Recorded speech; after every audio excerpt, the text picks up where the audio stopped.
Hello, everyone, and welcome to Fight Night Legends EU. We took a little bit of time off, but now we are back, rested, refreshed, and reloaded, ready for this new meta. We're refreshed, and the meta is also refreshed. Like you mentioned, we're going to see some new decks, quite a bit of a change up with some, very core champions like Fiora disappearing from ladder, and we're going to guess also from the tournament structure right now as well. And we'll see what kind of champions, what kind of decks and archetypes have risen and taken the place of those that had fallen in just a bit. But first, let's go over the format of the tournament. And for those of you unfamiliar, Fight Night Legends is a double elimination bracket with 8 players that we invite from all over Europe, and they're going to play in best of 3. Now, this is a 2-deck format, and the decks cannot overlap regionally, so we get a little bit more diversity there, of course. And once a player gets a win with one of their decks, they have to switch and get a win with that second deck to finish out the best of 3. And since this is, of course, a double elimination bracket, if the grand finalist from the lower bracket does win, we'll get a nice bracket reset, and they'll have to play another best of 3. So there is some exciting tension there towards the end. And our classic Fight Night $200 prize pool to be split by the top 4. And of course, our top 2 players will be re-invited back for the next competition. And looking at the players that are coming in for this tournament, we see Guardia coming back after that championship title, the last Fight Night edition, against Salty Simon, a player we've seen before as well in these Fight Night tournaments from Sweden in that first quarterfinal of the bracket. Calamitus coming from Thailand against Sari. So kind of an Asian matchup going on there. Sari being from Lebanon. Sari also, one of the premier, I think, players that has joined the Fight Night tournaments this past year. We have Frey back against Ramstein, which is a Spain versus Spain matchup. So stat-wise, not a good matchup for Spain. I would have hoped to see those on separate sides of the bracket, but it seems they have fallen against each other in the quarterfinals, unfortunately, for any kind of Spanish bias I might have. And then we see Elix versus Dalton. Elix, of course, powerhouse French player, and Dalton as well for Germany. Now, the brackets of always, we scour all over Europe to get the best players. And, it is a chance to highlight some up-and-coming tournament players as well. A couple very strong showings from players. They got their start here in Fight Night EU to make a name for themselves. So I'm really digging it. But the first match that we do have set up is, of course, going to be Simon versus Garja. Last week's champion versus the Aggro Master. But Garja, has been grinding for a very long time. He's been playing in tons of tournaments, always has a very strong showing. And the formula finally, all came together last time for him to take that win with some very strong Twisted Fate Fizz play. Yeah, and Twisted Fate seems to be his champion. He had a really, strong tournament reign a few months ago when TF Swain was one of the big powerhouse decks in the meta, and now the same with TF Fizz a few weeks ago. We'll see now with the nerf to TF and maybe TF falling a bit out of the meta if he can continue to win tournaments. But he's one of the players we talked about having, I think, one of the best minds for not just, playing the game, but also for like tournament, preparation, your lineup, how to counter certain decks, etc. So I'm excited to see what he's brought to the table today and what he can do against the rest of the players in this tournament. And the decks that Garja has brought today, we did see a dragon deck, actually, the Aurelion Sol variant. This one here, there's been a lot of experimentation with this particular region combination, Demacia Targon. There's a lot of different ways to build it in terms of what sort of speed you're looking at, how much value you're looking to pack into the top end. And this one is going for a nice mixture, I think. You've got Zoe for your early game to kind of help out in these more aggressive matchups, and then Aurelion Sol at the very top to go above and beyond a lot of other Targon lists that you might see. And this show was already kind of when Zoe Aphelios Aurelion Sol was coming into the meta at the very end of the last patch. I think it's when people started noticing, hey, or remembering at least, Demacia plus Targon is a strong region combination. You have a very versatile, removal package, good bodies, etc. And I'm not surprised to see this is kind of like the evolution. Once Aphelios was nerfed, now we see this deck with a very similar shell being a very strong deck in the meta because it has, like I said, a huge versatile game plan against all kinds of different decks. The particular region combination as well got a lot of mileage out of, Grand Plaza back when before that card was nerfed. And it still has some remnants with the Screeching Dragon, right? Having those challenger units to just keep the board under control and move toward the later stages of the game. And we can compare that to a more aggressive lineup being brought by his opponent, Salty Simon.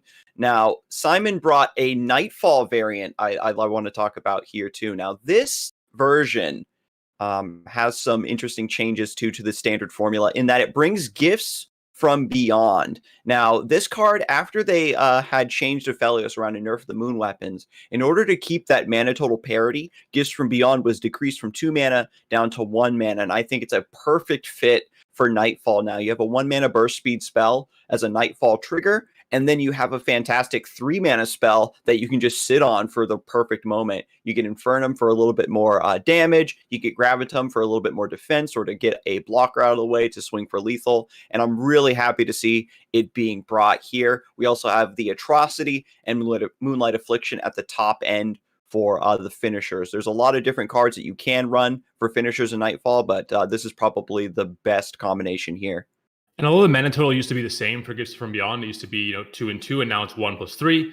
That separation is now much better for Nightfall because you're not always going to be using all 4 of that mana in one turn. You can use the Gifts from Beyond first, and then play that weapon later on. So yeah, I definitely like it. I think just like you said, as a more consistent Nightfall activator, Nightfall's a deck that you have to have kind of the right combination of cards. When you do, it can really do some crazy kind of almost combo turns at the end-to-end games. And having that consistent Nightfall activator, I think, is very important as well, to not have an awkward hand where you can't really do anything efficiently. But it looks like the players are hopping into challenge, so we can actually get into game here pretty soon. When it comes to Nightfall and like these aggressive matchups, this is something that we've seen, really take off after the Fiora nerfs, especially. All these aggressive decks were really hammering the ladder as people kind of figured out what the new metagame was going to be. And if you've been playing the game, on ladder over the past week or so, you've definitely seen the power of Spider Aggro. Panda, what have you done to us? And Azir, and it's been a really good time. And Nightfall is another aggressive deck that has a strong matchup against other aggressive decks. And so coming into a tournament setting, as long as you aren't running into Freljord Shadow Isles, Nightfall is known to have a pretty decent matchup against most everything. Yeah, Aggro had a big week following the nerfs to a lot of different decks that were very popular at the time. And now we see, I think this week, we saw Thresh and Nasus becoming a big thing. Ezreal Draven has been rising past really week or two as well. So a very different landscape. We'll see if that translates to tournament play as well. Sometimes we've seen metas change on ladder, be it with new cards or a new patch, but then tournament meta comes around and you still see, Fiora Shen, etc. Fiora Shen maybe won't be here. I think Fiora is a bit maybe too weak at 3-2 now, but we'll see if we continue seeing some of those, year-long tournament staples, or if we finally get to see a bit more of a shakeup when it comes to tournament decks.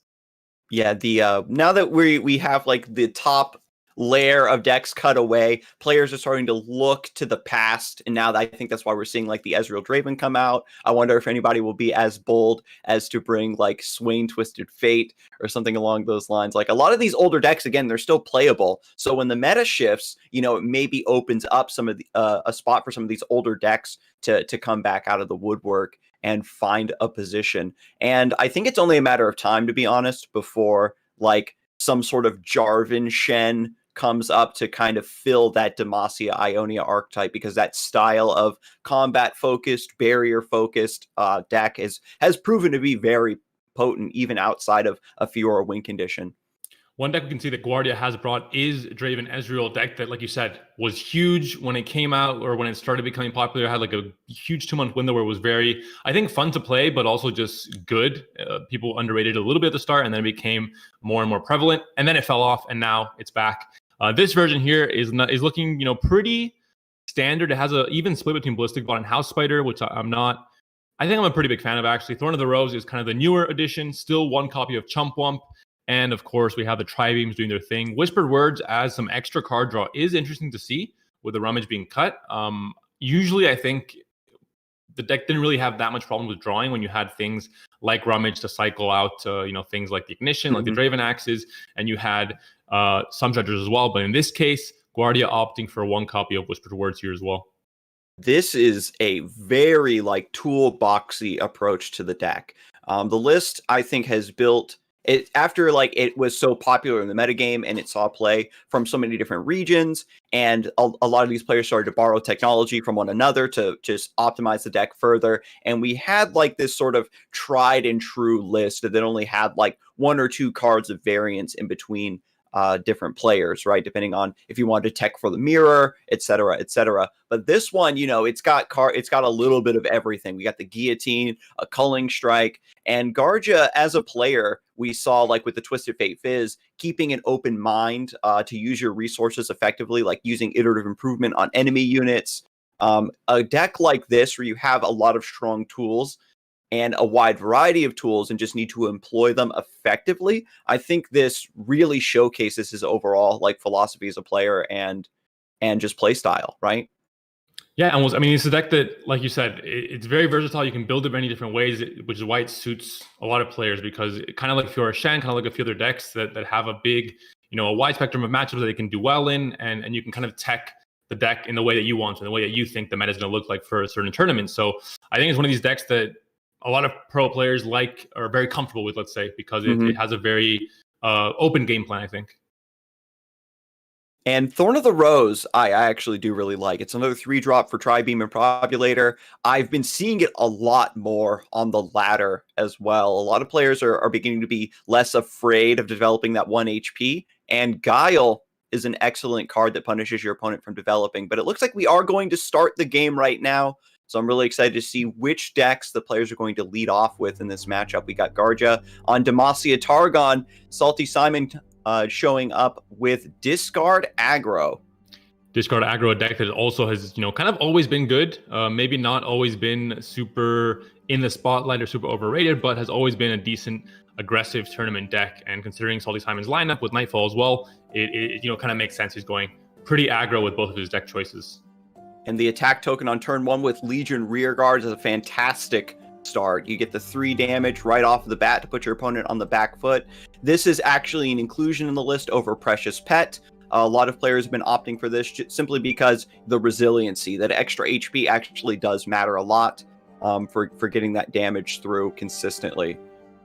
And this is a very aggressive deck, but it's also kind of, combo centric, going to spill a lot of units onto the board and have things like crowd favorite benefit from that. And I think the matchup is somewhat even against the Zoe Acel. You do have quite a bit of lifesteal. You do have ways to, go onto the board early on, but Guardia not really finding those early game units. So right now facing a pretty scary board from Simon, and seems like he has nothing to play. This is a problem that sometimes some of these decks, the way they're built, if they're not consistent enough in the early game with some early game units, you might have a lot of value later on, but you might not be alive later on. So Star Shaping coming in to try and heal from 5 HP on turn 3 already.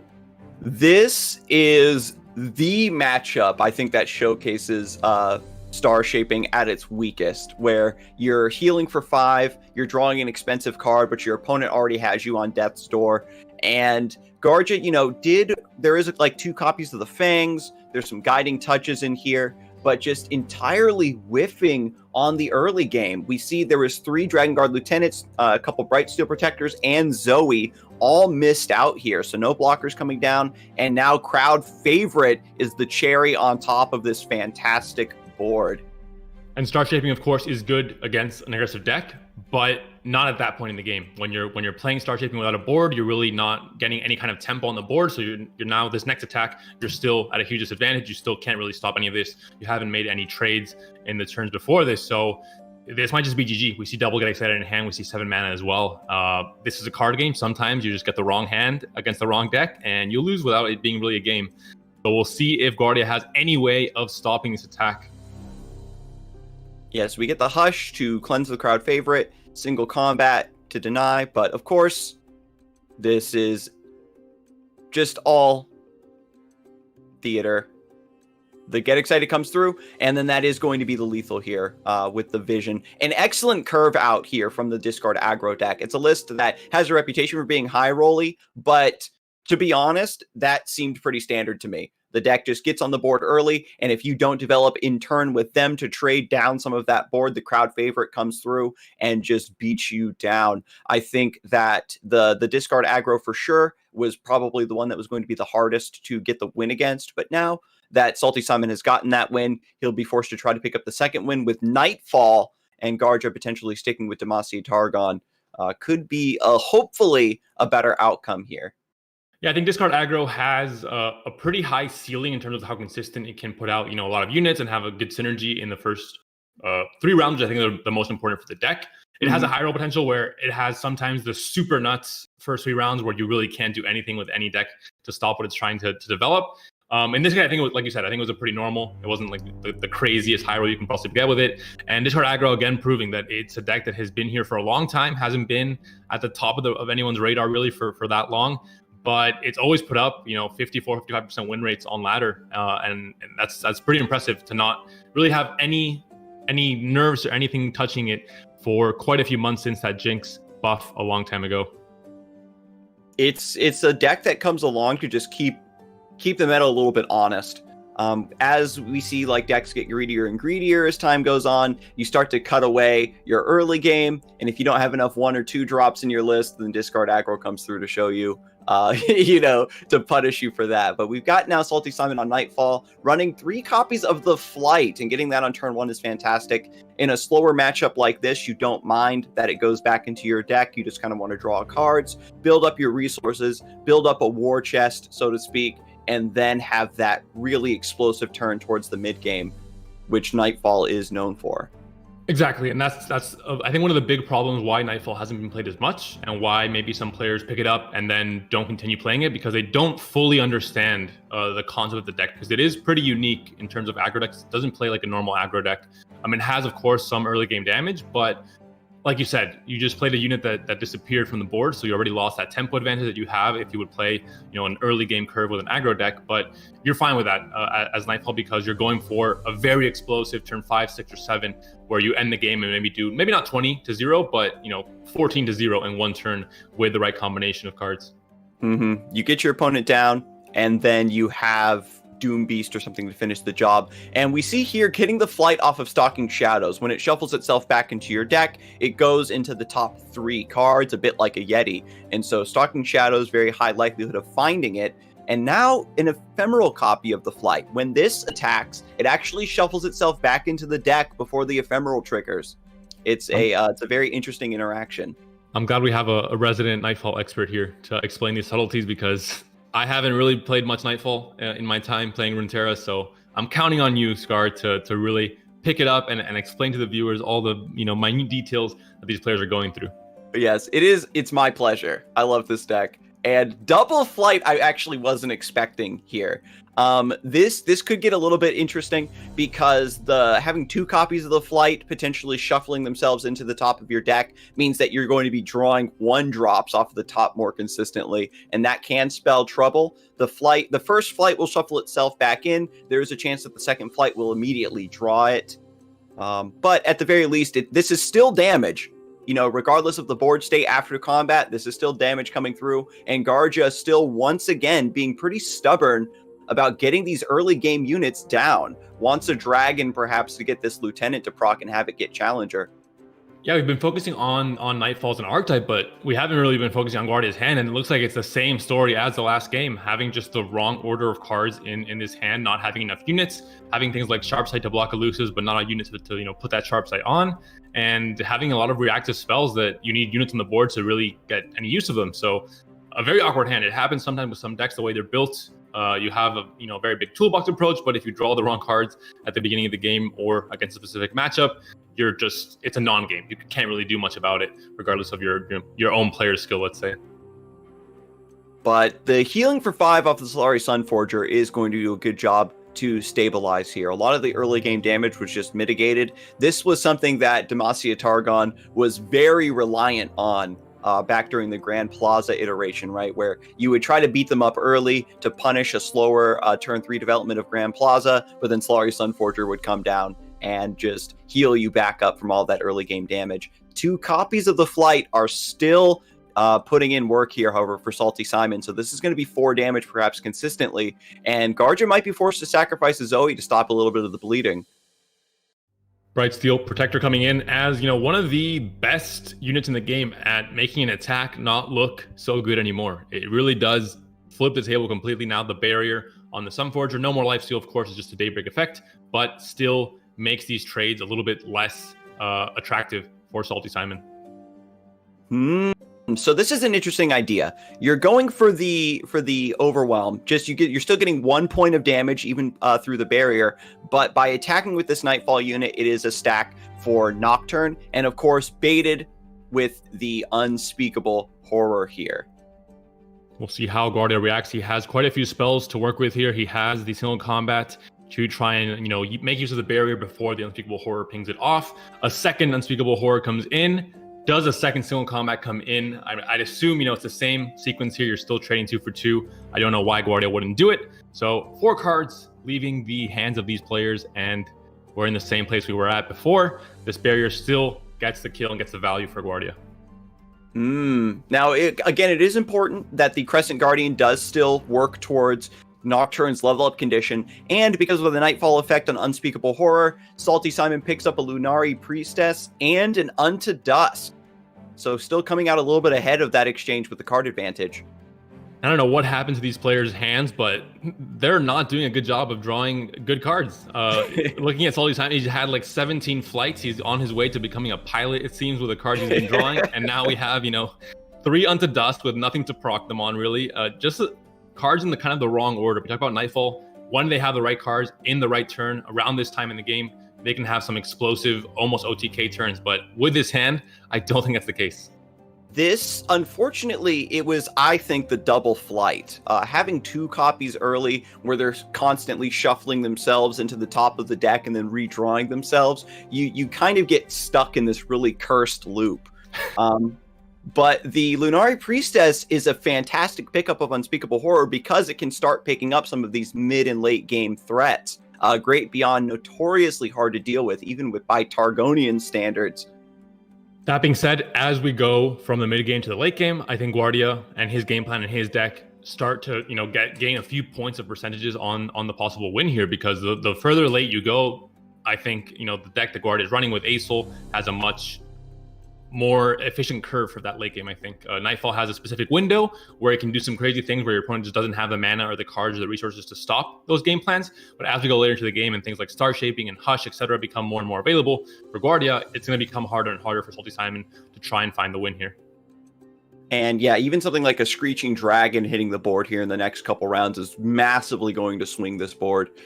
Salty Simon counting the cards in hand, didn't want to go for the Unto Dusk the previous round because the card draw plus the invoke would be a little bit too much.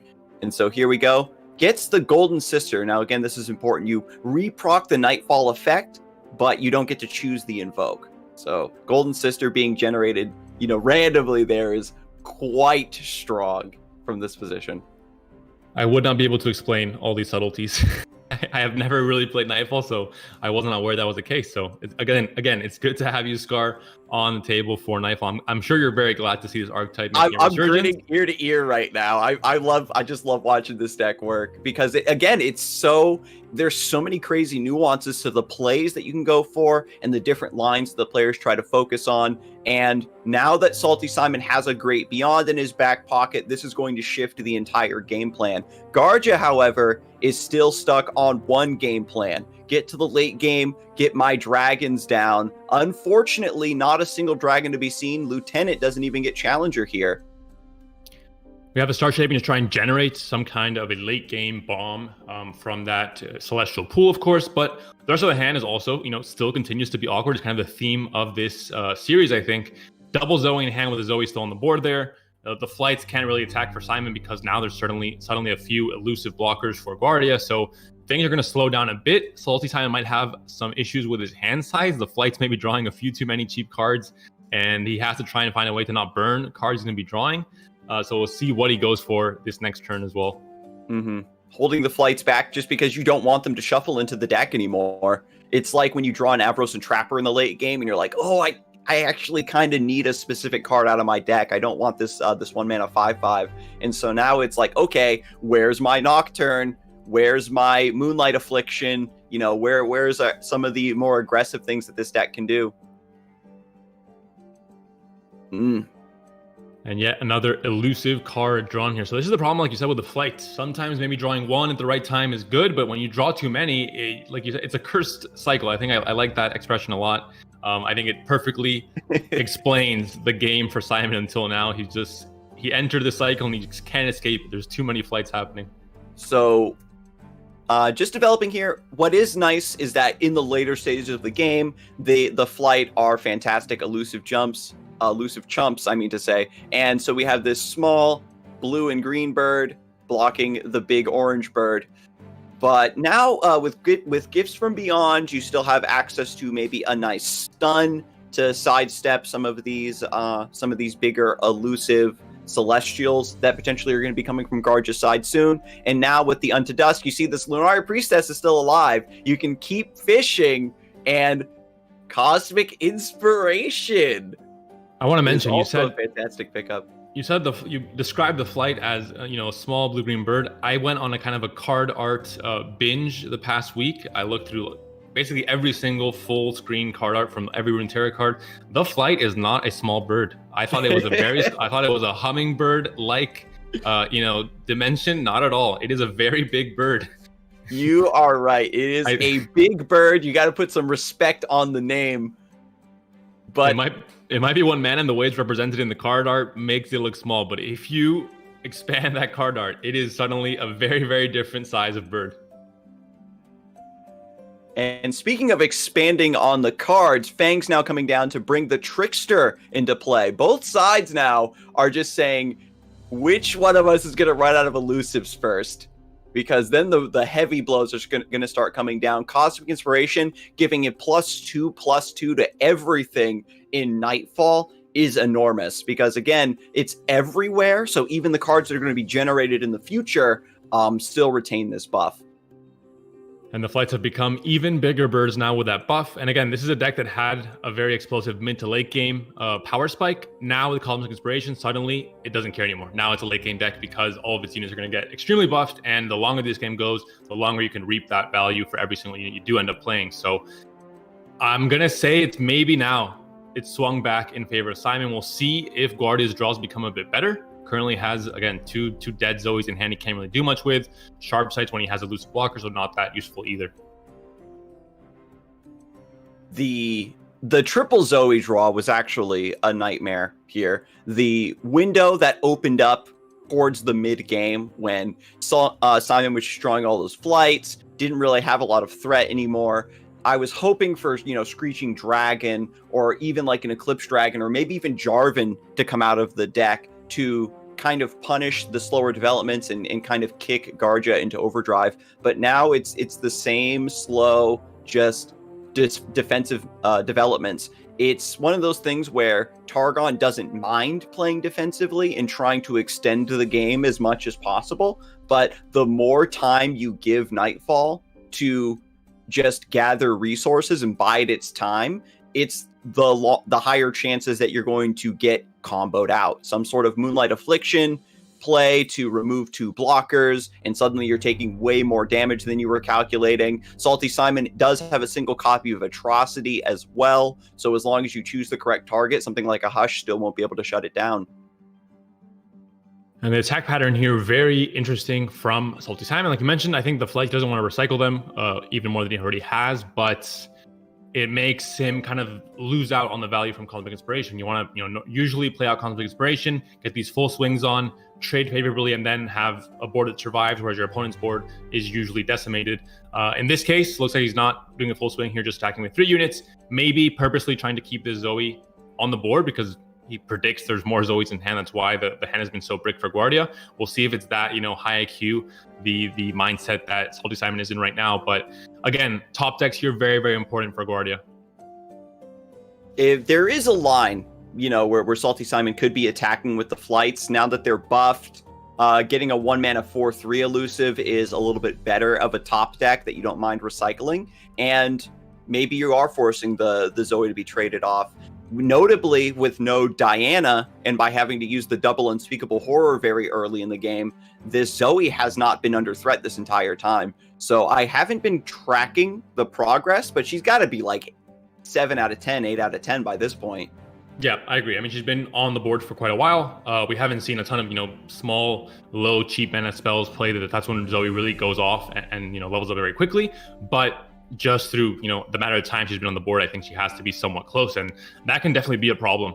Zoe is one of the champions that once she levels up, it's a very scary threat to deal with, just as scary as Cosmic Inspiration, maybe going to, a few more rounds into the late game. But the big bomb has been dropped now for Salty Simon. That being said, there are a whole ton of elusive blockers on the board for Guardia. And what is nice again, with the Great Beyond is if you have elusive units to stop it from hitting you, it does cut away a lot of its potential power. but this is also a fantastic unit to combine with Atrocity. And as we get into the later stages of the game, Garja is going to need to start keeping mana open to compensate for that right now, like a preemptive Trouble Bubble to pop the spell shields, that you have Hush available to tone down some of that damage, for example.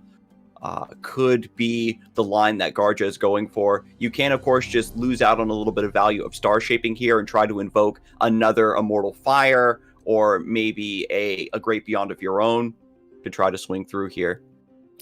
Looks like the Zoe spells are potentially being used here. They can, of course, do something, not usually the greatest, most efficient ways to use up your mana, but in this case, it might be necessary for Guardia because his hand is so awkward. Zoe, one of the champions that maybe has maybe one of the worst signature spells. You know, most very strong champions in the game have spells that can almost be main decked in most cases, but Zoe, for how prevalent she is, usually not the case. You don't see Paddlestar played very often.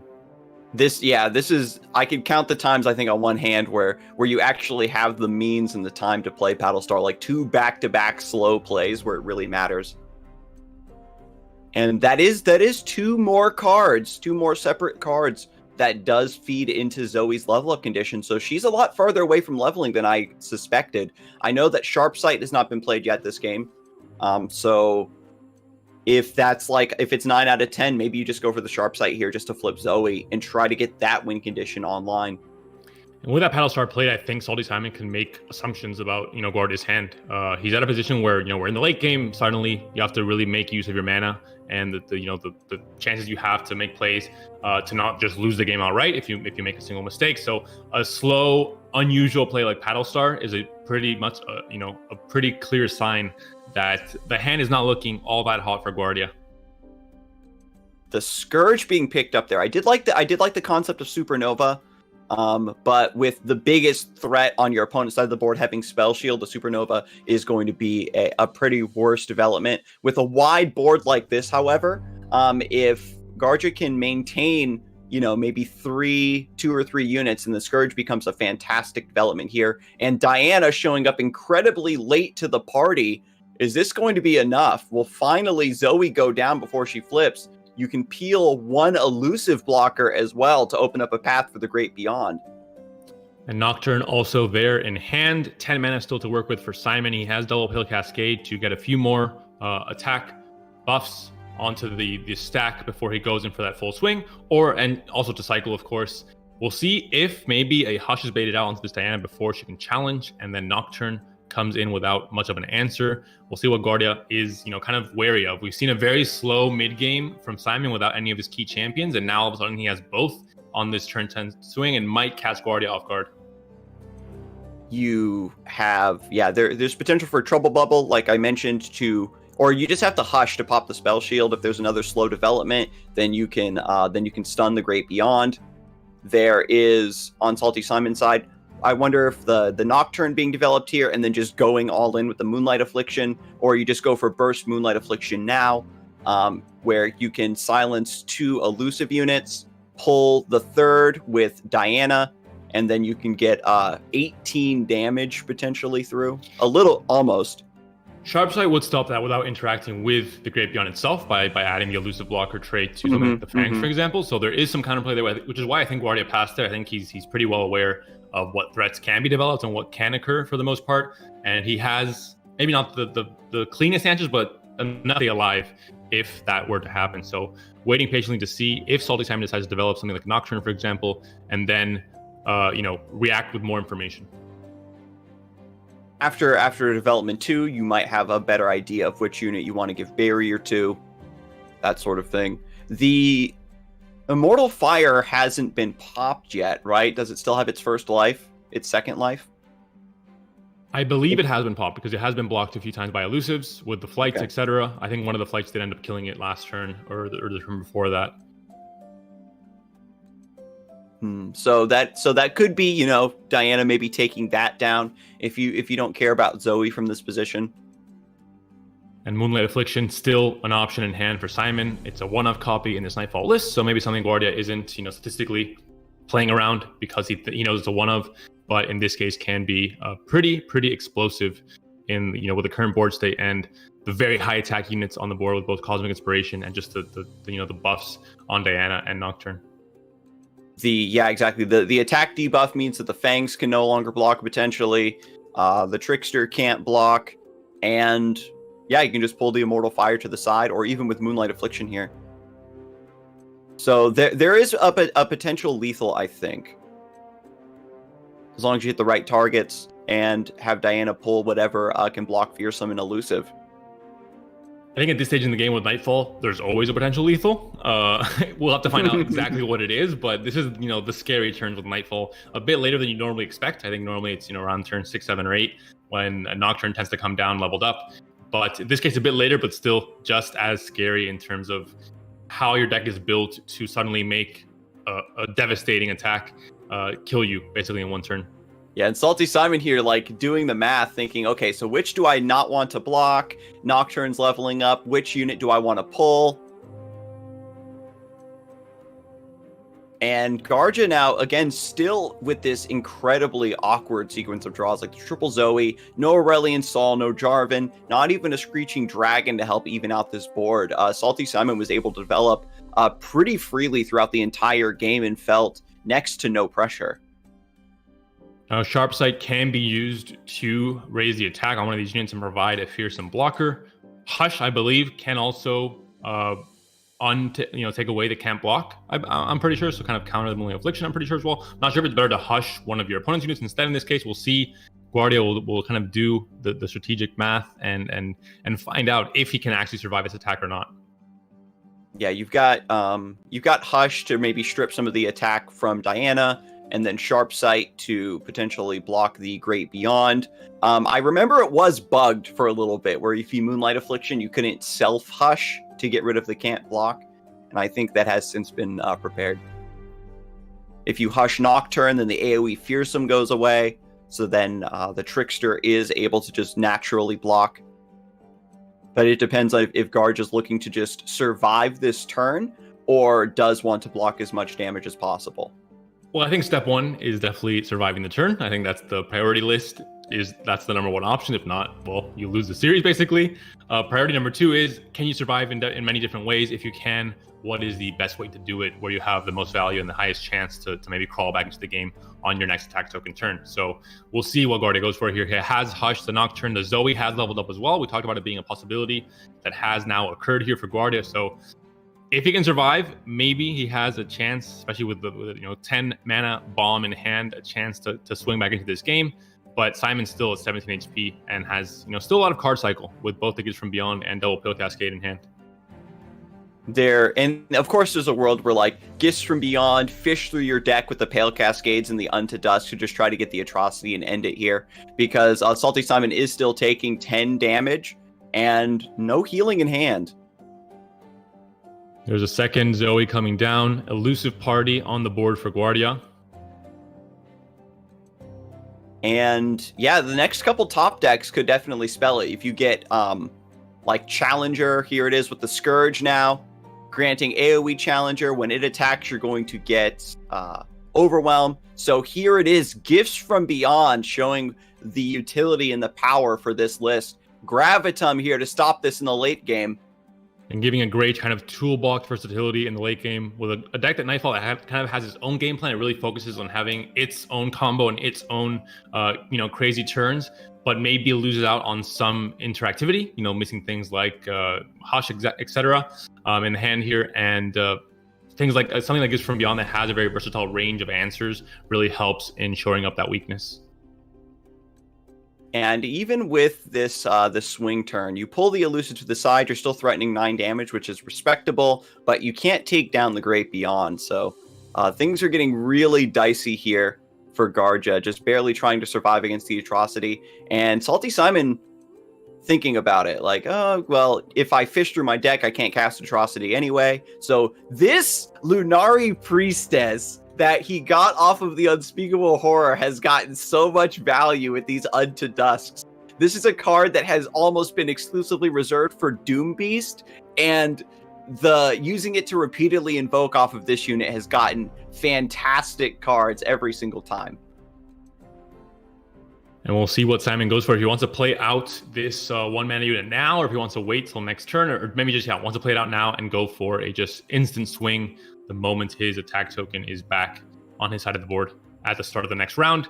We'll see that's what he goes for. He has a Pill Cascades as well to back up, and Unspeakable Horror for that 1 damage ping possibly on the Nexus. And Guardia, currently at 10 HP, is in a lot of trouble. He survived last turn, but can he do it again? The Gravitum, the stun still carrying over to the start of the next round. So this is only 2 blockers versus 6. And Salty Simon actually just going to draw a bunch of cards at burst speed, still trying to get that atrocity out of the deck. And yeah, now you can just pull the Immortal Fire to the side. Zoe cannot block because of the AoE Fearsome still in play. And there's just no way for Garja to stop this, unfortunately. I think it's usually the case against Nightfall, but even more so Nightfall with Cosmic Inspiration, where it's just, the lead is kind of growing and growing as we move along. I mentioned at the start, Cosmic Inspiration is a card that the moment you play it, very little tempo, unless you have already a very wide board. But as the game goes on, you get more and more value from it, and it becomes an almost insurmountable advantage. The Cosmic Inspiration, definitely very understated. The extra attack and threat coupled with all the other threats that were invoked off of the Lunari Priestess just all coalesced here in the late game to finish things off. I think that Garja did put up a very strong fight, considering that the deck really didn't draw a lot of its key cards. You got like the early Zoe, but drawing multiple copies of Zoe, as we saw, is a very terrible brick. And without the Dragon Synergy or like Eclipse Dragon into Aurelion Sol, you don't really get to do, what you wanted to do. So the double aggro lineup finding the win there, and last Fight Night's champion actually being dropped down to the lower bracket to fight back up through. Yeah, very surprising turn of events there. Although Salty Simon is a player we've seen before in these Fight Night tournaments, also just, a very strong player. He's been around for quite a while as well on ladder and in tournaments. And like you mentioned, I think a lot of that loss was also the cards that were drawn at the start of the games, in both game 1 especially and game 2. It was salvaged a bit because I think both players had kind of awkward hands in the mid game. But in that game 1 especially, it was basically a non-game Guardia, regardless of his skill level, regardless of his play pattern in that matchup or his experience. There's nothing you can do when you draw that kind of bad hand. It really is doomed from the start, which is unfortunate. Hopefully, he'll have a better chance at having an even fights in the loser's bracket, and we can maybe see him make those epic loser bracket runs, fighting back into that winner's bracket at the end of the tournament. But we're hopping into Dalton, German player, versus Elix. It looks like it's 1-0 for Dalton right now, and we see the comeback of Lee Sin, a day I hope would never come again. But we are back to potentially a Zoe Lee Sin meta. The Lee Sin again, when now that there's like this power vacuum of these decks being nerfed, we're now trying to see, is there room for Lee Sin with aggro showing up, and then suddenly it's the pendulum swings in the other direction with a lot of slower control decks to out sustain and survive against the aggro. Then now you get an OTK deck to punish those in turn. But now, of course, Dalton's already spent the attack token, so now Elix is just going to be chilling. Yeah, I was looking at Ezreal. At the score and at the decks, but the board is looking, pretty evident the game is over, basically. That will be game 2 going to Elix. We'll be jumping into game 3 in this series. As a quick recap, the decks that we will be seeing, Dalton, of course, on Lee Sin Zoe. It was the second deck he was playing after getting a win, so that means that's the deck he has remaining to end things off. And it looks like Elix will be now on Zoe Dragon. So that might just be, an Acel deck. We'll find out if it's something similar to Guardia's list, but looks like that will be the final matchup in this series. Zoe Lee Sin versus Zoe with some form of Dragon variant.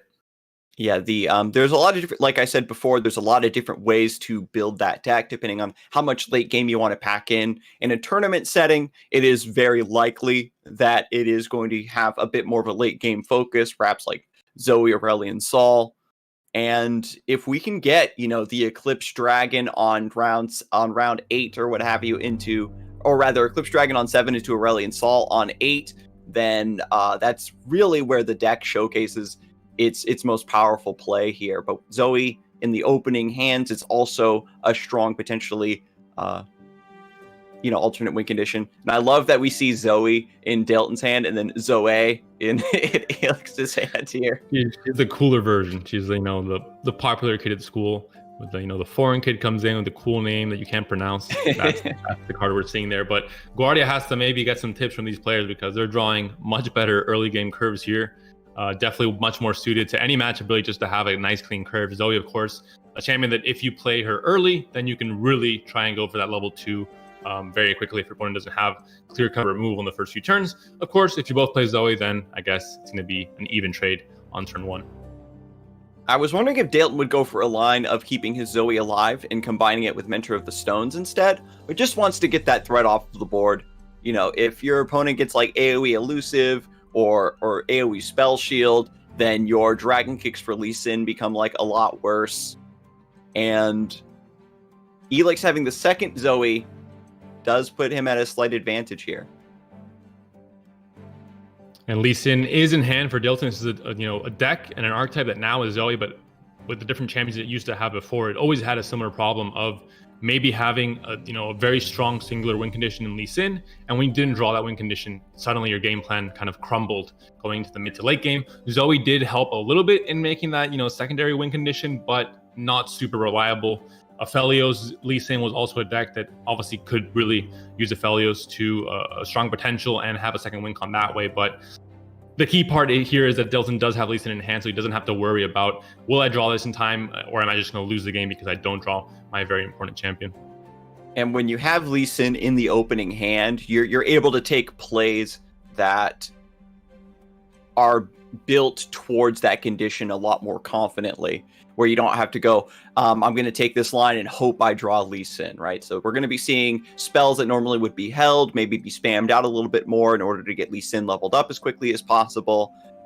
And getting a second copy of Lee Sin now would also be very strong because Sonic Wave is a fantastic champion spell. Compared to Zoe, you mentioned, has a very poor champion spell, but Lee Sin's champion spell is fantastic.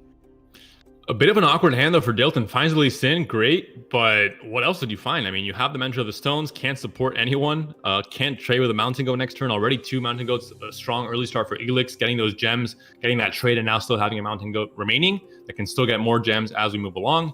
A Challenger unit that can now kill the 1/1 without that support effect ever being utilized. So this is maybe, Fight Night, the awkward hand edition. We're seeing players just breaking with certain decks, maybe decks that haven't been fully optimized and refined going into this new meta, and still finding some inconsistent, spots in certain games.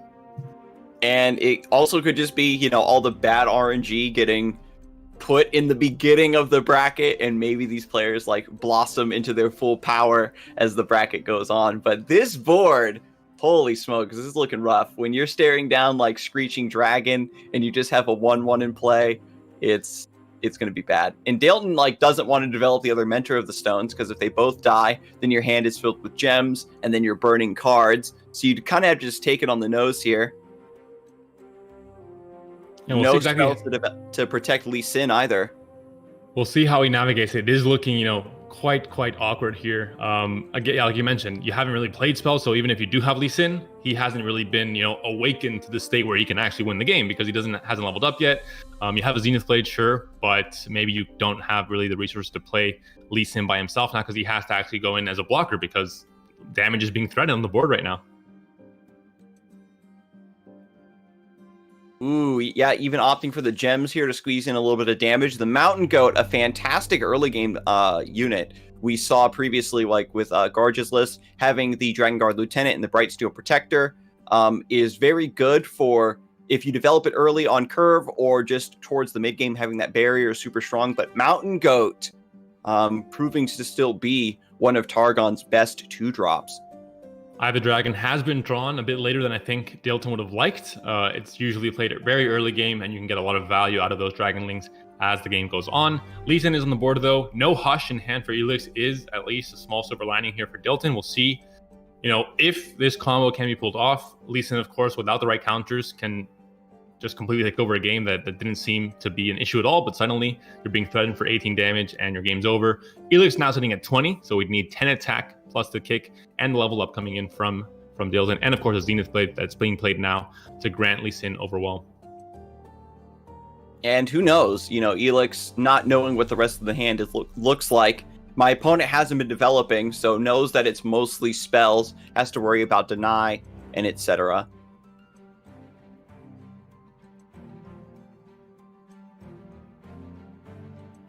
A few cards to cycle. We can see an Invoke potentially doing something here. Elix thinking it through here. Of course, a barrier only seen in the challenger. Even if he's not going for the killing swing here, he still can try and level the board a bit and help Dalton survive. Really, he's at 7 HP right now.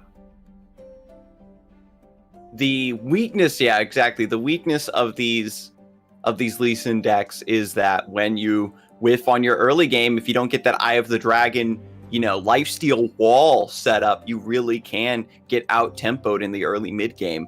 The variance right now for Lee Sin, there was that critical mass that was hit a couple meta games ago where the list began to cut out its defensive tools, right? They were like, oh, well, I don't really need Concussive Palm and things like that. So I'm wondering if, we're still needing to shift the recipe for this deck back towards having the proper amount of defense as well towards the early game. And a single combat would have been really, really strong here to take down this Eye of the Dragon, but without the Dragonling spawn next turn, taking down a blocker as well, and hoping for maybe just straight up open attack next turn for the win for Elix, but is not currently found in hand. And I like to see how we mentioned Zoe's Trouble Bubble not being really a card, and suddenly it's being played every game we cast that Zoe's in. So hopefully, or we'll see if that continues being a trend as the tournament goes on. The 2-mana slow speed stun, I think now that people have gotten a taste of that sweet gravitum, they recognize how powerful and an effect like that can be. And we even talked about like Thorn of the Rose seeing a lot more play. And now with potentially picking up a Crescent Strike here, you can stop Lee Sin for another round or just peel 2 blockers and try to go for lethal. Opts for just a cheap additional threat. You can, of course, play it this turn and still enables a strong open attack, but with the spells being played and with the Eye of the Dragon activating, there will probably be a Dragonling coming out as well. So going to have some lifesteal and one more blocker available for Dalton.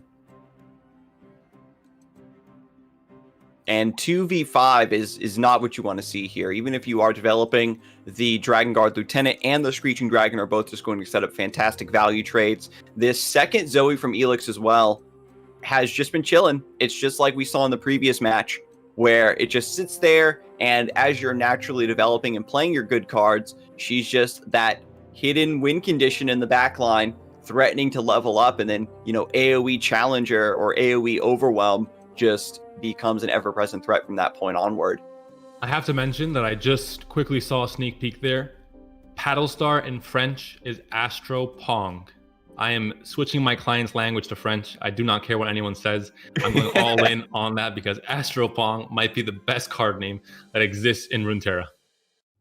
Astro Pong. Let's go. And again, this is the perfect setting for it to showcase its power. Zoe, the debate is still raging right now in like the upper level community about whether Zoe is actually powerful or if she's just overrated. Is she underrated and needs nerfs? And we're getting a nice showcase here of Zoe regardless. Like, even when she was popular, back when she first came out, she was doing a lot of work. But now in a slower metagame, potentially, she's going to be even more threatening. Lethal damage being threatened here. Of course, we see challenging units from both the Dragon Guard Lieutenant and the Screeching Dragon onto the Eye of the Dragon and the Lee Sin. The Dragonling left now to think, where do I want to block? You have a clean trade on the Mountain Goat, and you're not dying to Zoe and the Charger, but if a Sharp Sight comes in, a gem comes in, then suddenly you are. So we'll see if Elix is going to try and make these blocks as awkward as possible. Of course, it can't block Zoe, so right away that's going to be a problem. It can only really block the Charger here. Yeah, a little bit of lifesteal in the Dragonling, canceled out by the Overwhelm. You'll have to hush here, right?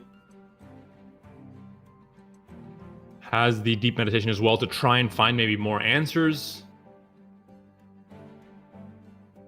He does not have a Star Shaping in this deck. There is no Star Shaping in this Lee Sin deck for Dalton, so that it will not be a possible out. Things like Guiding Touch will be, and potentially a second Hush even on the Zoe, just to get some attack off.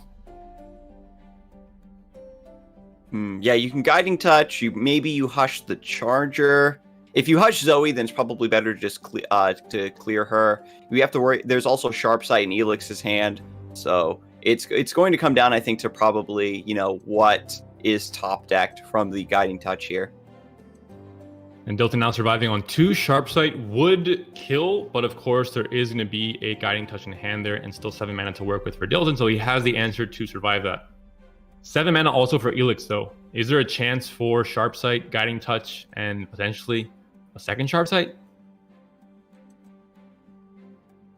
And Elix now, I'm thinking, like, do I just set my opponent down to 2 and call it a day?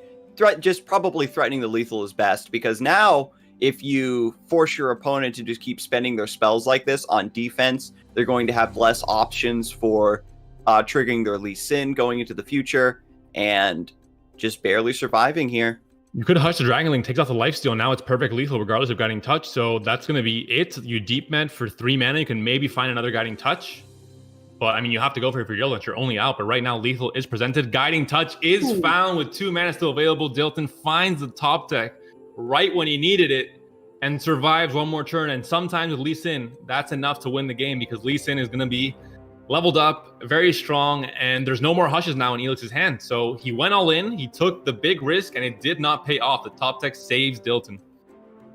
All 3 copies now. So now we've got Lee Sin at 5. Can you boost this Lee Sin up to 10? You've got the Mentor of the Stones for +2 is 7. You've got the 2 gems plus Zenith Blade. Elix is that enough for an OTK? Elix can maybe return the favor. He has a Guiding Touch in hand. Can he copy that top deck magic from Dalton? Find another Hush. He is running, I believe it is 2 copies in this list. So we saw 1 Hush on this last turn to silence lifesteal from a Dragonling. A second Hush can be found. The plot may thicken in this game, or it could just be GG, and Dalton could be considered, the Exodia top decker of this series. Here it comes. Here it comes. So the gems coming down first to give Lee Sin barrier. That way, you don't get you don't have to scramble to answer a concerted strike or something. So we've got the barrier set up on the Lee Sin now, and Elix is thinking, oh wait, potentially I die here. Single combat. Oh no! And there's still an Opify available here for Dalton as well. So he's ready to counter some potential, counterplay on the stack from Elix. Hush, of course, at bird speed would not be able to be stopped here from Dalton, but Hush was not found. The top deck wars will not continue, it seems, and it is single combat instead, the card that Elix draws, but Nopify can, of course, Nopify the spell. And so here it is. Now,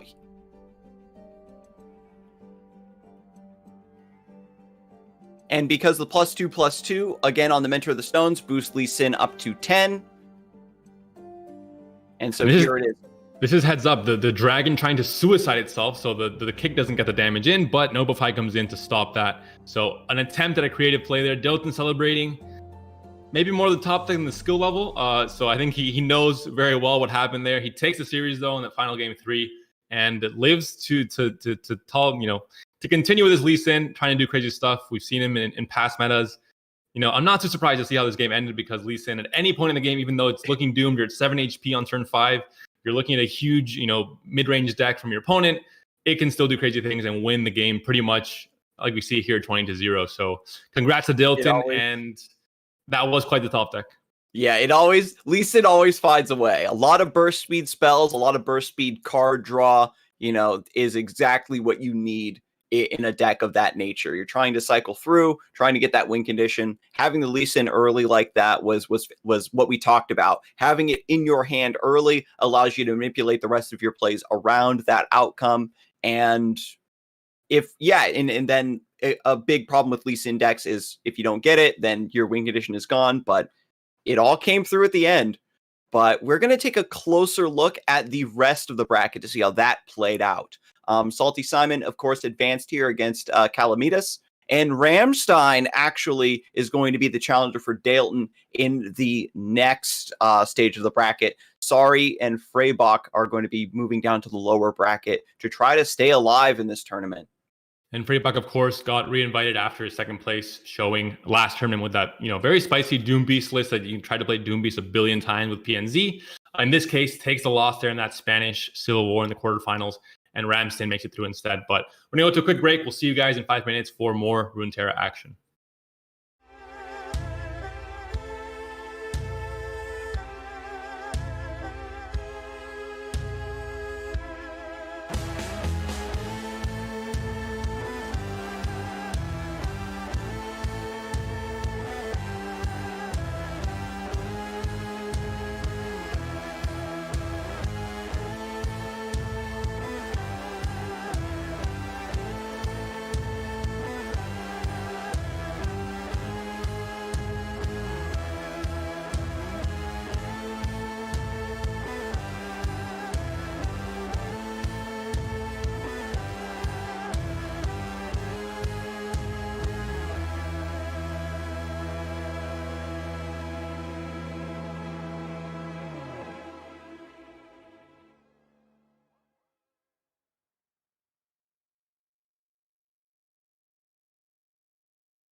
Hello, everyone, and welcome back to Fight Night Legends EU. We just got done with the first stage of the bracket, and we are moving forward with some of the really interesting decks that have been brought today. The next match that we do have selected is going to be Calamitus, or is it Calamitus?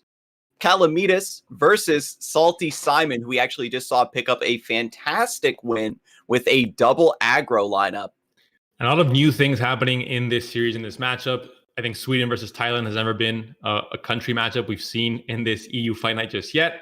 And also, we're going to be seeing potentially Nightfall versus Stony Scouts, a matchup that I think has maybe been played a total of 3 times in the history of Runeterra. I've never even thought about this matchup being a thing, but when I saw it, kind of lined up in the semifinals, I have to say it seems like a very interesting matchup to look at and to analyze and to cast, and maybe even just to play for both of these players as well.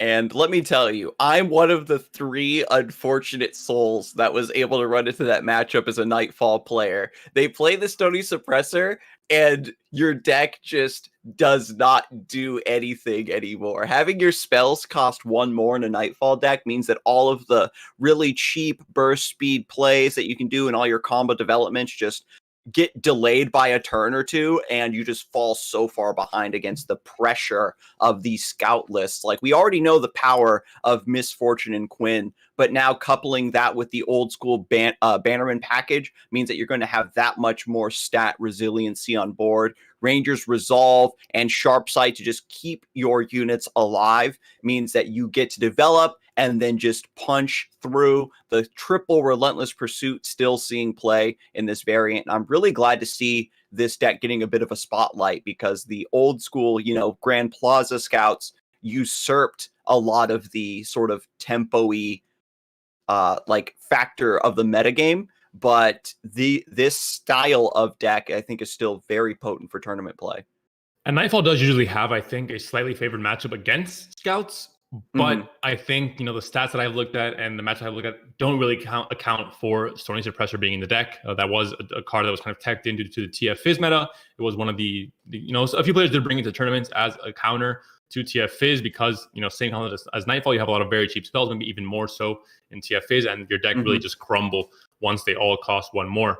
We'll see if the addition of this card, if it is even found in the hand, of course, has to be mulliganed and found early on to have that effect. But if it's enough to really swing that favor completely now in favor of Scouts instead, we'll find out. This is a deck or a matchup that I really have no experience with. I'm very excited to see what it looks like. Diana, of course, can also maybe be an early removal tool for Stony Suppressor, but then you have to still worry about things like Misfortune, etc. So we'll have to see. It's going to be definitely an interesting matchup. Hopefully, we get to actually queue into that matchup and not just the players queuing up different decks, and we're not even going to see that after we've hyped it up. But hopefully that will be the case. That's like our caster curse, where the matchup we want to see and are excited for doesn't happen. But the other deck that both players brought is Discard Aggro. So we have like this sort of counter heavy Stony Suppressor variant, but now Discard Aggro being brought for the other side. Again, this is Salty Simon's list. We see the Legion rear guards in the early game really paid off. I think this is a pretty standard variant. The triple Augmented Experimenter is something you don't see very often. I think that some decks only run 1 or maybe 2. Having 3 just allows you to refuel in games where things go really long. And in a tournament setting, when you're expecting to face a lot of control decks or decks with a lot of healing, the ability to consistently reload and maybe play towards a burn-focused Jinx win condition becomes a lot more important.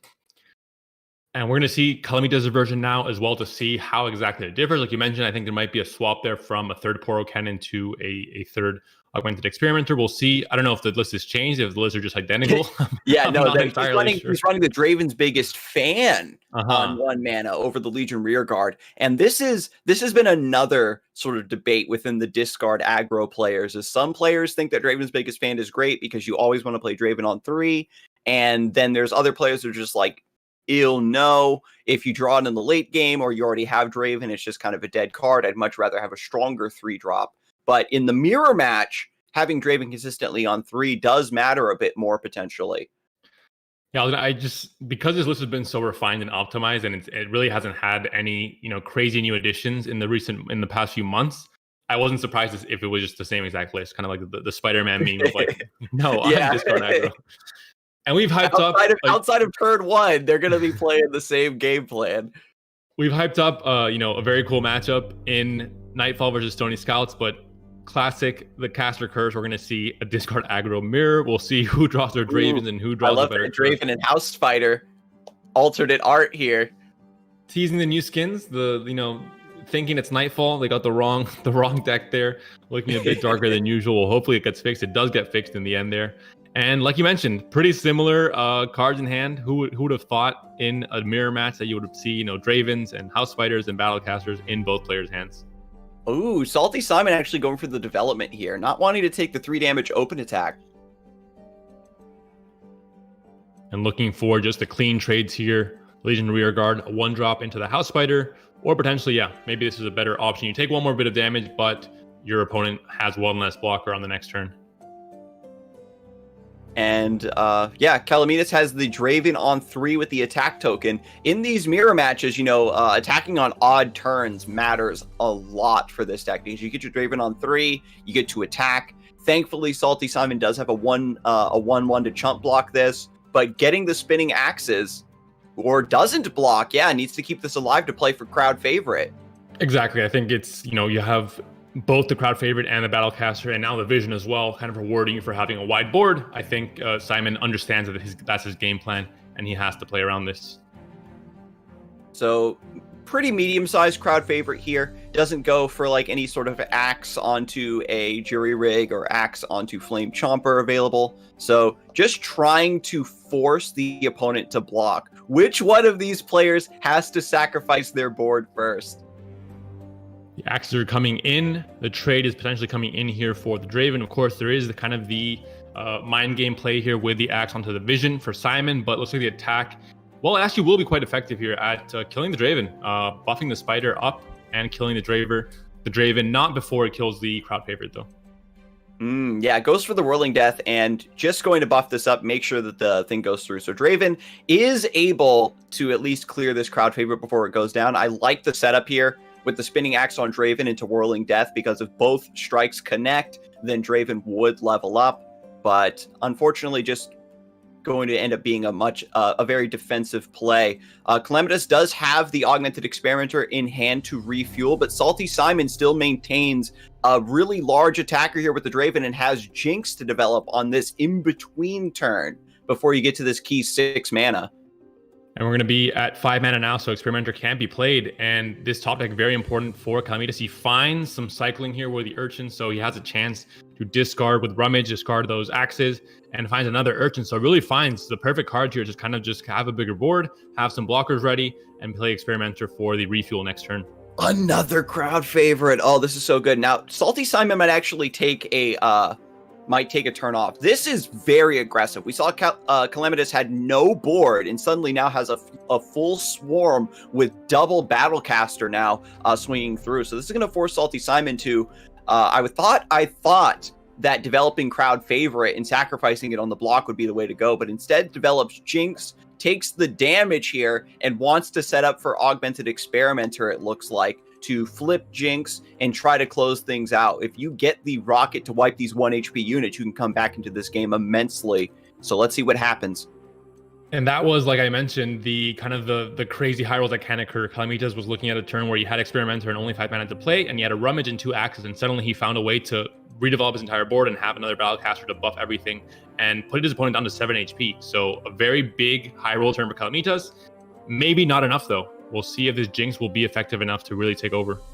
Yeah, the leveling up the Jinx there is so strong now, because you know that the Augmented Experimenter, he was hoping he'd be able to use that, but it's going to come down to just the refuels.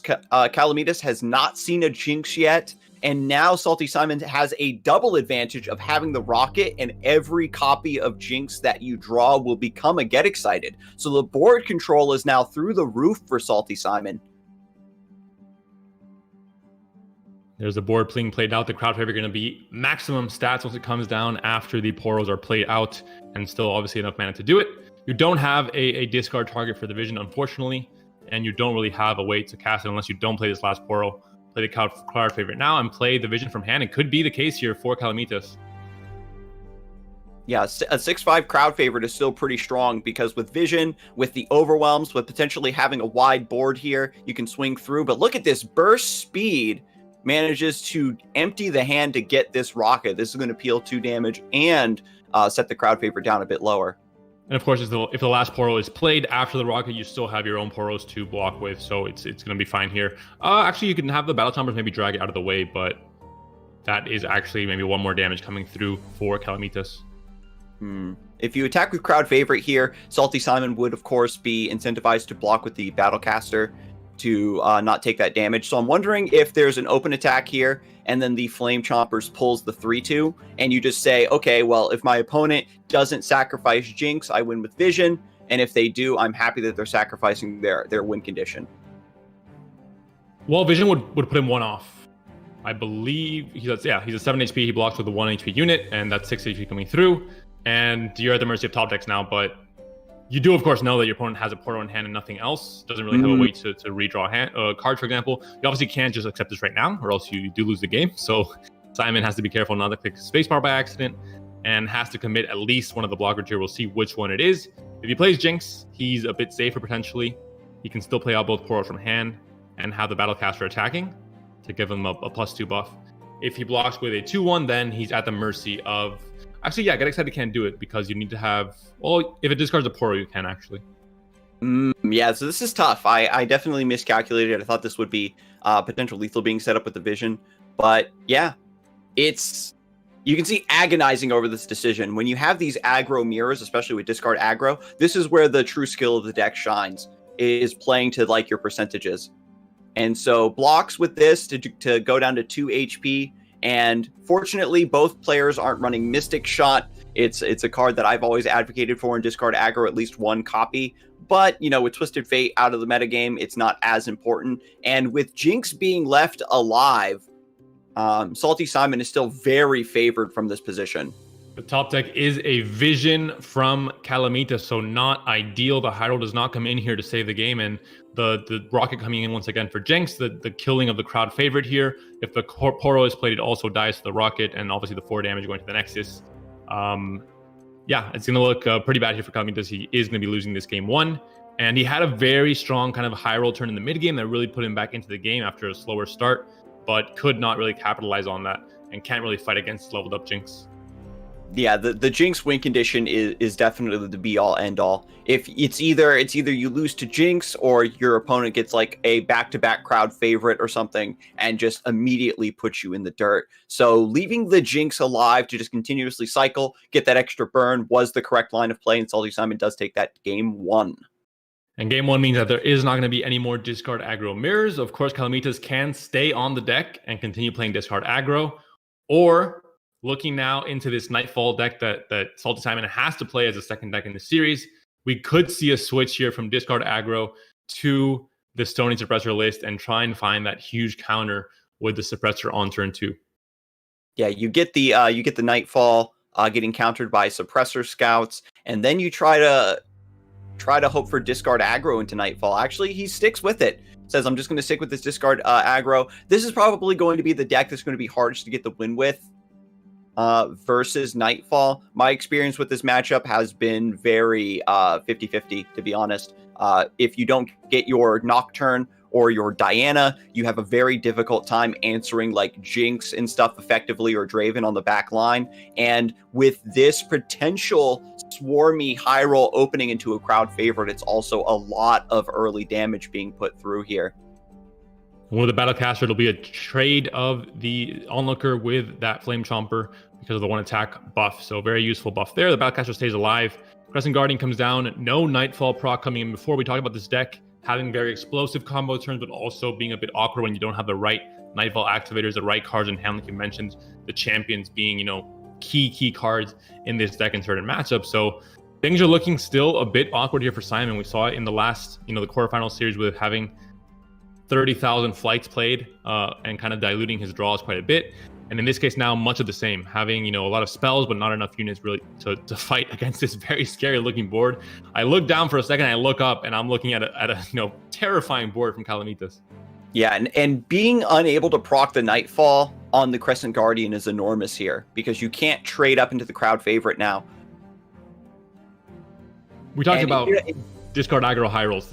I think this qualifies as what a discard aggro high roll looks like. This is a very scary turn 4 board. This is what you want to see in this matchup for sure. And now, as the board gets traded down, you're still maintaining this enormous unit. So I like this. Salty Simon does still go for blocking the damage against Overwhelm. You set the crowd favorite down to 2 because you're just praying if I get like a Diana off the top, I can at least pull it. And now Calamitus just takes the turn off and sets up for the Augmented Experimenter to reload and start looking for burn, right? To get excited to finish this game off. Triple Doom Beast in hand for Salty Simon, though. It's going to be close. 9 HP right now. It's going to be a full swing, though, with the Flame Chomper to drag away the highest health units to allow the crowd favorite to go in with maximum damage as well. And, of course, Battlecaster just buffing everything. Will it be enough? You can definitely get the Unto Dusk proc to get the plus 2 HP. You can use Kill Cascade first, and then get the Nightfall Activator with the Unto Dusk onto the Doom Beast. We are currently seeing 13 damage being threatened, and you can only heal up to 11 now with this heal here. You can now kill off a unit. That's a 1 HP here. Great, and you're surviving at 1 HP because of the drain effect from the horror. So it would actually be still exact lethal for Calamitas, but the drain effect means that you're actually getting a plus 3 change in damage there, and you're surviving on 1 HP if you're Simon. So very, very lucky top deck there. Yeah, the Unto Dusk drawing a card's fantastic. And then generating a card, Cygnus the Moonstalker. Is there a weird lethal here to burst down from 11? Augmented Experimenter to wipe this Doom Beast, even with the potential healing of the double Doom Beast that is in hand for Salty Simon. Oh no, double get excited drawn. So Calamitas, he only needed 1, but he finds both. We see the Diana being played here. Once the Doom Beast potentially can go on the stack, it'll still only heal to 3 regardless, but the get excited at fast speed can overwrite it and go over the top. So it looks like that will be GG here. Discard aggro doing discard aggro things and getting a very explosive start to end the game extremely quickly. The crowd favorite, the Battlecasters, even that early Flame Chompers to move the Onlooker out of the way and just clear a path is exactly what Calamitas needed, and that's going to be it. The burn, sometimes Nightfall stabilizes, and then you survive with the Doom Beasts, but just too fast, too furious. Going to take this to a game 3.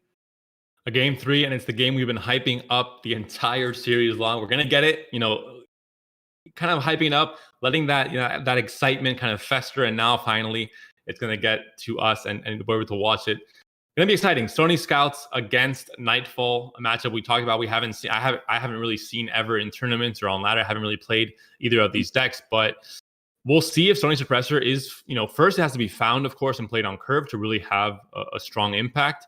And if it'll be enough to really swing the matchup in favor of Scouts when it usually is Nightfall, it's a bit favored. Ooh, so I like the flight early. I think you don't mind getting the card draw early, or it's just a chump blocker. I think you want to keep Nocturne. It's awkward to keep Nocturne because if Stony comes down, it's going to be very difficult to proc Nightfall with a 4-mana unit like that. And maybe just a hard mulligan here looking for Diana. I think Diana is going to be the key to this matchup for Salty Simon. Have a little bit of interactivity in the early game and gets it. And Stony Suppressor coming off the top for Calamitas. So this is going to be a very terrifying game. At the very least, Flight is a cheap 1-mana unit to activate your Nightfalls. So maybe a sneaky way to sidestep the debuff from Stony Suppressor. That being said, the Flight kind of maybe not ideal in this matchup to disappear from the board, because you kind of need to have an early game board presence. Scouts plays off of playing on curve and having kind of the pressure building up in turns 1 to 5. So all of a sudden your unit disappearing and not being able to use it as a blocker might be a bit of a problem. We'll have to see how big a problem that might be. If something like Misfortune or something that adds a lot of pressure is found, it can really snowball out of control. But looks like it's not really the case here. Calamitas has a fairly slow start, has a Stony Suppressor, of course, but is missing really the pressure from Miss Fortune and the threat of her leveling up. A nice burst pass there with the Stalking Shadows, just to see, will you develop a juicier target? Instead, just takes down the Valor. And this, both sides have gotten what they wanted. Calamitus has the Stony Suppressor set up, and Salty Simon was able to get Diana on board. So once she levels up, potentially you're able to kind of control this board of scouts. Salty Simon opting, we saw, overlooks the Doom Beast and opts to get the Flight. Again, a cheap unit like this for your Nightfall activator and a nice chump blocker is perhaps going to be a bit more important for this matchup rather than the sustain of the Doom Beasts. And of course, the Stony Suppressor is a universal effect. It's not a one-sided effect. It affects both your opponent and yourself. And Scouts does have to run some cards. They're just very strong. You can't just not run spells. We see cards like Sharpsight and Ranger's Resolve. So half the cards in hand right now for Calamitas also costing a bit more. So maybe not the ideal situation here, and not really that many cheap spells that Salty Simon would want to play early on, like Is From Beyond, for example. Yeah, and depending on Calamitus' next development, like we see the hand very heavy. If a Misfortune or another Grizzled Ranger or something doesn't come down in this mid game, Salty Simon might take the pass to fill up spell mana. And then suddenly the Stony Suppressor doesn't feel as bad when you have that extra banked mana to still make the plays you want. Moonlight Affliction at 6 and Atrocity at 7 just means that those cards are balanced. You don't really care about that. And the Flights are coming through very heavy here. Again, against a slower development, you can tank this tempo loss of it going back into the deck and just drawing through. And still, we could see a very clean attack here from the Flight, of course, elusive. Sharpsight costing 3. You could have played out if you were Calamitas, but I think you would definitely, of course, rather play Misfortune as early as possible and get those procs on her so she can potentially level up in the mid to late game. And of course, after the attack comes in for the Flight, Diana is no longer a threat to taking down the Misfortune. And Salty Simon here making the decision to pass, doesn't want to develop another chump. A 2-1 would die to Misfortune anyway, and you want to maintain these cheap units to activate your Nightfall since those cheap burst spells are off the table. I love that Salty Simon is shifting the game plan to be more focused around the Flight. But now, with Misfortune and Cytherea in play, it's going to be very difficult indeed. You're going to have to sacrifice something as a chump blocker at the very least. We're talking about these power spikes and this pressure building up, and Cytherea is really where that pressure really just exerts itself, and you have to start making some very tough blocks. And this is where the game sometimes gets out of control with things like a rally effect. We see in hand the Relentless Pursuit does now cost 4 and only 1 mana available for Calamitas, so it can happen this turn. But this is where if the board builds up and you can't really trade evenly with it, there comes a time when you're looking at 5 or 6 units surviving an attack and then attacking again and ending the game. The Flight, I think now, once you get into this mid stage of the game, we saw it earlier from Salty Simon, you want to stop top decking it, and you just start using it to block and try to get the rest of the cards out of your deck. Unspeakable Horror just being used to fish. Something like a Cygnus the Moonstalker could be really helpful. A Lunari Priestess to start getting extra units on top of everything else you're doing.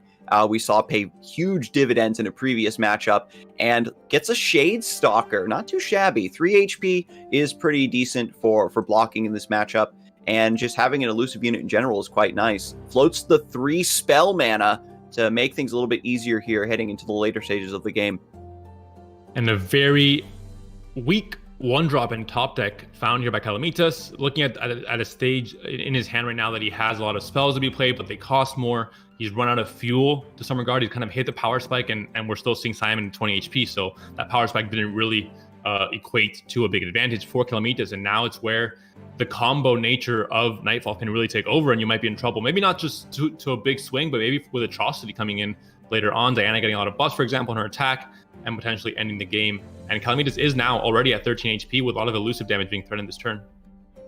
No challengers. There's nothing that's actually forcing the Diana to block. The Flight can still block Cytherea, gives Fearsome to everything else, but as long as you stop that 6 damage coming through, you're still very happy. Scouts known for not having a lot of burst damage. It comes down to them getting a board advantage and then rallying. And as far as Relentless Pursuits go, this one isn't that scary. Yeah, it's more defensive, more I think to throw Simon off of his own game plan of just developing everything and attacking. Playing the Onlooker now first to have a decent blocker. Both the Onlooker and the Flight would be dying to Misfortune, so I'm not sure if they can actually be used as blockers here, unless he wants to try and thread in some kind of a Pill Cascade in hand, for example. Do you take the hit? You sacrifice the Flight at the very least, but keeping the Onlooker alive does mean that you maintain a Nightfall attacker to just get procs on Nocturne. Yeah, I think you're fine taking the hit here. You have now the Diana with 7 attack, and the Challenger of Flush, you can challenge the Cythria, and now anything that tries to block this Onlooker has to have some kind of spell support to survive that trade. So here's the thing. I would like another Shade Stalker to be developed here. So you get the extra buff on Diana to play around Sharpsight. Simon is hovering the Moonlight Affliction. I guess is just saying, if they Sharpsight here, I'll Moonlight Affliction, and that'll be all she wrote, right? Stony. There's a lot of very good targets on the enemy backline for this Diana to kill. Killing the Cythria is probably the best bet, I think. I think he's not just trying to see what's the best bet to kill, but what he can kind of make his opponent play into, where he can use the Silencer from Moonlight Affliction to get the most value and counter his opponent's own spells if it's a Sharp Sight, if it's a Rain Resolve. So what combination of spells Calamitus could use to help his unit survive, and how Simon could best counter that by having the Moonlight Affliction and the 6 mana available.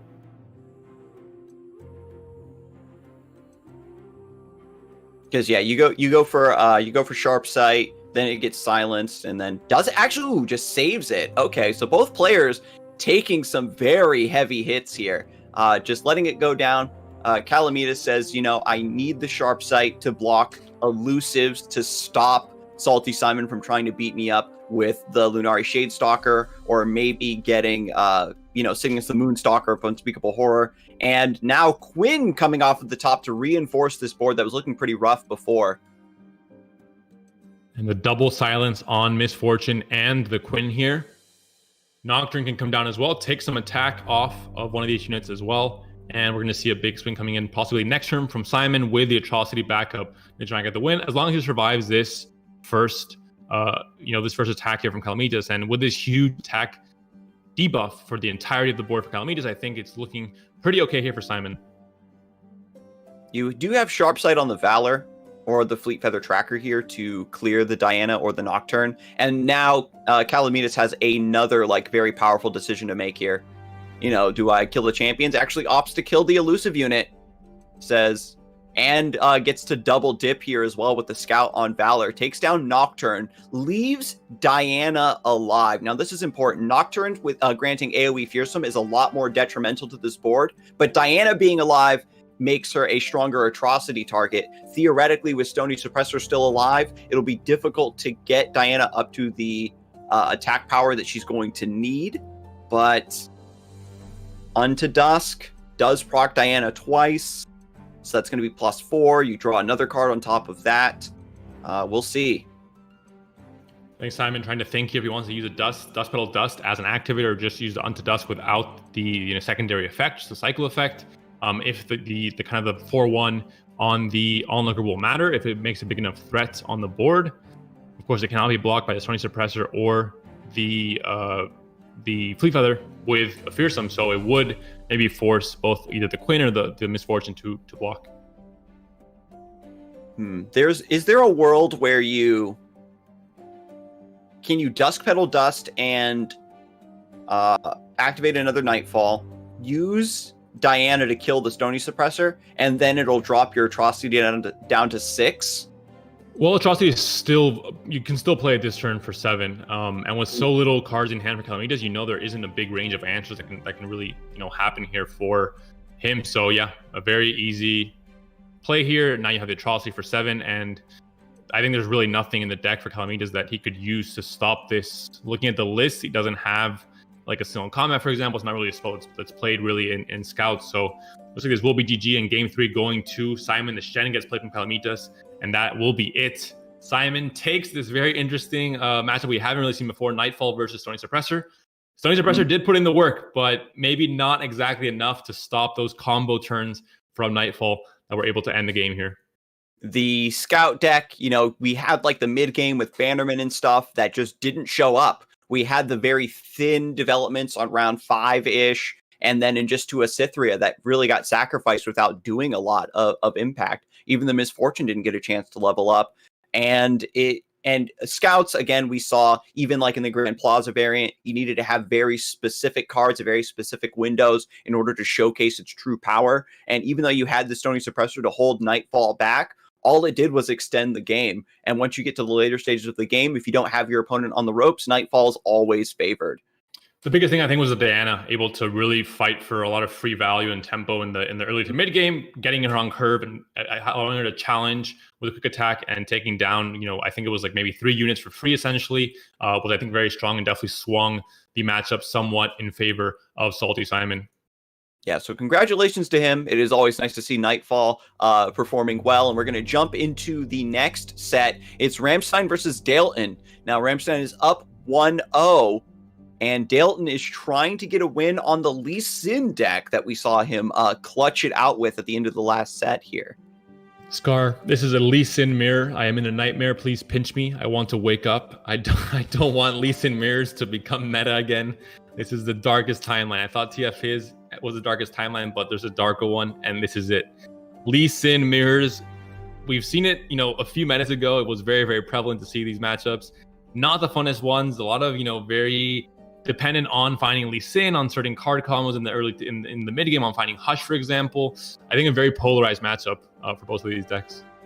And yeah, both players have Lee Sin, and it's going to come down to navigating this mid late game perfectly because of the Eye of the Dragons.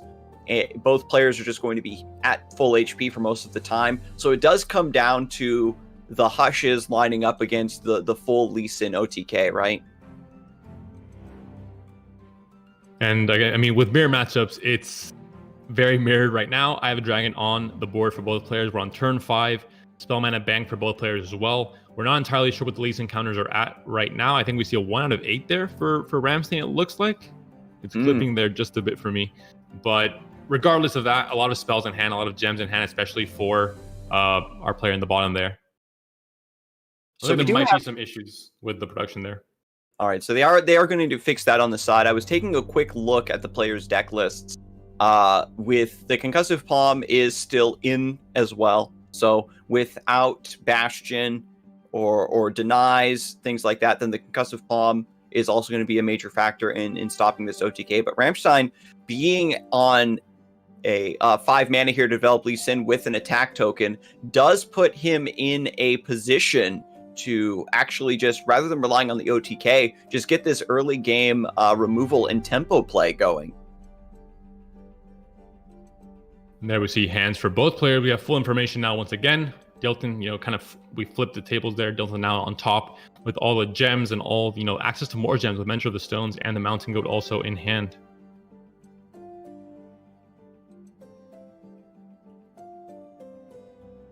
Dalton still thinking about how I want to develop. How do I want to play around this Lee Sin? You can play the Mountain Goat, maybe generate another gem, but you have plenty of those. Do I want to just give attack to the Eye of the Dragon? If you play the Goat here, it does open up Pale Cascade.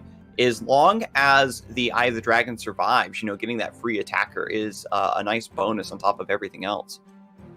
Of course, the biggest thing is having that 3 mana up at all times for both players, because Hush is a huge blowout card in this matchup. At burst speed, can't be nullified, of course, and can do a lot in just, surviving a Lee Sin attack or getting a good trade if Lee Sin decides to challenge an attack before that big combo turn.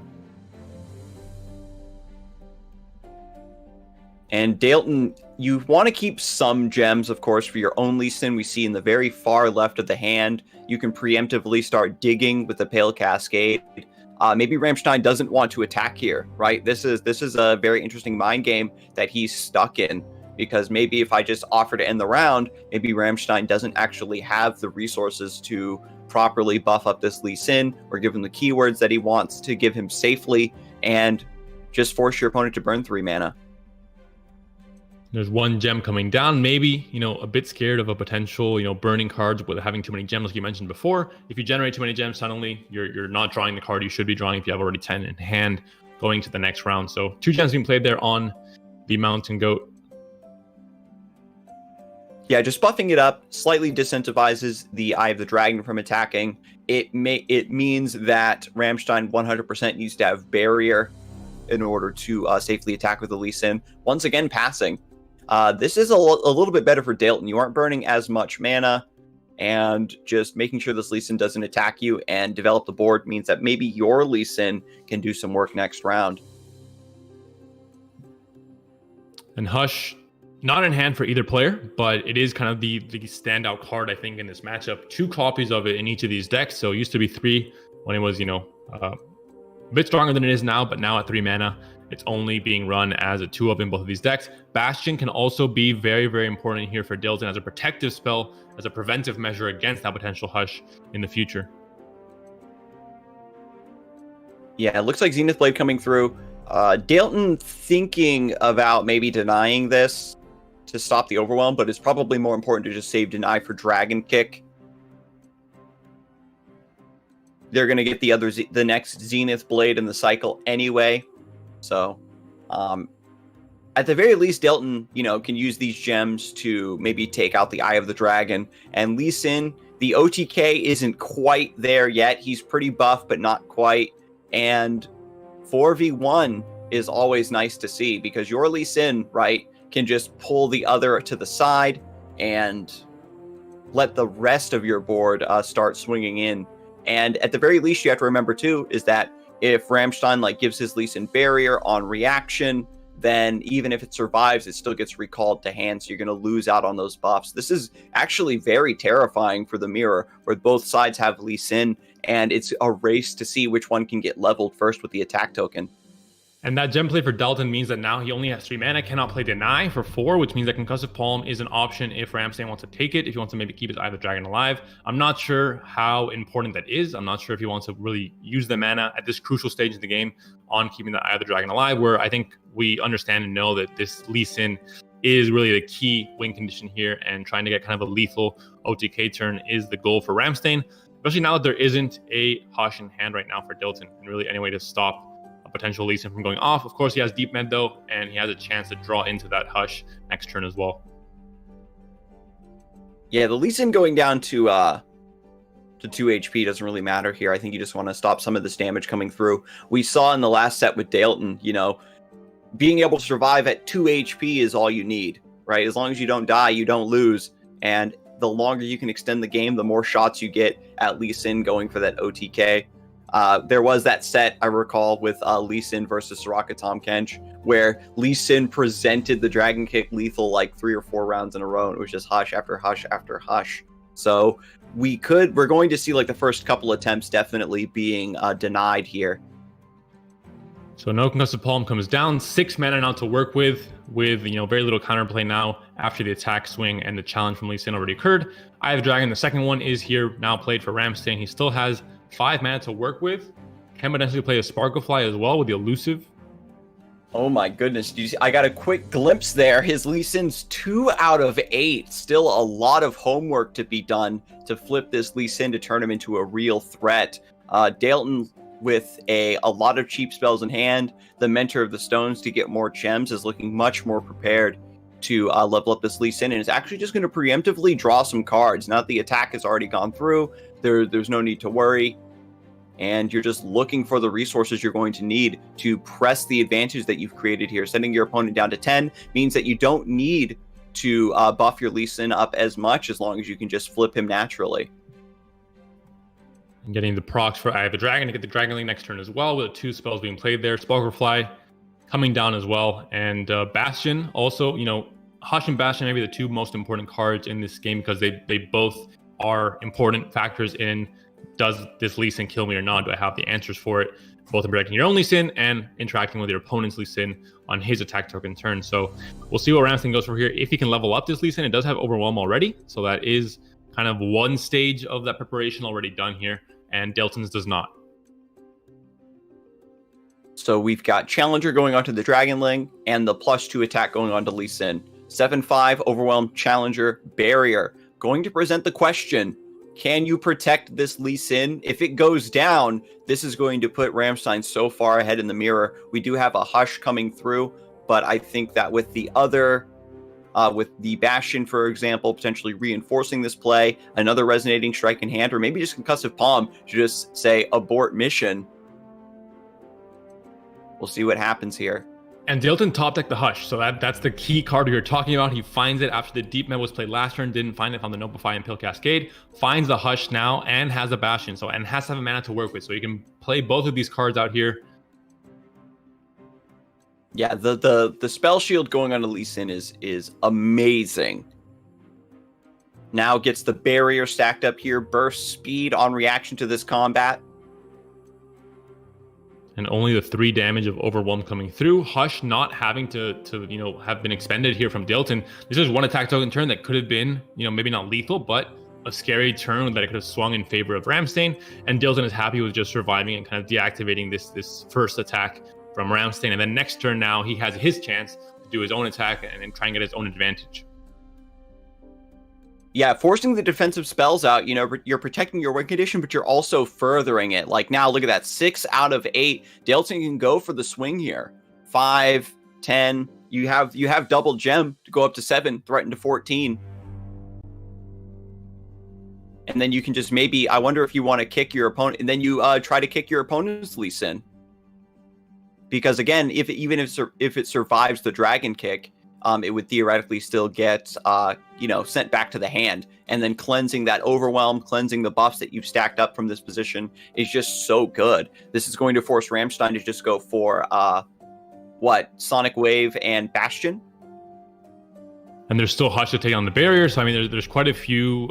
Again, maybe you're missing a deny potentially for the Dragon Kick. I mean, he has the Deep Mana to try and fish for 3 mana, and then he would have 8 mana to work with. He has the Bastion as well, but it's not really going to be of much effect right now. This is looking tough. I mean, this is kind of I think the Lee Sin hitting its power spike is benefiting Dalton more on this turn than it did Ramstein last turn. He was more prepared for it with level up and with just the hand he had and double Hush backup and the Bastion already being played on the Lee Sin last turn. Yeah, having the early curve with the Mountain Goat and generating a few more gems, you can really see how important it is to have those 1 mana spells accelerating that win condition. Goes for the fish, looking for a deny against this Dragon Kick, looks like. And now you don't have the deny. If you try to fish more, you don't have enough for deny and Bastion. So if you do go for Bastion, you do, the Spell Shield will absorb the Dragon Kick, and your Lee Sin does get Barrier. But this opens up to Hush. And again, still 7 mana to work with for Dalton, and he has a very versatile pool of answers in hand. He has a deny. If there's a deny played from Ramstein, he can just deny back. He has double Hush, not just one. So, I mean, he can counterplay this Bastion pretty effectively as well. And you don't even need to overextend, right? For double Hush here to stop this lethal, because you have deny for the Dragon Kick. You can still potentially buy yourself another round regardless. To just have your Lee Sin present the lethal, and the more pressure every single time, every attempt you make to OTK your opponent, you're draining them of resources over and over again. There's a Hush coming in. Yeah, that just takes the Spell Shield, and because the Spell Shield goes away, again, the Dragon Kick still recalls the Lee Sin when it goes through. But the damage does come onto your Nexus. It's not the end of the game, because at the end of the day, the damage isn't so relevant unless you're dying, because it is kind of a OTK kind of thing. If you survive this turn, then maybe it's fine. You can just get your own win next turn. We still see obviously 2 Lee Sins in hand. We still see Zenith Flare. We still see Pill Cascade, but the key factor is there's still a second Hush in hand for Dalton to use if he needs to use defensively, and he has both Notify and Deny to stop any kind of more creative plays happening from Ramstein. Zoe being drawn at this point in the game, not ideal. It really does have no impact at this point. Zoe's in the deck just as a second thing the deck can do. Maybe helps hold down the early game against these more aggressive decks that are trying to punish you for developing a combo. But Lee Sin now for Ramstein, 7 out of 8. And you're back to square one. You have to develop the Zenith Blade now to give this Lee Sin Overwhelm so that your kick can do the double damage. And when you're taking this development turn to kind of build up your Lee Sin, Dalton's all ready to go. Leveled up Lee Sin in play, has Spell Shield, has the cheap spells in hand to give him Barrier. Not even Barrier, you can just give him Challenger, right? At this point, once he's leveled up, you only need one spell. And then Deny and Hush to just sidestep all of the counterplay to try to force through this last little bit of damage. Yeah, I'd be very surprised if Ramstein finds a way to get an advantage and get a win here, because Dalton, like you said, is so far ahead on the board right now with obviously his Lee Sin. You know, so far ahead, you're only seeing 2 units, but it's a Lee Sin with Bastion, and that's kind of the holy grail of this deck. It's what you want to see. And then it's leveled up already. It's missing the Overwhelm, that is true, but you have such a great hand and so much mana still to work with now with the Hush and Deny and Opify, etc. So I have to admit, it looks like it's very much in Dalton's favor. So let's see here. We can maybe go for a Sonic Wave. Just pull that 8/7 Spell Shield Lee Sin to the side, right? Use the Dragon Link to sacrifice it.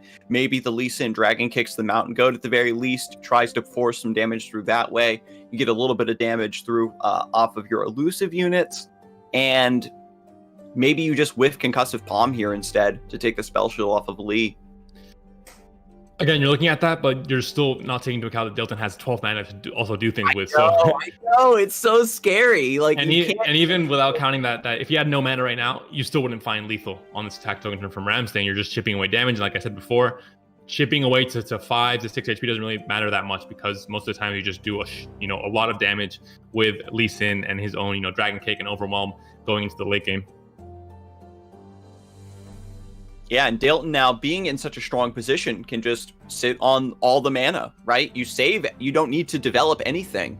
You don't need to open yourself up to maybe giving your opponent an out that you didn't consider. Mentor of the Stones here being developed just to say, okay, please kill this so I can get some gems. And if they don't kill it, then Lee Sin gets +2/+2 anyway, and is threatening you for even more damage. So yeah, just a great low commitment development here. Everything else you can save is pure reactive. There's the Lee Sin coming in. The Elusives, of course, attacking because no reason not to. Same with the Ephemeral here. The Ephemeral does give a chance for the Mentor of the Stones to block though and to die. So you're kind of giving it a chance to say, okay, I'm going to suicide here and just get the gems for the Lee Sin, which is maybe what Dalton wants by playing this Mentor of the Stones on the defense turn. Yeah, and arguably Dalton could just let this through, go down to 8, go down to 11, because you're threatening lethal so consistently next round. What do you? I'm trying to think, like, what cards is Dalton thinking that Ramstein could have to prevent the lethal next round? You just like Deny for the Dragon Kick, I think, is probably your best bet, because Lee Sin does still have a very high attack total.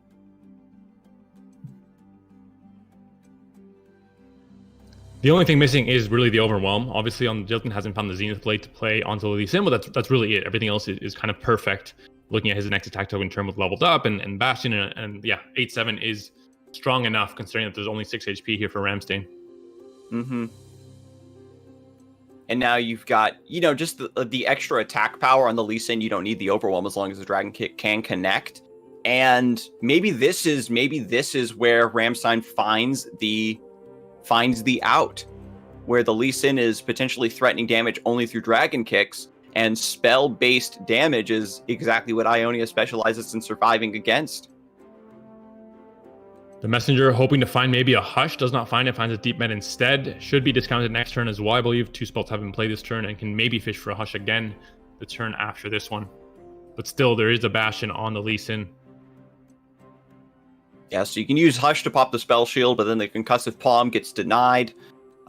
There aren't a lot of cheap spells to actually flip the Lee Sin. You could just whiff the draw on Pale Cascade just to give him Challenger. Opts for a counter Hush.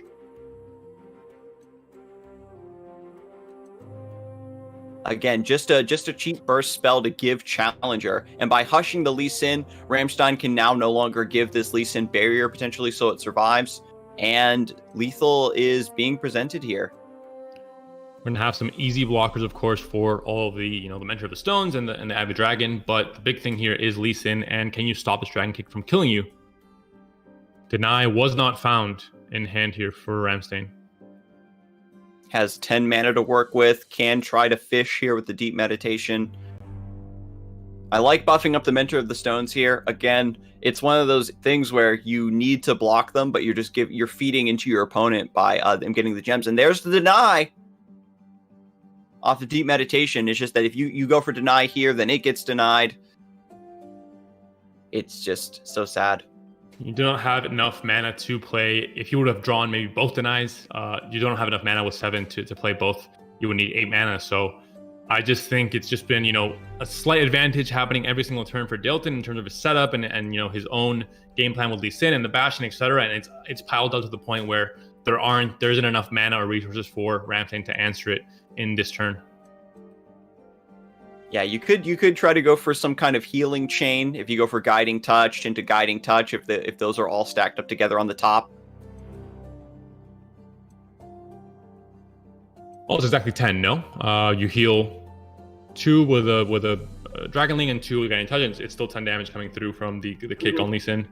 You would maybe need Pale Cascade as well, but it's not going to be possible. Not enough mana. Again, 1 mana off. So it's just a case of just not having enough resources and enough of the right cards in hand. If that deep meta were just a deny, for example, last turn, didn't have to waste that 3 mana to draw this turn, maybe there was a chance, but missing those key cards at the right moment for Ramstein is going to punish him, I think, in a matchup where if you have a slight mistake or slight disadvantage, you end up losing because it's so kind of polarized, the effect of Lee Sin, if his effect goes through.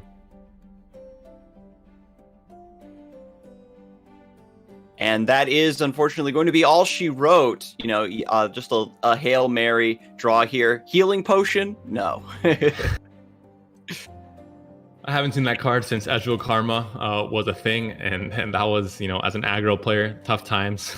Almost killing your opponent, and then just, 3 healing potions come in. But that will be game 2 going to Dalton. So it ties the series 1-1. We're still in the semifinals of the winners bracket, and we're going to a final game 3 where we're going to see Ramstein, of course, staying on this Lee Sin Zoe deck, and Dalton will be playing Trundle, Lissandra, Matron combo control. So interesting that we've seen kind of very prevalent at the start of kind of the whole Shuriken expansion, died down a bit, and now a few players have brought it once again to this tournament.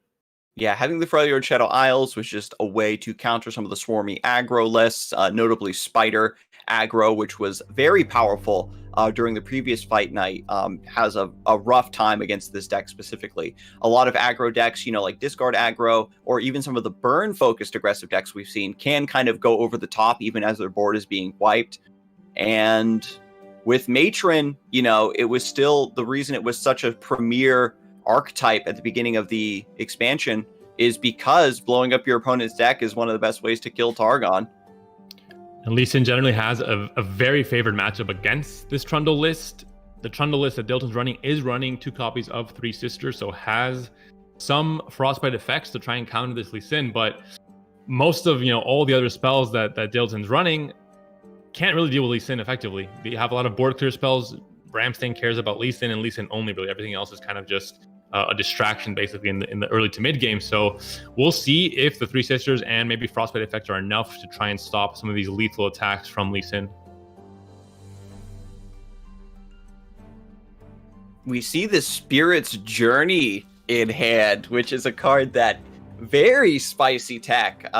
It's 5 mana, kill a unit, and then revive it, and you can use that on your friendly units so that you can resummon, get ice pillars, things like that. But you can also use it as like a sneaky way to remove an enemy unit from combat. It's like a concussive palm almost. And without Bastion on Lee Sin, that could be another avenue to avoid that OTK. Yeah, it's definitely a card that I think has been overlooked in terms of, different situations in which you can get value from it. It's not just, I think it's hard to pinpoint exactly where, Vengeance is just like, oh, Vengeance, you kill a unit, okay, great. But Spirit Journey has a few more subtleties to it that can really shine in very specific situations. And with this setup too, with the Spirit's Journey, typically I think we see in that slot Three Sisters in Tomb or just Lissandra's in Tomb is usually what kind of overshadows the effect on this card. But overall, I do like its inclusion here, especially if you're anticipating, right? I'm going to bring Trundle Lissandra. What deck is going to give me the hardest time? And of course, Lee Sin has been very, very popular on the previous week leading up to this tournament. So I think it's a really strong read here to tech your deck ever so slightly against this OTK. Ramstein now still developing in the early game with the Zoe. And against Freljord Shadow Isles, you can't realistically rely on her flipping, but it's still nice either way to get these extra resources here and there, trying to maybe get Crescent Strike to help out against the Watcher. And Ramstein gets a discount onto the Lee Sin, currently now at 4 mana. You can play out the Mountain Goat this turn, and you still have the Pale Cascade as maybe a potential buff to help keep Zoe out of range and start thinking about potential Zoe level up. Looks like Zoe will attack first, see if Dalton has something like a Valface, which he does have in hand, to try and stop his attack and kill the Zoe off. And then Ramstein has a chance for some counterplay with the Pale Cascade. Looks like it's not going to be killed just yet. Not enough of a threat for Dalton. Yeah, the list again has triple Avalanche, a couple Ice Shards, no Blighted Ravine. Oh wait, no, there they are. 3 Blighted Ravine. So a lot of AoE coming through, and Dalton probably just saying, I can kill this Zoe almost whenever I want. And as long as she just stays not close to level up, right? As long as she's not close to leveling up, I can take my time and focus on my own game plan. I think a lot of decks sometimes might get baited for putting a lot of resources into answering the Zoe and fall too far behind on developing their own pressure against this list. The Trundle can be played here on curve for Dalton. Of course, you want to play Trundle on curve, get the use out of his regen and his nice stats in the mid to late game. And if it does that, end up dying, you have a chance to replay it. You have 2 in hand, and you can get 2 Pillar, which is obviously part of the big explosive combo with the Watcher and Lysandra. But Lysandra is also missing here, although you do have pretty much everything else: the Fading Memories, the Matron, etc. As long as you can get Lysandra snuck in somewhere here, or after, on round 9, for example, then you should be good to go. Notably, Lee Sin was discounted by the Moonsilver on Ramstein's side. There is a nice source of Spell Shield to kind of help out, or you do get the Crescent Strike to stop Watcher from attacking you. The Serpent is the only card that you can pick that you can play out this turn and then not overdraw next turn. He would be sitting at 10 cards if he kept anything else, and only has 1 mana, so he cannot play any of those cards, and he would have burned the card he drew. So potentially thinking that he values a draw here, wants to get exactly 10, and now he has to play that with that in mind, because Mentor of the Stones also gives you more gems in hand, and that could continue being a problem the rest of the game. Very heads up play there. Lee Sin, you have like the guiding touch. Every time you play a card, you're drawing a card. And when your hand is very reactive like this with the Hushes, and very expensive with the Concussive Palms and the Bastion, it is pretty difficult to get set up. And if you develop Lee Sin too early, when you don't have the mana to protect him, then he gets scooped up by a Vengeance, and you're kind of down to square one. Or even just Ruination. I mean, there's 9 mana currently available for Dalton, and that would be, without deny to stop it, of course, it would be a huge problem. One of the reasons why this matchup is so maybe favored for Lee Sin is because you have these huge spells like Ruination, like Vengeance, and Deny really just feasts on stopping those Avalanche as well sometimes. Just keeps going for cycle. Needs to set up a board, needs to keep it clear. Dalton might even opt for a cheeky Ice Quake here. Like, the board is just like so non-threatening when you're playing Freljord Shadow Isles. You're just like, as long as I get an Avalanche or a Blighted Ravine, I really don't care about all of these small units being developed. You can use your HP for a resource pretty heavily as well, because Lee Sin is going to be looking to OTK, which is kind of nice. You can just take a lot of this chip damage. Freljord Shadow Isles, a deck that has struggled sometimes with getting chipped out by some of these more aggressive decks. But when your opponent's win condition is one big final burst and isn't going to be like a wide buff to up board, you're definitely more comfortable taking this damage. And Dalton now, of course, just taking a lot of time to just calculate the line of play leading up to the Spectral Matron.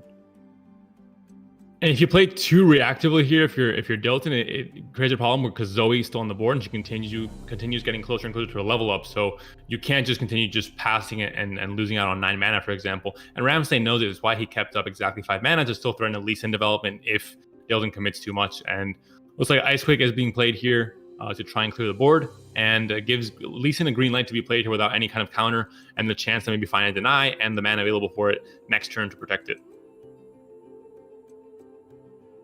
The Bastion is, a little bit of not as guaranteed in this matchup as well as we saw like in the previous match, where dealing with the Bastion, you have to sacrifice something really expensive like Concussive Palm. We already see Dalton has like Vile Feast plus Vengeance.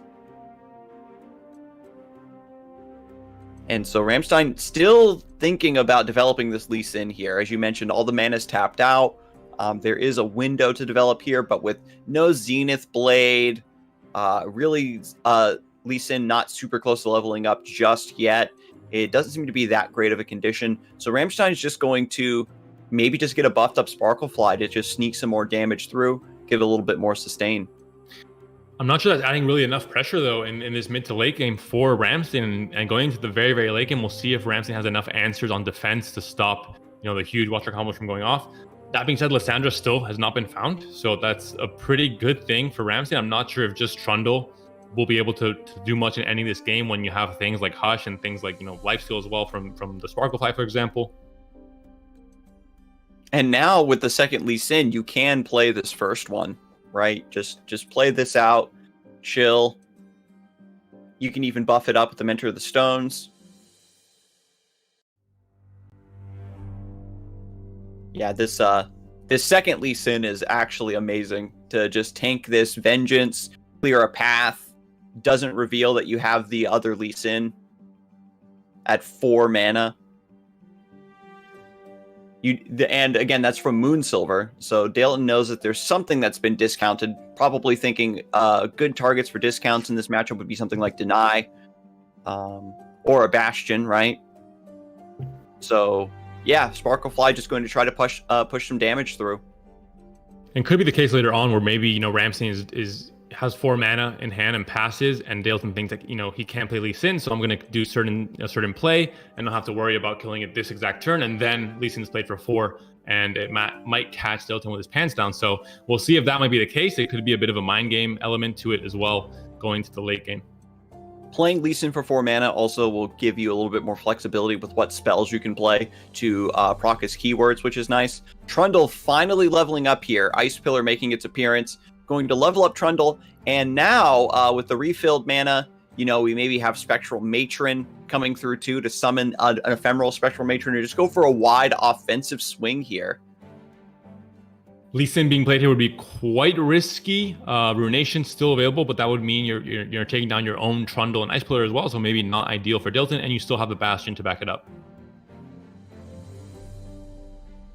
The Sparklefly is granted vulnerable, so the Trundle can slay it this turn potentially.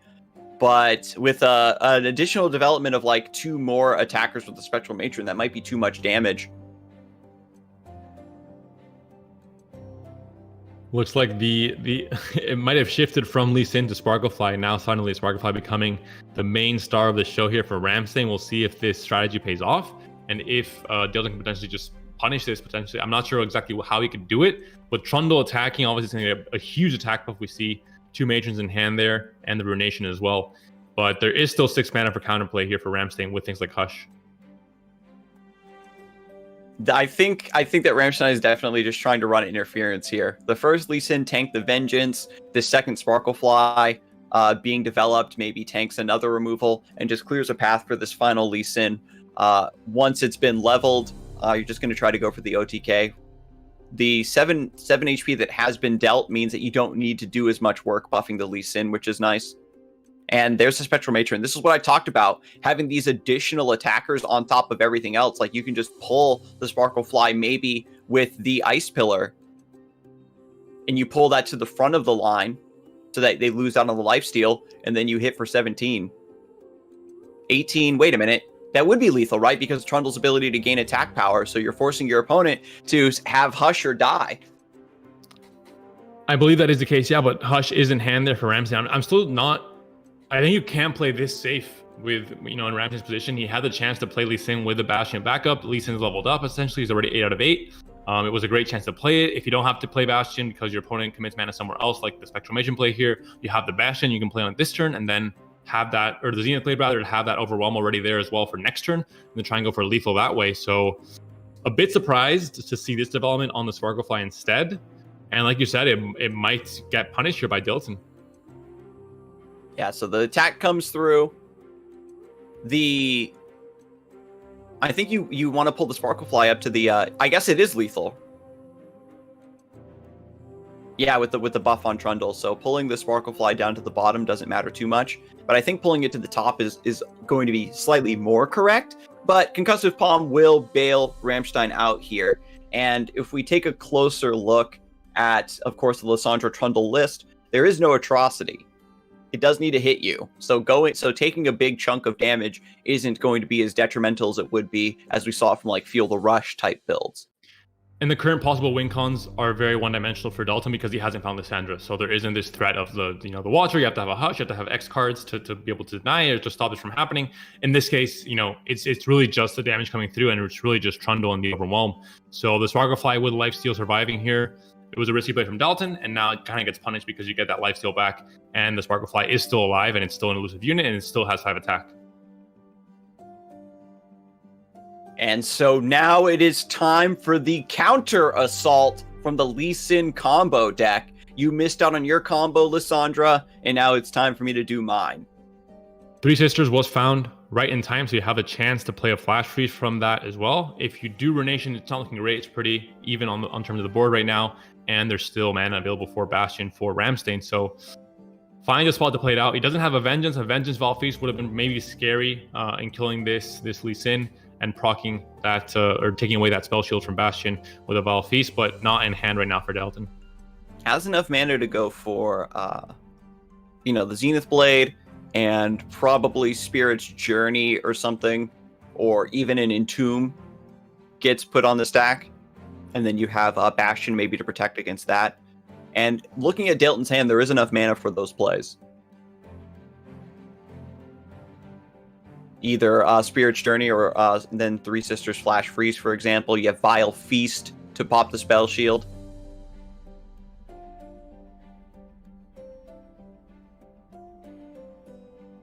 And the Spirit Journey has been in the hand since the very beginning.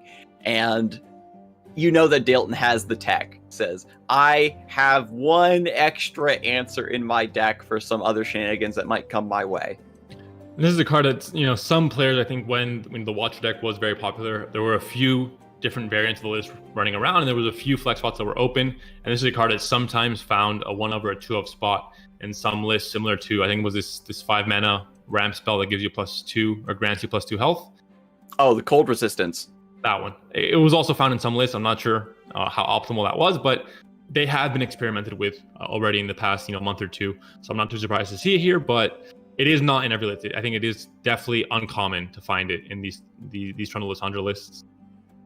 And because Fight Night is an open deck list tournament, the players love to bring these 1-ofs just to increase the pressure and mind games on the opponent. So here it is, Spirit's Journey being put on the stack now. This is going to stop the Zenith Blade from connecting with its intended target. And of course, Bastion can be played, but then Vile Feast is definitely an answer. And I think Ramstein was playing around that last turn as well with the potential for 9 mana Vengeance plus Vile Feast combo. So I'm not sure. I think he's pretty aware that it's definitely a possibility that Vile Feast is in hand for Dalton.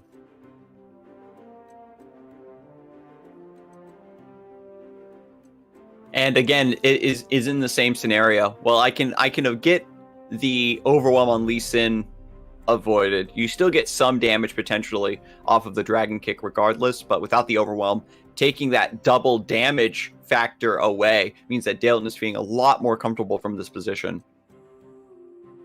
And still 5 mana up for Dalton, so has the potential for 1 mana Three Sisters into the 3 mana Flash Freeze for 4 mana total. And from this point, and you can see here, because Lee Sin died and that spell fizzled, another spell does need to be played in order to give Challenger. So by giving Lee Sin Challenger, you're tapping under Bastion mana.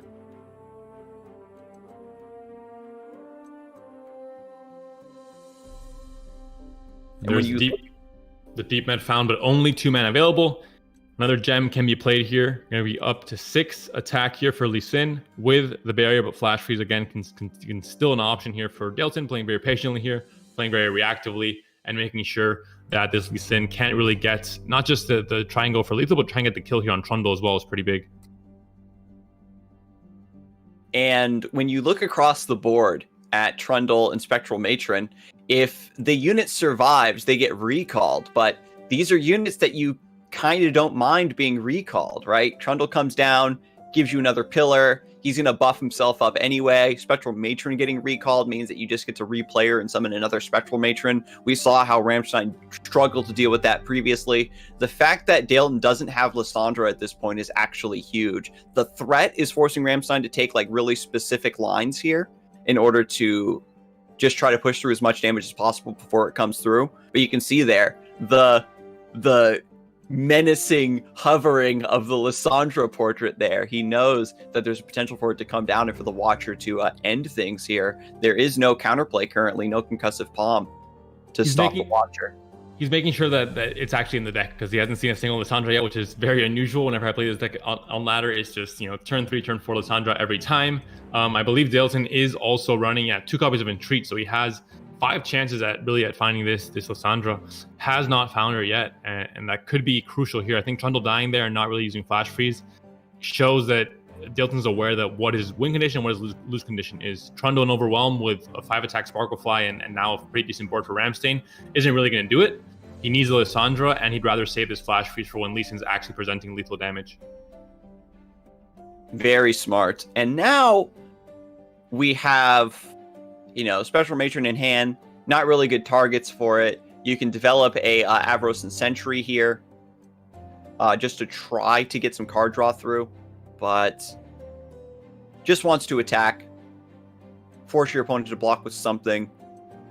Biggest thing here is that there is enough mana for Ruination into Vile Feast. So if Ramstein overcommits here, doesn't have Deny right now to help him out, he has to either find it from deep med or has to play very reactively here, waiting to see what Dalton commits and making sure he's out of range of a Ruination or a Vengeance plus Vile Feast combo.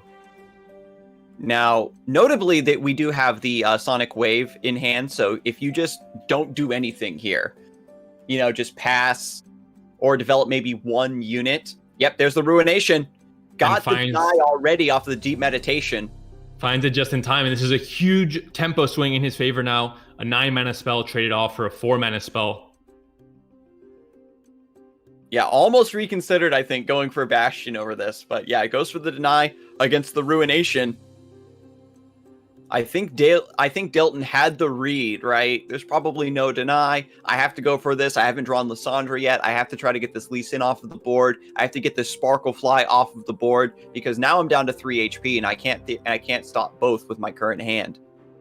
And with only 4 mana available for Dalton, nothing really scary in this exact situation or matchup that can really threaten the Lee Sin at this point. So Ramstein now can easily redevelop here, going for a big swing, not just counting on this Lee Sin for lethal because Flash Freeze might be a thing, but going wide enough to really have, with both the Deny and the Deep Med played this turn, it means that you're going to have double Dragonlings and a full 6-unit board attacking next turn. So you can rely on not just Lee Sin to win the game, but just your normal units as well. And there she is, super late to the party. Ironically, Freljord Shadow Isles is very similar to Lee Sin in that you can spend all day building up towards your win condition, but if you don't draw it on time, then your deck is going to struggle to close out the game. And despite having so many different answers to keep this Lee Sin down, to stop the Dragon Kicks from coming through, it just wasn't enough. We have 5 damage being presented on an elusive unit. There is 3 Sisters in hand, a Withering Whale to clear these Dragonlings. But I don't think that's going to be enough. The Flash Freeze, the Denies is pretty much all damage from Lee Sin. There's no Overwhelm on it either. Withering Whale stops a lot of damage and heals for 3 as well. You have Vile Feast as well, draining, and maybe you can actually kill off one of the Eye of the Dragon, which is unfortunate, but we'll see as the Oracle Eye does the math for us. There are quite a few answers here, and enough mana to really pull them all off if you're Dalton. I'm not sure if it's going to be exactly enough, though.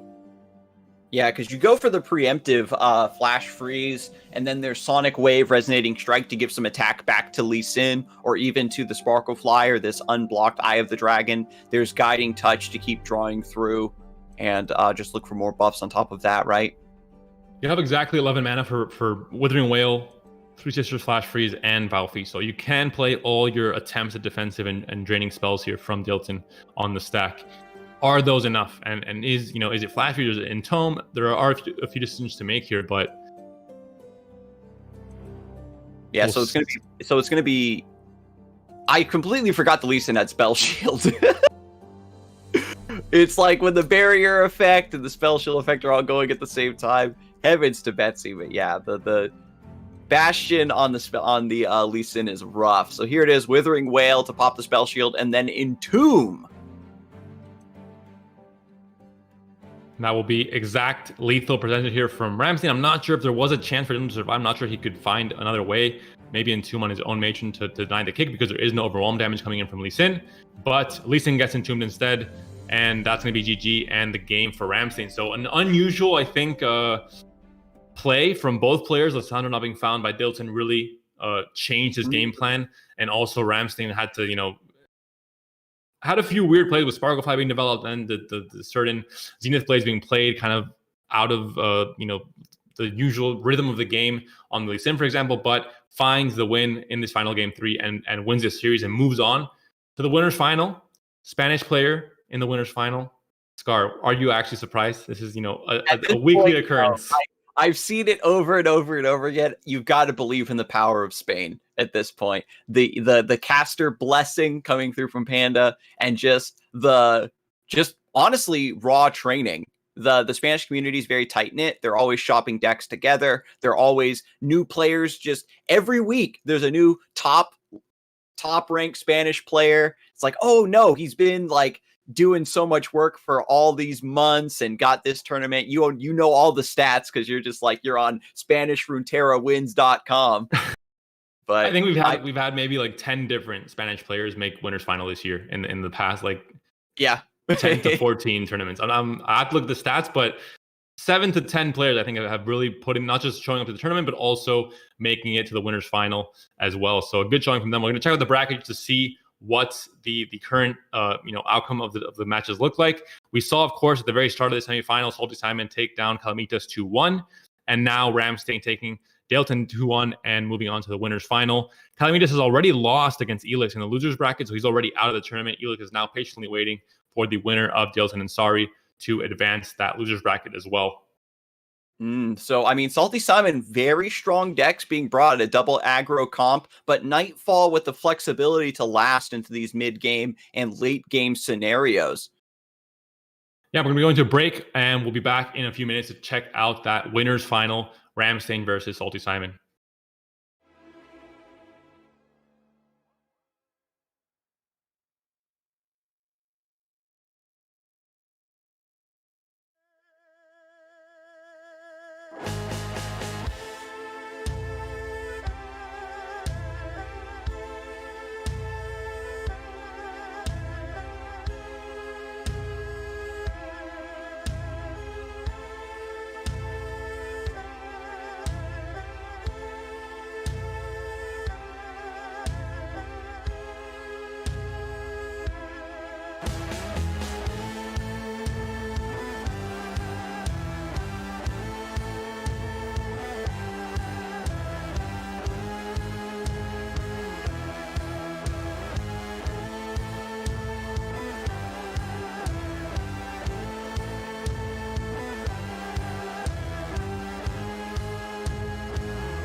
Hello, everyone, and welcome back to Fight Night Legends EU. You're just in time for the winners finals. We saw Ramstein able to kind of clutch it out there against that Lissandra list where Lissandra showed up late to the party.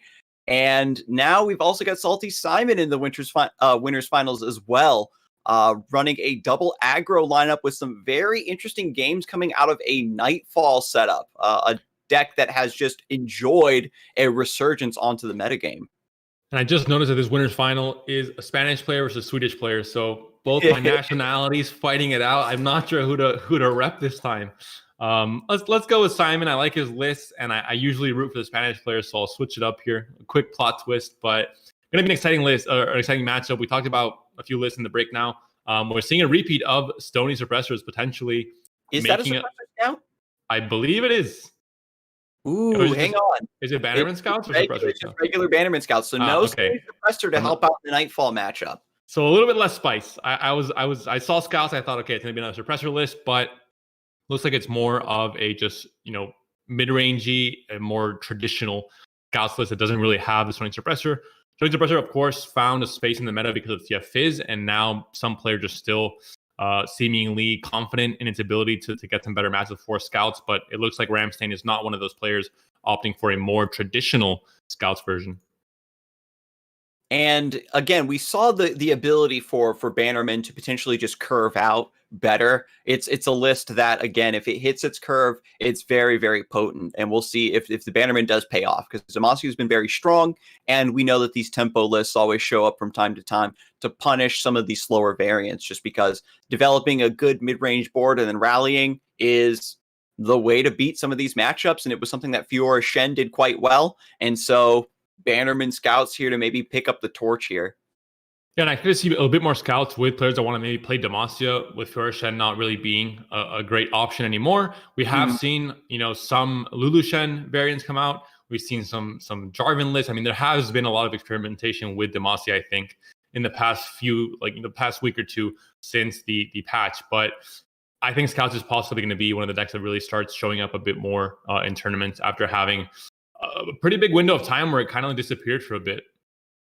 And complementing that scout list is going to be a Lee Sin deck. Now, we haven't had a chance to look at this list directly. We've only been jumping into the games in progress. So we have a chance to kind of analyze the distribution of cards in this list. The Concussive Palms being run as a 2 of. This is a card that left the deck list for a little bit and has now made its way back in. You do need to account again for these rallying decks and these more aggressive win conditions. Only 2 copies of Deny, 2 copies of Notify. Looking at the list, everything seems pretty balanced. And just notably, in the early game, a couple copies of Sparklefly as a sneaky extra sustainability and win condition potentially with Mentor of the Stones. Yeah, the biggest things to highlight here are maybe the Sonic Wave, of course, being included as a 1 of. There only being 2 Hushes, obviously after the nerf to 3 mana, makes a lot of sense as well, and Notify as well. There are some metas where 3 copies were run with like Go Hard, etc. back then, where I think it's the meta where Lee Sin was also very prevalent. But in this case, in the current meta, I think it can sometimes be an awkward card in hand due to its reactive nature, and keeping it to 2 copies, I think, is probably the correct option for consistency and more optimal results. And yeah, as we saw with the list, fortunately, all the Lee Sin players that we've seen today have been very lucky to get their Lee Sins on time. And that's been one of the bigger struggles with Lee Sin decks, is that if you don't draw a Lee Sin, your win condition is severely delayed. But potentially with Zoe and Sparklefly, you have a side thing your deck can do. It's not quite as strong, but the loss of Aphelios, I think, really hurts this archetype too. We did see Aphelios Lee Sin starting to kind of crop up in the previous metagame. But of course, this is going to be contrasted with Salty Simon's very aggressive lineup, which hopefully will punish a combo deck like Lee Sin. So we've got Discard Aggro first up against Lee Sin. It looks like both players already have their deck selected and are ready to go. Discard Aggro has been, I think, Salty Simon's lead off every game so far. And we saw the hand there for Simon. Looked like it had 2 Jinxes in hand, House Spiders, so not really the ideal starting hand. A few, not going to say bricks, but not the ideal curve to start things off. And Discard Aggro is a deck that really wants to try and find this perfect curve in the first 3 to 4 turns to put a lot of pressure on the board and on your opponent. And Ramstein on the other side, he finds a pretty fantastic curve here. Has the Zoe, has the option between the Mountain Goat and the Sparklefly on turn 2. And looks like he has a pretty good early curve to have some good blockers for this aggressive push from Simon. This is going to be one of those matchups where Zoe's not going to be doing a lot of like offensive work. Getting super cool star chart is very important, potentially for Equinox to stop a crowd favorite, or even Crescent Strike to stop like these really wide aggressive swings. But early Daring Poro is really going to put a stop to that. And it just comes down to, can Salty Simon get the high roll? Nice 2 damage already getting through. And the wider the board gets, the stronger the crowd favorites are going to become. And the Sparklefly there made it a bit awkward for Simon to attack with either the 1/1 Spider or the Poro, so only attacked with a House Spider there. And now the Sparklefly can be used to regain at least 1 health back here, because the Poro is not going to block. It's going to try and block the Zoe instead if it does attack. Thinking about passing here, I do like this pass. Again, you're just floating spell mana, keeping yourself open. There's not a lot of threat on the board right now. You can always develop a double Mountain Goat this round at 4 mana. And Salty Simon opting to go for the Flame Chompers here with the Arena Battlecaster granting attack to Flame Chompers gives you the opportunity to potentially remove Zoe. This is a win condition that the deck doesn't necessarily care about, but if you miss your high roll and the game gets drawn out, if Zoe flips and then AoE lifesteal hits, there's no way for Discard Aggro to overcome that. So Flame Chompers, again, just trying to look for some tempo generation here. And Zoe is currently at 2 out of 10, it looks like, or maybe a bit more than that, but still not going to be leveling up anytime soon. And there are going to be Poros to block and to maybe potentially even try and trade with the Zoe. So any idea of maybe trying to bash in Zoe, I think, is obviously not going to be the answer here. Instead, trading away the Mountain Goats, getting some gems, keeping the Sparklefly on the board for the heals. If you attack next turn, even if it's just 1 HP, it still does end up mattering against a deck like Discard Aggro. And the main focus of the game plan, of course, will be on Lee Sin with all these gems you're going to generate. Yeah, Salty Simon has a pretty strong early swarm here, but no crowd favorite to really top this off. No vision either. Now, with the Sparklefly being kept alive here, I think Ramstein's really hoping to get a Mentor of the Stones here pretty soon, start buffing that up, because the repeated healing, even if it is chump blocked by the Daring Poros, is going to offset a lot of this damage. Early Lee Sin coming down just to hold down the fort, Challenger to snipe some of these smaller units, and threaten Jinx potentially from being developed. Really well timed here for sure. In the past here, opting not to try and attack with the Sparklefly, maybe, at the, scared of it dying, do something like Vision, for example. Jinx now does come down, so some extra pressure added, not just through the units on the board, but also just what Jinx can do if she does level up and does try and start taking over the game.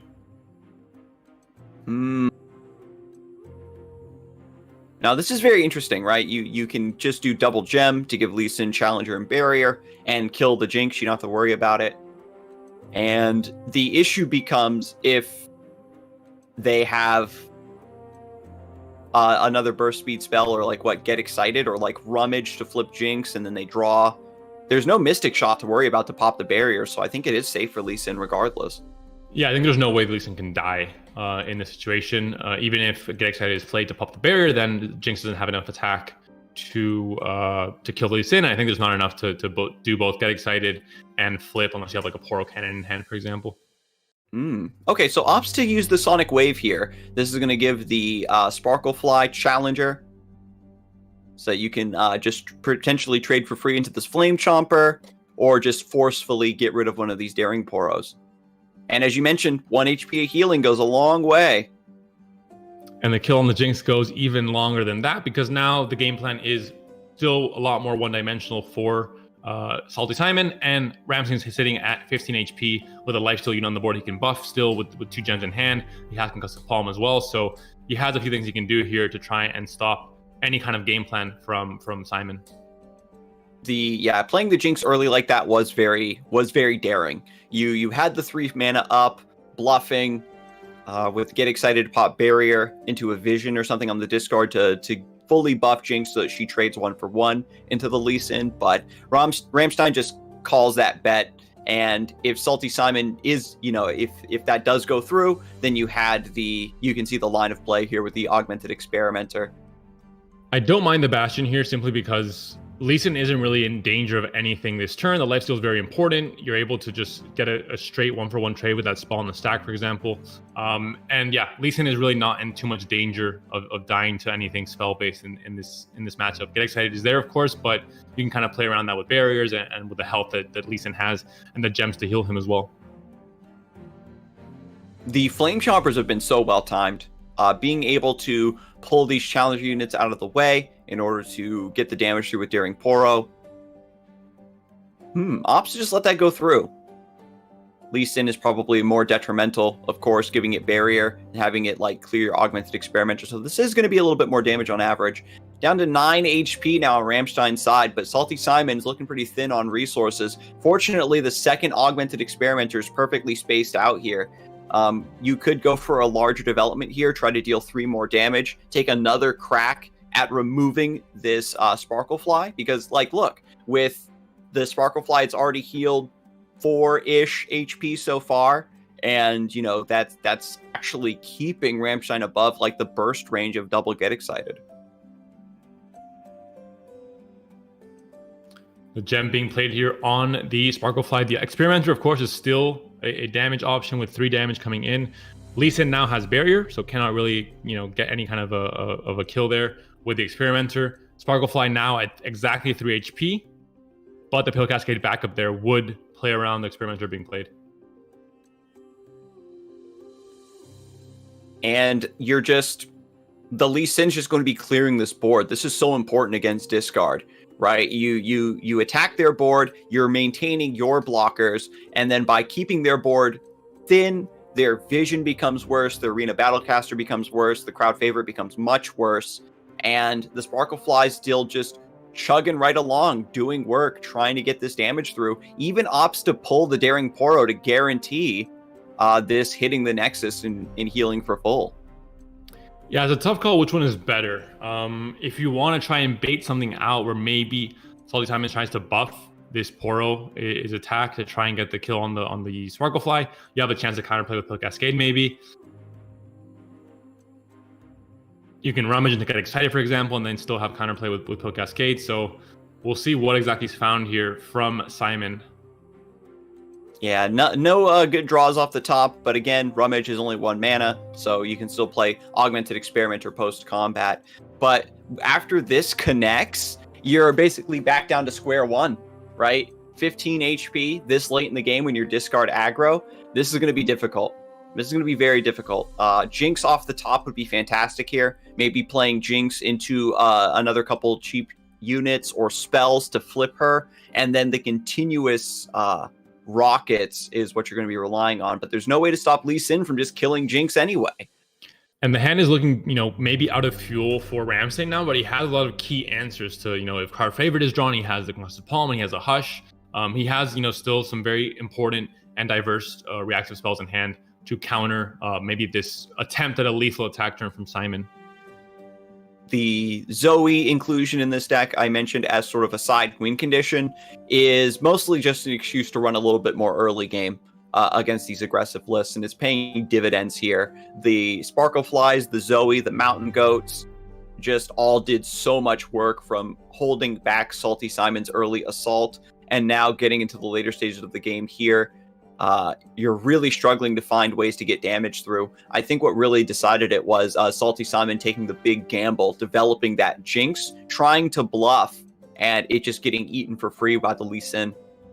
And there is the Jinx. There is the Get Excited. There's, a pretty strong amount of cards drawn there by the Experimenter. I think Ramstein at the end of that turn there was highlighting the fact that he played the Guiding Touch at the very start of his last turn instead of maybe saving it to heal up the Sparklefly, which would have saved it from that Experimenter attack. I thought about it the moment he played it to start off the last turn, and it looks like it did end up mattering quite a bit because Sparklefly did end up dying. But there's a Lee Sin level up. Ramstein has to focus on surviving this turn, and then next turn, I think, if he gets the right attack buffs, he can maybe just 20-0 Simon. That is true. We haven't seen the Zenith Blade coming out of the deck yet. It's just been all about just really strong survival. And discard aggro, it's a deck that you try to count out, and suddenly this happens. Wide board with vision, second Concussive Palm being forced here. And yeah, I think you don't want to stun the rear guard because the rear guard, whatever you stun is going to maybe get overridden by the last Poro, and you would want an actual unit, not the rear guard, to get overridden, because that way the next attack on your next turn is more effective. Although I guess you're not really caring about going wide with Ramstein's current board and situation. It's more just Lee Sin. Yeah, and now look at this. There's Hush. So with Get Excited on the stack, that is going to happen regardless. It clears your hand to flip the Jinx, but it's keeping the Get Excited up, of course, as a way to potentially punish this Lee Sin if it blocks incorrectly. And the Noblefy is massive here on Get Excited. Would really shut down Simon if he tries to go for it, maybe for a lethal burn kill later on. But still, Ramstein still continues sitting on that 14 to 15 HP, which is, of course, very healthy against discard aggro, and is not really in fear of getting burned down just yet. Goes for Get Excited, sends it to the Nexus. Of course, the Lee Sin's not in danger. Because of the continuous barrier generation, it's very hard to take down no matter what. So it's better to just try to burn your opponent out. Now that big Sparklefly is out of the way, maybe the burn plan happens. This also flips Jinx, so you draw 2 cards at the start of the next round and just try to get some more fuel. There is a third Augmented Experimenter in the deck. So it's going to be another big opportunity to refuel here. There's a Zenith Blade, very effective now at getting some extra attack and the Overwhelm, of course, on Lee Sin as well. But first, opting to kill the Jinx. He has the backup of Noblefy, of Deny, of Hush. So, you have all the backup you need, I think, to make sure this goes through. Yeah, Link. The second Jinx being dealt with here before it can get value is so strong. It drew you an extra card at the very least, but the double Concussive Palm was enormous to stop that wide swing. I'm a bit surprised maybe not to see Zenith Blade being played, because now you have 9 mana. You can't really do anything if you're Ramstein. You have to waste this mana. You can play Zenith Blade now, of course, but that's really it. Everything else is reactive, so it does make it so you have some awkward plays now if you're Ramstein going to the next turn, and Salty Simon found the units to develop and still try and continue adding more pressure on his next attack token turn. Yeah, the crowd favorite comes into play as a 5/4, and yeah, there's just going to be a little bit of overwhelm coming through. You force You force Lee Sin to block that. We still have the Spinning Axe, of course, with Draven. So it's a lot closer than it appears, especially, as you mentioned, because Ramstein's hand is so reactive. And a lot of the things that are happening, you're only slowing down your opponent being able to kill you, but you aren't furthering your own win condition. I really would like to see the Zenith Blade being developed this round at the very least. Double Hush could be played on both the... I guess just the crowd favorite is it's the biggest reduction of stats, playing the Hush on it, not blocking, of course, and then just leaving the just blocking the Draven here. If something happens to the Draven where it's trying to threaten the kill on Lee Sin, you have a second Hush that would also give Lee Sin the barrier. So I think a pretty safe block here. And of course, Salty Simon having the Get Excited in hand is going to try to send that to the Nexus, but you're always going to have Notify mana up. At this late stage of the game, you're going to be able to keep 2 mana open up pretty easily. So here it is.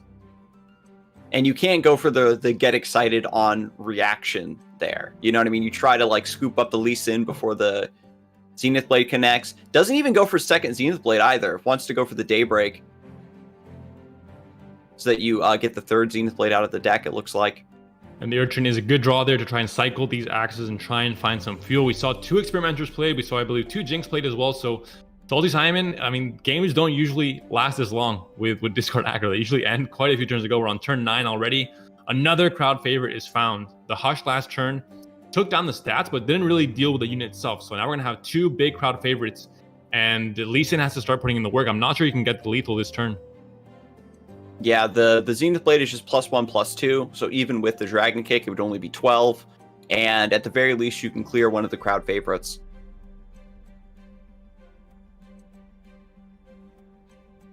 But now you have this tanky Zoe, right, that can block elusives, so there's not going to be any cheeky plays of, buffing up a Daring Poro.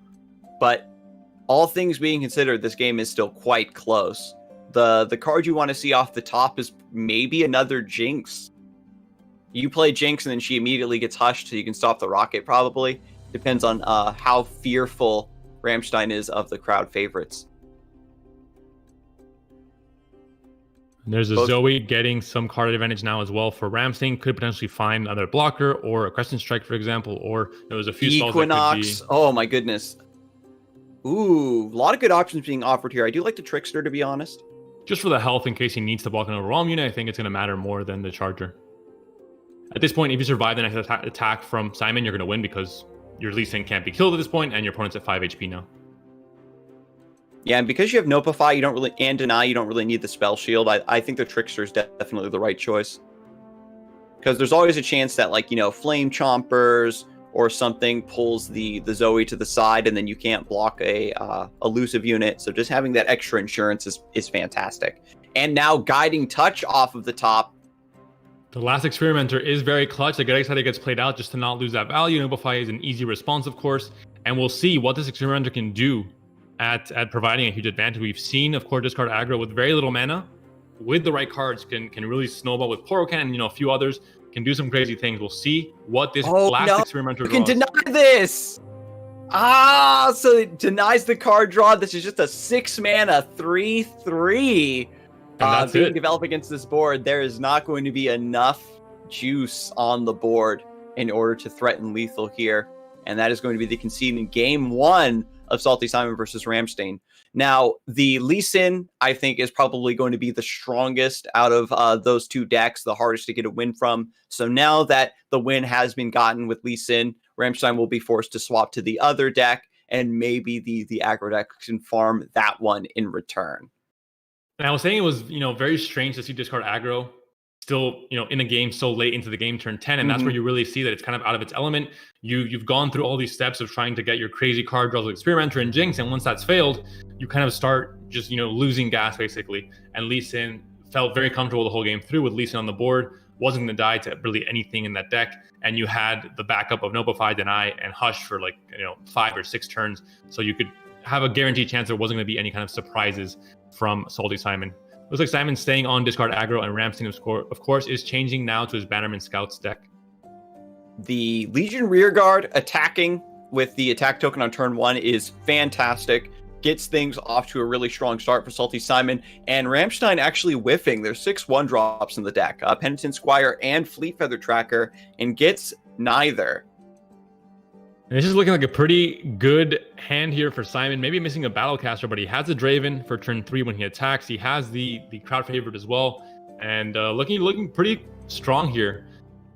Has a lot of different options here, and I guess you can Rangers Resolve. Actually, yeah, this is probably better. You just kill off the O2 and get the clean trade here. Yeah, if you go for Rangers Resolve, you're maybe fearing the elusives a little bit more, or you just scout to clear the Flame Chompers and then the rear guard, and then when you look at your opponent's board, maybe you're fine just taking 2 damage.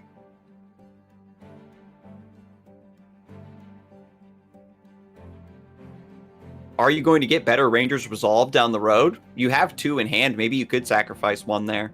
I think the biggest thing is trying to get the value from the barrier, from the Bright Steel Protector. He didn't have a guaranteed play if he would have killed off that 2-1 this last turn. So it would have made it very awkward if he didn't draw into a unit, for example, like a Misfortune or something. So I think this makes a little bit more sense. It keeps your hand a bit more open, your game plan a bit more open to what you draw on this last turn. Yeah, very solid. And this just forces your opponent to attack with just the Daring Poros. And so you avoid a lot of damage just with the 2-mana Bright Steel Protector. It's got to be one of, if not the best 2-drop in the game. Its ability to scale into the mid and late stages of the game is so strong for a 2-drop. It's one of the best cards in the game at making a very attractive attack suddenly not look very attractive at all because of that one big trade that you're able to prevent, or at least swing in your favor. But the card no one talks about, flies under the radar. Highest win rate card in Fiora Shen, before the nerf, was actually Bright Steel Protector. So just putting it out there for the devs. I'm all ears, homie. I was running this card in my Shyvana list, and it is godlike. Any deck that I'm building with Demacia and I have room for 2-drops, I go, I could put a couple Bright Steel Protectors in here. But we'll see if Grizzled Ranger's going to put a few points of damage into this Nexus. This is the type of card and the type of situation where you kind of don't want to block, or rather block as little as possible. And this is where Rangers Resolve will be a massive blowout if Simon decides to go for the clean trades with the 1/1 Poros on both the Bird and the Grizzled Ranger as well. Yeah, the Rangers Resolve can just be preemptively used here, just so that Valor survives. You can snipe both Daring Poros as well. And you can't play the second Rangers Resolve to, get even more toughness. It's not quite how it works. And so, yeah, definitely rewarded saving the Rangers Resolve for a mid-game trade where it's going to be a little bit more in your favor. And now Salty Simon does have the Spinning Axe, but not a lot of good targets that you want to discard with it. Maybe you kick the Battlecaster, because the Augmented Experimenter is what you want for, for reloading after the fact, and Get Excited is just the extra burn damage that your deck really wants. Because if you don't go for the Spinning Axe here to kill this Valor, it's going to attack and kill your other Poro. And still not die. I mean, that's the thing. The toughness will remain for both of those encounters. So I think, yeah, like you said, I think you have to go for the Axe there. It does make things very awkward. The fact that you couldn't attack with Draven last turn because of the threat of the Sharp Sight on the barrier unit meant that you couldn't attack with Draven. It was too risky, I think, for Simon. You didn't generate an Axe with that attack, and that makes things awkward now for discarding here. And reducing your hand down to only 2 cards. Experimenter will help that, but 2 turns from now. You have to have a good top deck coming up in this turn 5. And the decision to hold the Arena Battlecaster here over the Get Excited, we'll see if that pays off. Because look at this, sacrificing the crowd favorite means that having the extra point of attack from the Arena Battlecaster is going a bit to waste here. I think the issue becomes maybe you just take the damage, right? Then you can attack with the crowd favorite, and you're still forcing your opponent to trade. You're still removing that body, but you're getting access to the overwhelm. A great top deck for both players, Jinx and Quinn. So both of the kind of maybe not the main champion in Scouts, but two of the important cards and champions, of course, in both of these decks found basically on curve for both players. Ooh, takes a slower play. Penitent Squire leaves mana open for riposte to punish a quick attack. Salty Simon is not going to take the risk of cashing in this Jinx like he did last time. Probably recognizes, right, after a play like that, there's some sort of shenanigans. Ooh, but throws the Jinx down on the stack. Wants to push through some damage. I'm not... Ooh, close. Does end up putting it in the end, so plot twist at the very end there, throws in the Jinx. The Jinx now with the riposte will be dying. That is pretty much all the mana though for Ramstein, and he might have a problem himself with, finding enough fuel going to the late game. Scouts has a problem with, it's very explosive in the mid game, but then all of a sudden you might have problems. You play Quint next turn, great power play, but then you have a Resolve that without a wide board doesn't do much, and the same goes for Relentless Pursuit. So the top deck's now going to be very important for Ramstein. Finds the Misfortune, can play both this turn though. Has enough for Misfortune, Relentless Pursuit, and Ranger's Resolve, but the board still isn't looking that great. I wonder if attacking with the Jinx there, again, Salty Simon, we saw it in the previous match, just throws down the Jinx, tries to go as hard as he can, and says, if my opponent doesn't have very specific answers here, then I get so far ahead and I try to close out to try to take this to a game 3. Instead, just opts for just attacking maybe with the Jinx to get a resource out of the opponent. One riposte down, Augmented Experimenter is going to reload you anyway. You have your opponent down to 11 HP, and there's another Jinx off the top. Maybe sacrificing the first one didn't matter. And this attack now looks very awkward. The Axe added onto the Draven as well, and without the fact that you have that Scout as well, the 2-1 to challenge the unit, it makes it a bit more awkward here. So these are both decks that really thrive on the attack token turn. They have units with quick attack, they have units with scouts, etc. And when that attack token turn becomes somewhat useless, it ends up feeling quite bad, I think. And now Ramstein being the one to sacrifice a champion here. I think in Simon's case, with Draven, that first turn when the barrier was played on the 2-1, he didn't attack with it, and maybe he felt like he didn't have the axe later on, and he felt like the punish for that action. And then with Jinx, it was the opposite. I think you can't really play so defensively that you think, okay, my opponent has this card, I have to play around it all the time, because then he's gonna always have that card unless you play into it, and it's just you're digging a bigger hole. So I'm fine with him attacking with Jinx last turn, and like we see here, because you have the Experimenter, you have the higher chance of refueling and having a better late game. Yeah, just sacrificing the resources, using as much of your pressure as you are able to force your opponent down, right? When you look at the Bannerman deck, it's a list that needs to curve out very consistently. There's no card draw on this list.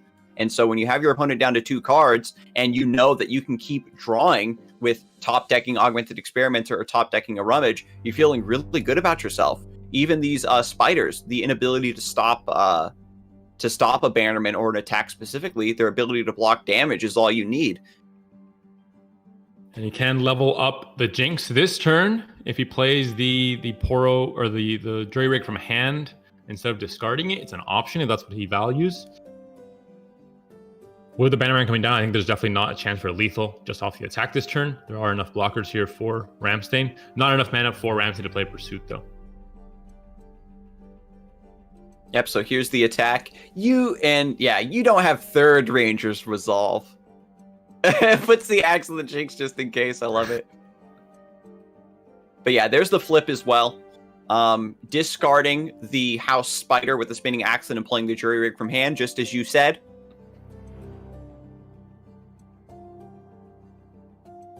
There's a throwaway block. The good thing for Ramstein is that, pretty much every unit on the board here has 1 HP, so Misfortune, her effect will be, somewhat effective, but again, it's a fuel thing here. This Relentless Pursuit, not that effective when you don't have units. Augmented Experimenters have been so perfectly spaced out for Salty Simon. I can't stand it. Normally, when you draw 3, when you run 3 in your deck, there's that chance that one of your Experimenters discards another, but they've just been so well behaved, and they've been waiting their turn.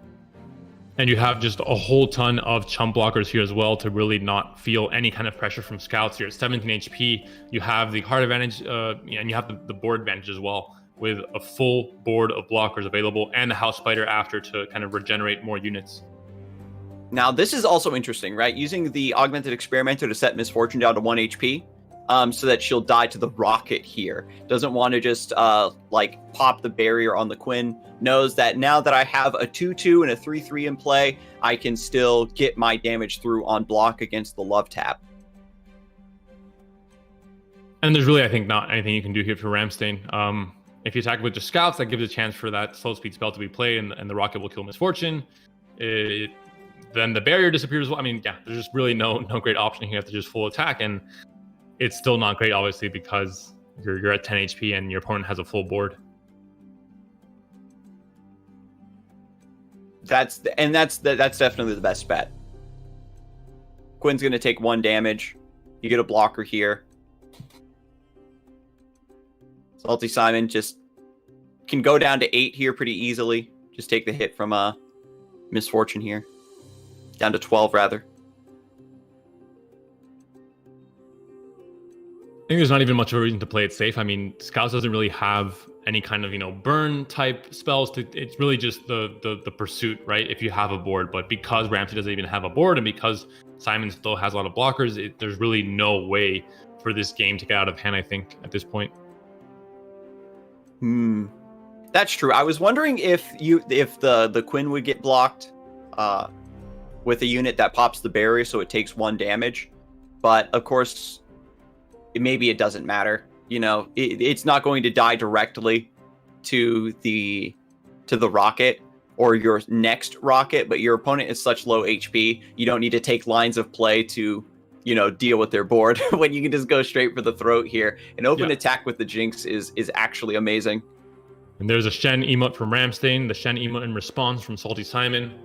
And that is going to be game 2 in the books. There's going to be the win goes to Simon, and that ties a series. We're in the winner's final here. So moving into now game 3, Ramstein has to remain on this scouts list, and Simon, after getting the win with discard aggro, has to switch to his Nightfall list. In this case, now I think Nightfall is favored in this matchup, and there is no Stony Suppressor to try and swing that matchup more to 50-50. I think it will be maybe 60-40 for Nightfall, actually. Yeah, the Nightfall deck, especially if you can get like an early Diana, it's so strong for just controlling the board. And if your opponent is feeling the pressure and is trading away a lot of their early game, then the Bannerman becomes a lot worse. And look at this, double Duskbringer in the early game is exactly what you want to see. You get a 1-mana 2/1 to get the pressure off early. The Dusk Petal Dust feeding into Shadestalker or even Crescent Guardian towards the early stages of the game to just keep that pressure going. And then Diana or Nocturne is going to keep Misfortune or Quinn from being developed safely from that point onward. And Ramstein has to hope for a nice curve of units here with the Bannerman to kind of try and get the payoff at the end of the 5 or 6 turn sequence here. But yeah, any trade that happens is favorable for Simon, because that's less units that you get that Misfortune and Quinn all kind of excel when you have more units on the board. Same with Cithria and Bannerman, of course. So opts to take the 2 damage, keeping the Penitent Squire alive, very obviously trying to just develop board and play for this Bannerman line. No 2-drop now. On 3 mana, there's only Misfortune and Laurent Protege in this list. Whiffs on that too. Leading up to the Bannerman, the curve has been very unfortunate. We could see Stalking Shadows into potentially Onlookers for a whole lot of damage. I think that would be the play. It looks like it's going to be a pass instead from Simon. Salty really? Simon taking this very slow. I think really saying, valuing that, if my opponent's not playing on curve, I'm not too scared, because that's where things get out of hand with a Bannerman Scouts list. Maybe he's just skipping his first. I mean, if he knew there were no actual unit drops in hand, I think he would have gone for damage, but the hand was just really awkward for Ramsey. He had nothing he could do. Yep. And goes for the Stalking Shadows into the Unspeakable Horror. Just takes the chance against the Ranger's Resolve here. If you pop the Grizzled Ranger, it's fantastic. If you don't, you still have chump blockers in play for it. Notably, the Flight being picked up once again by Salty Simon off of the Stalking Shadows. We didn't get to see what he was offered, but we know he's a huge fan of this gigantic blue and green bird. We're going back to the cursed cycle when he draws. I mean, it's just the fact that with Stalking Shadows, you have the ephemeral one go back into the deck as well. So it makes it so it seems like you're playing more than 3 the flights. It's like you're finding, instead of just 1 at a time, it's 2 at a time. And that really snowballs things out of control, I think. Yeah, I think that maybe Salty Simon maybe spaces them out a little bit better this time. You attack with 1 flight, and then you just keep 1 in reserve as a blocker. We're going all in. All in. Let's go.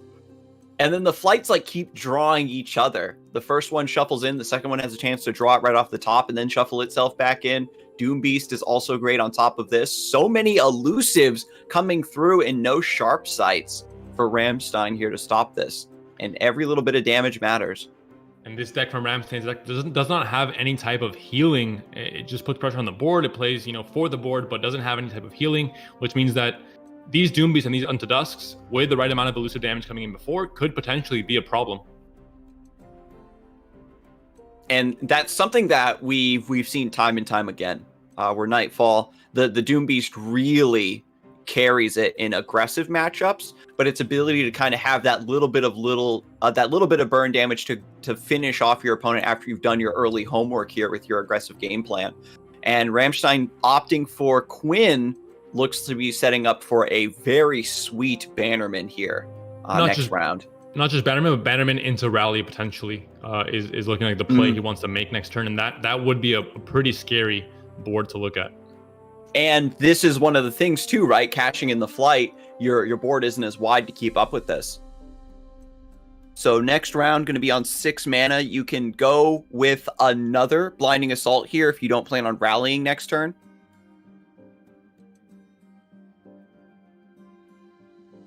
Well, even if you played out, it's still fine, no? I mean, you oh, wait, yeah, I'm looking at the math now.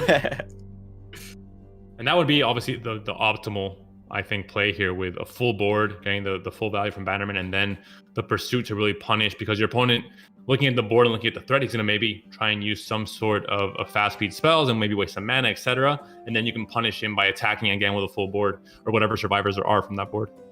At the very least, we maybe have Gifts from Beyond into Gravitum or Gifts from Beyond into Nocturne to cut an attack point away from the board and make the attack and the subsequent rally a little bit less effective.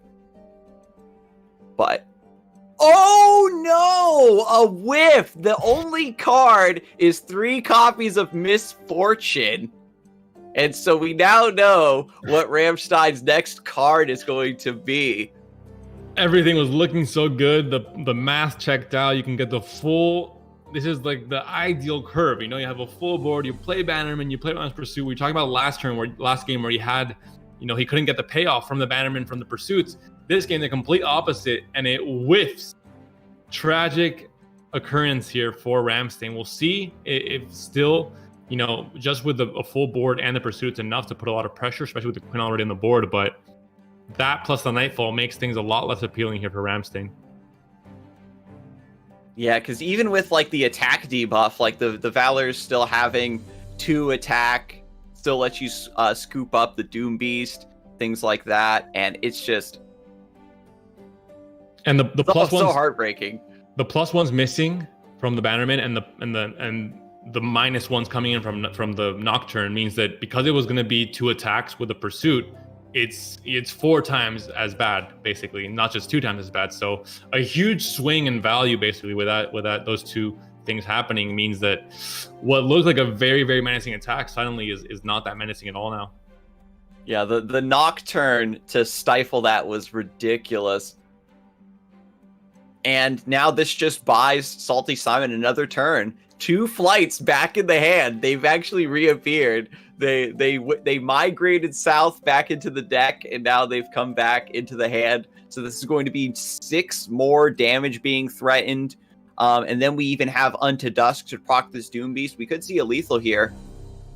It's going to have to be quick, though. I think, you have a chance for Ramsey to just play Pursuit now and say, okay, you have to, attack right now, or play Sithria and then Pursuit immediately. And then you can't fully develop everything you might want to if you're Simon. Mm-hmm.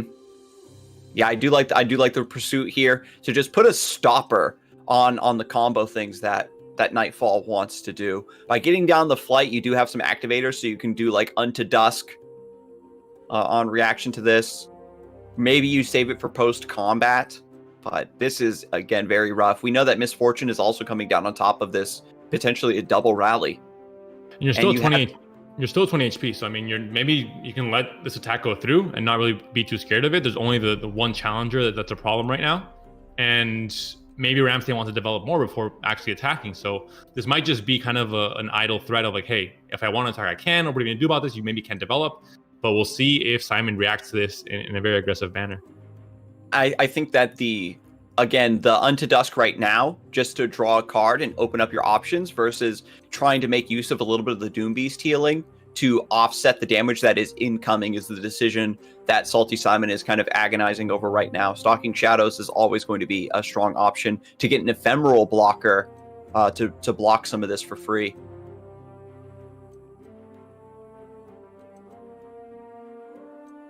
And it looks like puts the bird down. Yeah, the biggest thing to worry about is this Nocturne dying to a challenger plus some kind of a buff effect. That's really the only thing that would really, because everything else, yeah, you can just not block or block with good trades, playing around, maybe Ranger Resolve a little bit, or you can just take the damage. I think it's not that big of a deal. You're at 20 HP now, and you want to heal anyway with Doom Beast if you end up going for that burn strategy anyway. So you would get that value back by healing it. So here's the Scout attack. So you still have another attack token on top of your rally. So every time that Salty Simon develops, it's another unit that's maybe being put at risk here.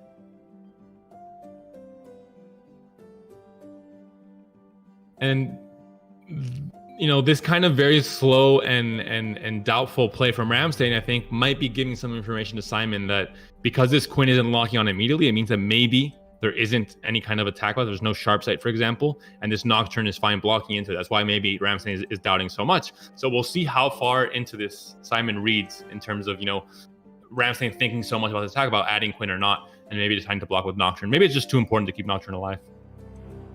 Yeah, and because you've got the Doom Beasts now and this in the Stalking Shadows to maybe get more Nightfall activators, Nocturne's probably going to level here pretty soon. Here comes Cytherea, and this is going to get shut down by Gravitum.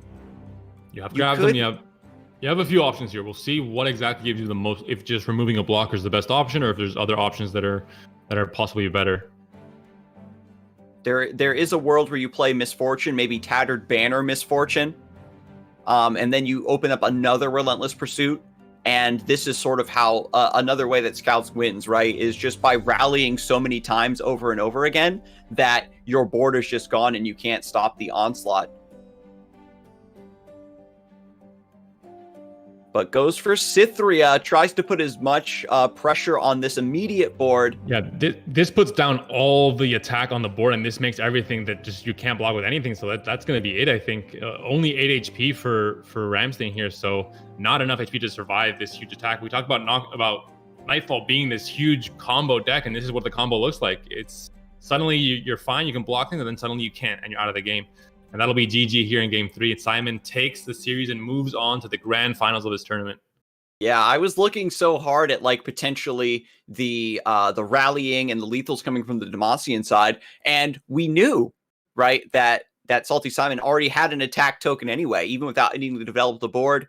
The Unto Dusk to reproc the debuff from Nocturne was so sweet there. And Unto Dusk, one of the cards that really has helped Nightfall have, a lot more interesting synergies and combos that can really get everything to kind of tick in the right synergy. But that will be it for this winner's final. We'll be checking out the bracket to see how things are in the loser side of the bracket. It looks like Sorry and Calamitus were taken down. Elix versus Dalton in that loser semis that we'll be going to after this short break. So stay tuned, guys. We'll be seeing you guys in 5 minutes.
Hello, everyone, and welcome back to Fight Night Legends EU. We just concluded the upper portion of the bracket, and now we are going to go through the lower bracket to figure out who will be Salty Simon's opponent in the grand finals.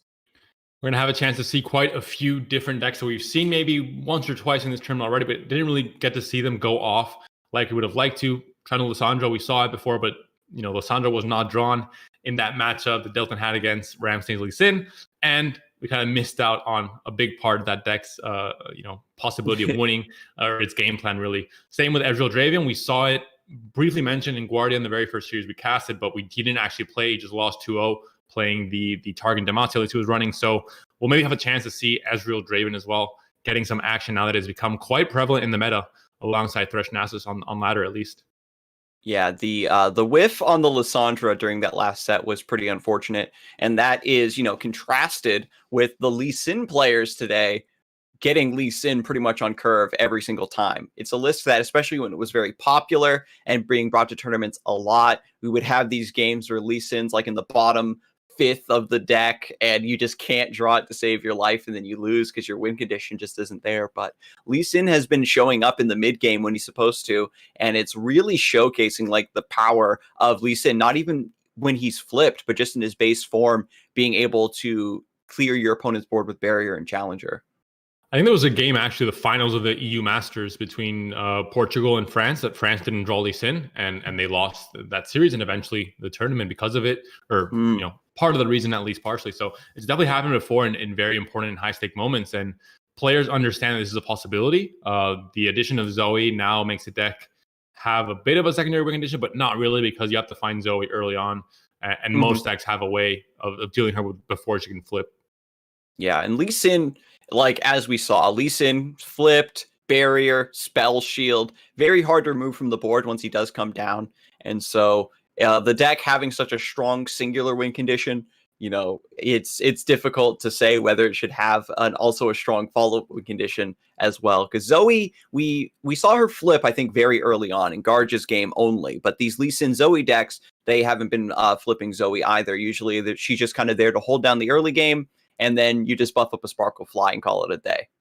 We're going to check out now the Ezreal Draven list. We saw Guardia's list before, but he did not end up playing it. And looking now, we're going to see if this list is any different. We do see one more copy of a House Spider. We don't see the Chump Bump. That may be the change there.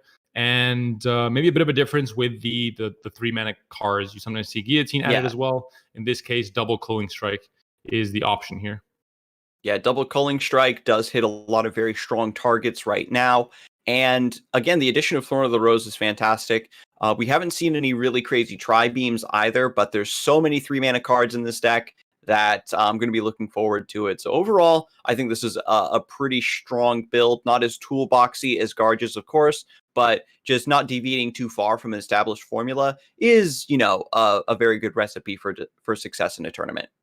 This is, of course, the list from Elix, who's also playing a Zoe Dragons deck, and he's a player we haven't spectated yet in this tournament, just the way the bracket ended up resolving and him losing or dropping down in the very first game of the quarterfinals. We haven't checked him out just yet. So he was in this French team that got to the finals of the EU Masters, and he's the one that, he bricked with Lee Sin. Maybe it's why he didn't bring it to this tournament. He's like, nah, that's not happening again. I'm never playing Lee Sin again, which, has my stamp of approval. Yep. But in this case, opting for maybe more consistent, not so champ-dependent decks like Ezreal Draven, for example, that really Draven on turn 3 is, of course, nice. Ezreal sometime in the late game is, of course, nice, but they're not as pivotal as Lee Sin is to his deck. Mm-hmm. It's a very interesting idea, right? Because Lee Sin is on paper a very strong deck, but when you just experience that not drawing Lee Sin and losing because of it, it really sours a lot of players on the deck. So even if it is quite strong, the play rate doesn't get too high. But we're going to see Ezreal Draven versus Dalton on the Lissandra Trundle. Once again, no Lissandra in the opening hand. And a good kind of hand for flooding the board, but flooding the board is what you don't want to do against a deck that has things like Avalanche, things like the Ravine that's in hand right now for Dalton. So we'll see how Elix tries to connect chip in some damage in the early to mid game, and how he can try and end the game later on, maybe with Ezreal, maybe with Farron. We'll have to find out what exactly he draws as we move along in this game. The matchup of Ezreal Draven versus Freljord Shadow Isles, especially like the Feel the Rush variant, was it was pretty strong in Feel the Rush's favor sometimes, right? Where you just couldn't stop the overwhelm damage consistently. And it came down to, the burn plan trying to come through as quickly as possible. Sometimes these decks, the Freljord Shadow Isles, if you get that key 3 HP breakpoint with Ballistic Bots and the Sump Dredgers, they have a hard time clearing it, but that was before Blighted Ravine and Ice Shard were added to the game. Yeah, I think you have to rely on some pretty big impopulator swings to really get a good advantage going into the late game. Other than that, I think the matchup is definitely favored for Dalton, I think, at this point. We mentioned the burn element of the Ezreal Draven deck, but you have a lot of healing with Ravine, with Vile Feast, with Withering Whale. And I don't think, especially without an Impropulator in hand right now, that's definitely a big loss for Elix. Yeah, every 3-mana card you play without an Impropulator just feels so bad. And you can take a little bit of damage here, right? The big issue is that you just go for Blighted Ravine here, just to heal back up, and then you can clear with Ice Shard post-combat, and then you put your opponent back down to square one.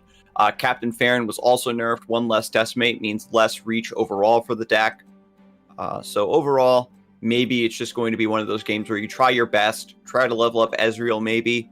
If Dalton is not being respectful for the amount of burn that you are capable of, maybe forgoes healing and opportunities where he should. There's even a Kindly Tavern Keeper in hand, so when we compare hand quality from this position, Dalton has everything he needs, even without Lissandra.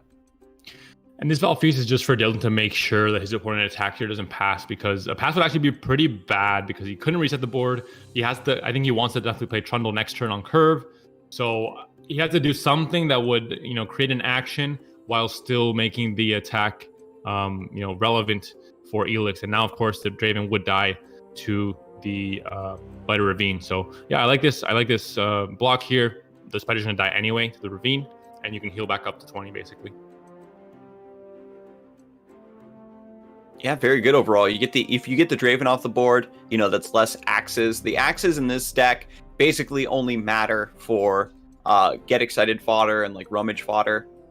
So cutting off that avenue does make it a little bit harder for your opponent to operate their deck effectively. And you're also working on whittling away at this Ballistic Bot. Ravine was not played last turn, which makes things interesting now. Your opponent's not going to obviously commit more units unless you do. If you pass, you'll just pass back. If you play Trundle can't really, go for a swing effectively because the axes are a thing. If you lose Trundle at that point, then you're going to be in big trouble not having a blocker for next turn. So a lot of options for Dalton to make, a lot of different plays and game plans in this mid game. I'm not sure if not playing Ravine last turn, I'm not sure if it's correct, being greedy and trying to go for more value from it. Yeah, because you can go for Blighted Ravine now. You catch up in Ezreal, but, on average, you're only going to get 1 more unit out of the Blighted Ravine. And this is where Elix, decided to commit to Ezreal without Dalton committing anything, and that gives Dalton the green light, and everything gets fixed, I think. The greediness kind of pays off. He gets everything killed, and now he has the Ice Shard to clean up whatever still remains on the board. And the hand for Elix is not looking great. I mean, a lot of spells, but the units are not there, and the units have been cleared now with Ravine. So now you have the Ice Shard. Yeah, and then because Dalton is playing so light, there's no targets to level up this Ezreal either. So that's just another aspect of this deck's win condition that's being, just being stifled. Ignition coming through to deal 1 more damage, but this just gets offset by maybe Kindly Tavern Keeper. You don't even need to play anything here. Dalton has been just being very patient with this list. Just floating the spell mana, underplaying, playing a purely reactive role, knowing. If you play a Trundle here, I'm not too against it, because if it does die to something like a Beam, for example, then you can just replay the next one and you have that, those extra pillars as well for the Lissandra level up condition. So very true.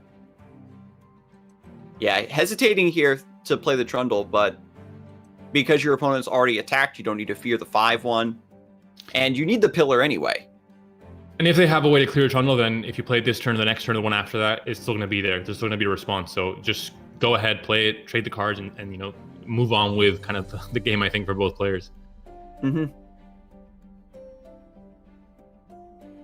And now with Spectral Matron in play, with the Pillar, with Lissandra, you know, the rest of the combo is finally starting to close in on Elix here, who has struggled this entire time to really get a consistent threat set up on the board.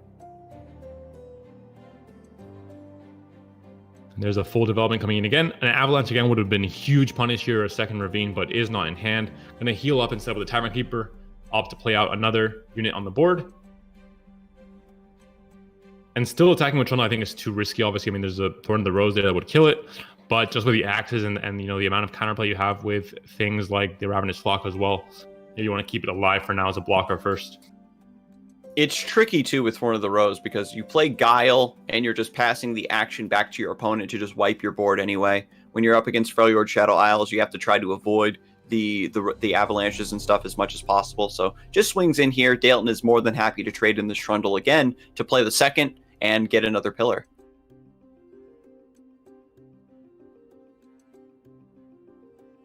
And you have the chance to play Pillar into Trundle, into Lissandra this turn. Of course, Elix has a lot of mana, has ways to remove potentially the Lissandra this turn as well. Or it's going to go for burn here. Yeah, it's going to try to get as much damage on the Nexus here before Lissandra comes down and levels up. Once the Nexus becomes tough, it's going to completely seal off the burn win condition for the most part. We haven't really seen a lot any more healing from Dalton. The Kindly Tavern Keeper is in hand, but it hasn't been played. Again, by not developing the unit, you slow down Ezreal's level, and you're just trying to float mana towards your later stage game plan. And this is, you know, very smart from Elix, of course, respecting Lissandra. If Lissandra comes down, he has to have the mana to answer it. And you can play both Lissandra and the Matron this turn at you know, with only 9 unit mana to work with. So heads up play from Elix. We'll see if this kind of patient strategy will be enough to maybe close the game out with burn, or if it's going to be a bigger threat from the Watcher and enough heal to survive that burn.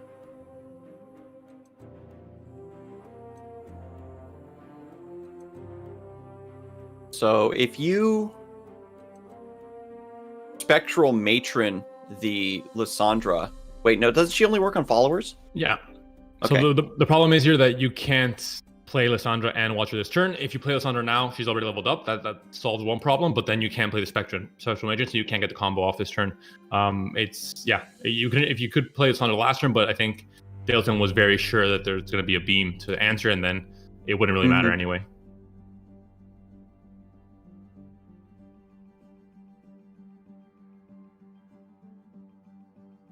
Yeah, so Elix now has not even enough burn in hand. It would be one thing if like there was the Get Excited in hand, or maybe a Captain Farron at this point, where the burn plan is looking a bit more likely.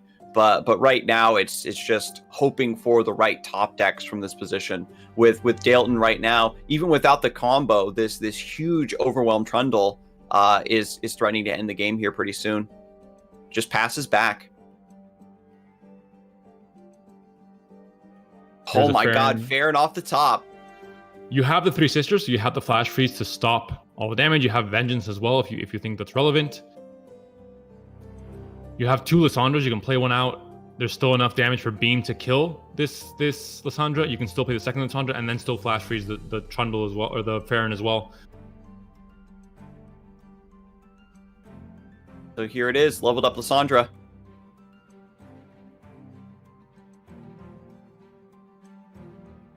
There might be a board space issue now, though, as well.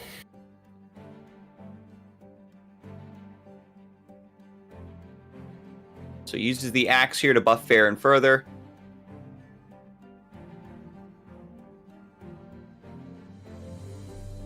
And Dalton is thinking, do I want to entomb this? I suppose you have the choice now. Yeah, it's a problem because there's only one Decimate in hand, but you would want to open attack if you're Dalton, but you can't because obviously you have to play the Watcher and you have to play the Spectral Matron next turn. You're at 7 unit mana right now. So it gives your opponent a chance to slow play a Decimate next turn, and then you have Mystic Shots in hand, and you don't have... Well, I guess you have the Tavern Keeper to heal, and you do have Tough on your Nexus, so maybe you are safe. Yeah, the Ice Pillar is so tanky, like, you don't even take a lot of damage from the overwhelm with Captain Farron. The biggest problem with playing Tavern Keeper is that you're filling up the board again. And you might need those 2 spaces to get the matron off. So this is the reason for the pass. And because the Nexus has tough, maybe you feel safer not playing Tavern Keeper.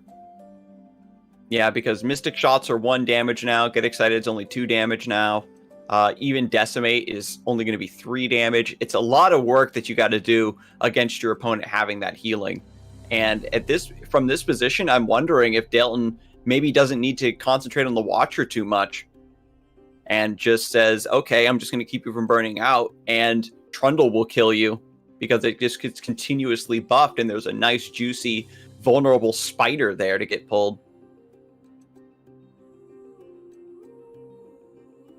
Now you have 13 mana to work with. If you're Dalton, all the pieces of the puzzle have fallen into place. You have the matron coming down onto the Watcher. You have the 0 cost discount, of course, as well. And unless you have enough burn to do it this turn, Elix will be losing this game. Yeah, because like even if you use Guile to stun the Watcher, the 0 mana Watcher can just overwrite it, and then you're still left with only the ones. You have the Sentry as well, actually. Yeah, you have 2 stuns. So you can stop the Watcher from blowing up your deck, but you also need to not die to Trundle. Because Spectral Matron being fearsome means the spiders can't chump block it. That's 6 damage. And then the Even Spirit's Journey is maybe a thing here.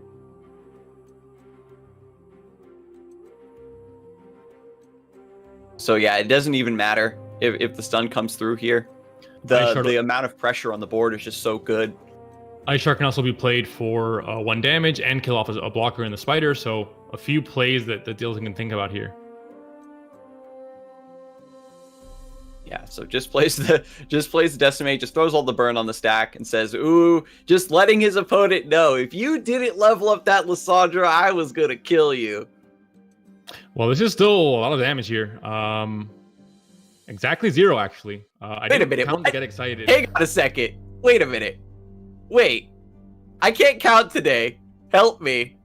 Was the Get Excited top deck? Because I was just thinking about the 2 Decimates and the Mystic Shots, and I knew that wasn't enough, but I think the Get Excited was top deck this last turn, I believe. Wait. And the math does check out. Get Excited is coming in with 3 damage. I'll take that L, chat. That's definitely the product of my inferior North American schooling. But anyway, let's go. Decimate. 1 Get Excited in the deck and 2 Mystic Shots. Dalton just kind of letting this one sink in before they head to the next game. And not playing Tavern Keeper, we thought he would be safe with a tough on the Nexus, but it looks like he wasn't in the end. Gonna be lethal here. Nothing you can do. No no Withering Wail in hand. 3 in the deck actually for Dalton. We haven't seen him play this game yet, so some maybe unfortunate draws considering he has a very full hand right now. No amount of healing here to help him out, and loses the game on the buzzer when he thought he was in complete control, had his combo going off, had tough on the Nexus. Not enough. Still, Ezreal Draven finds a way to burn you down. Went all in, right, to say you don't have any healing, right? No, even Vile Feast, right, would have done it there, and it's just. That's the play that on ladder, I wouldn't even throw the cards on the stack because I would be so sure that my opponent, as usual, always has the card he needs to have to survive. Vile Feast, Withering Wail. There's a lot of cards that would do it in that matchup. So, but luckily, Elix is a believer. Unlike me, he threw them all on the stack. He, prayed to whatever gods he prays to, and it went through, and he actually won with Ezreal Draven in a very unfavored matchup against Trundle Lissandra. Looks like Dalton is sticking to the same game plan, and Elix, of course, is switching over to his Zoe Aurelion Soul deck. So Elix now playing Dragons. The Aurelion Soul in the opening hand is actually kind of nice because you know that Dalton is playing a slower game plan regardless, and this just maximizes the opportunity for you to get the Eclipse Dragon on curves. You can play out that Aurelion Soul. Elix's version is running 3 copies, and as long as you need 2 Aurelion Soul and maybe a couple Zoes. If your deck does get blown up by Watcher, you can use, that champion spell to shuffle back in and buy yourself another turn or 2 to finish things off. And a fairly good curve here to start things off. We saw Guardia having a lot of problems in the early games with his curves. Of course, against Trundle Lissandra, not as relevant as against Nightfall and Discard Aggro to have a good early curve because Trundle Lissandra Maybe we'll punish you actually for having a good early curve because it will be playing board clears and not many units of its own.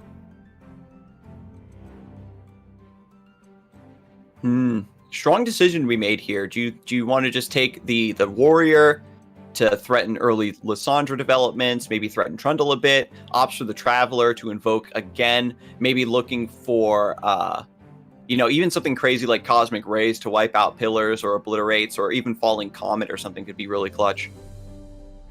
Just keep looking in the box. Maybe you get a Moon Silver.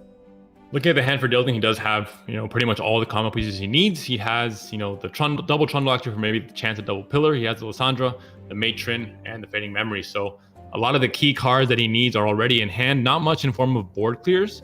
That might be an issue until Trundle comes on the board and tries to stabilize a bit. Gets offered the Equinox from the Traveler. You can silence a Watcher so it doesn't blow up your deck. It is still an 11-17 unit you need to figure out what to do with. However, if it's an ephemeral copy, then you're turning into a real boy. You're Pinocchioing the Watcher.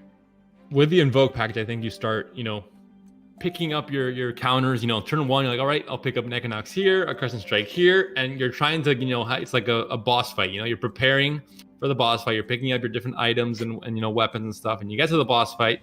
And you have, all 3 counters for 5 mana, and your opponent cries, and you're happy, and you win the game. I think that's how it works against, Targon versus the Watcher, from what I've seen. I know that is the left leg of the Forbidden One right there, being invoked by the Traveler. And Dalton now has the Trundle on curve, has the Ice Pillar, Spectral Matron to duplicate that.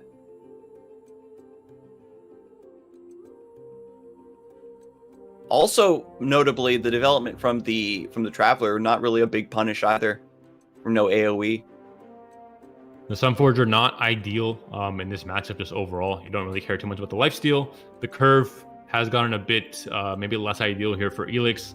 A lot of spells, a lot of reactive stuff as well here. We do have the Concerted Strike, which is nice, and the Eclipse Dragon Aurelion Sol has come together too.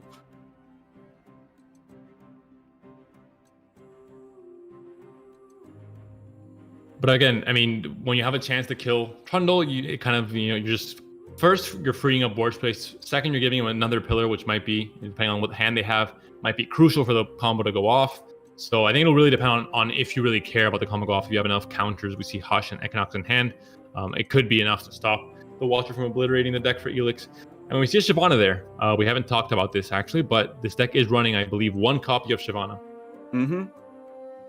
Just 1 copy. She's a solid 4-drop at the very least, and an extra dragon to help out with like Dragon Guard Lieutenant and stuff like that. So overall, I mean, it's pretty nice. You don't really want to run 3 copies of Aurelion Sol, so it's just a nice answer, just to reinforce your dragon synergies.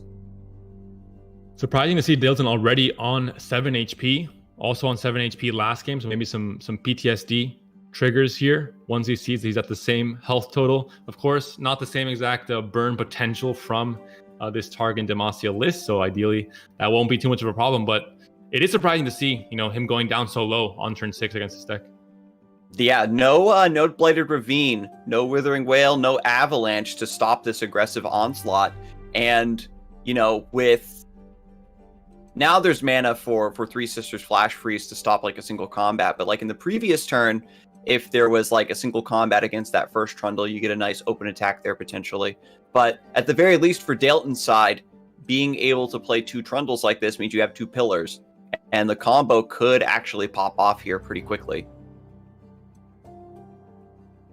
And you have too many combo pieces. I see, you're burning card because you have 17 8-drops in hand. And you're still at 7 mana, and you have to try to keep board parity. At this point, you got to play Lissandra just to stay alive. If Elix, develops a challenger unit, or just says, I'm going to Concerted Strike this Trundle, then that's really all you need to worry about. But, I mean, even Eclipse Dragon here, I think, is a fantastic development, because even if your opponent plays Ruination, you can still play Aurelion Sol next round. And that's probably what Elix is fearing here. Yeah, the biggest thing is, I mean, we see obviously the hand, we have the caster vision, we know it's not a possibility, but you have to think, I already have a very advantageous, like it's a really awkward position for Elix because there's not really a right option. If you go for a spell to start things off, like Skill in Combat or Turn Strike, Vengeance can be a problem. If you develop, then Rumination is a problem, and both the cards are in the deck for Dalton, so there's no clear-cut answer for what's right here, but you do want to do something because you want to try and capitalize and win the game before the Watcher can even come into play. Yeah, because if you play Eclipse Dragon here, your board gets wiped by Ruination. Next round, Dalton can do Pillar into Spectral Matron and yada, yada, yada, Pillar, Fading Memories Pillar, all that jazz. So there's only one copy of Ruination, though. And if this sticks, you know, Dalton's in really big trouble. And anything from this point onward, you still have 8 mana Aurelion Sol now.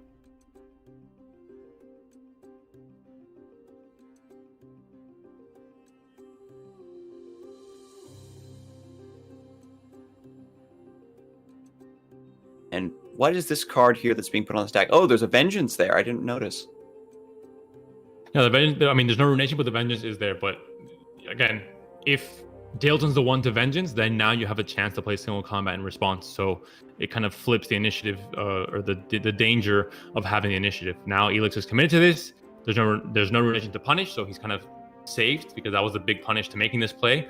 And now the ball is in Dalton's court, and he's the one that has to maybe make use of his mana, or else he's going to die next turn, potentially.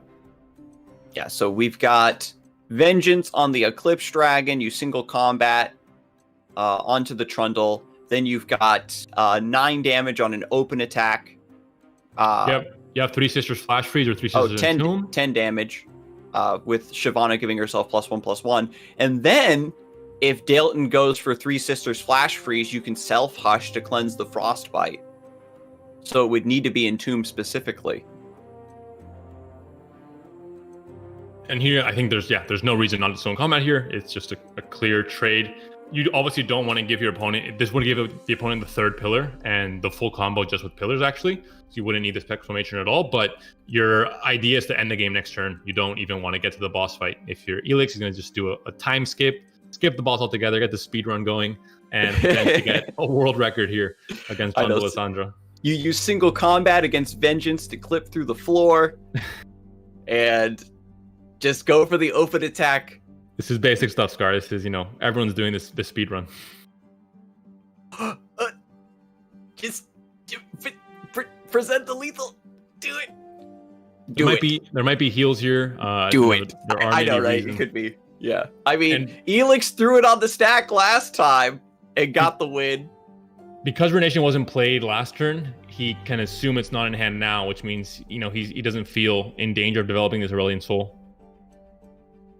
But yeah, maybe sometimes just taking the somewhat risky play and just presenting the lethal and making your opponent have the answer is, the best option. But at this high level, a lot of players think, I don't want to risk it. I want to try and, slow things down.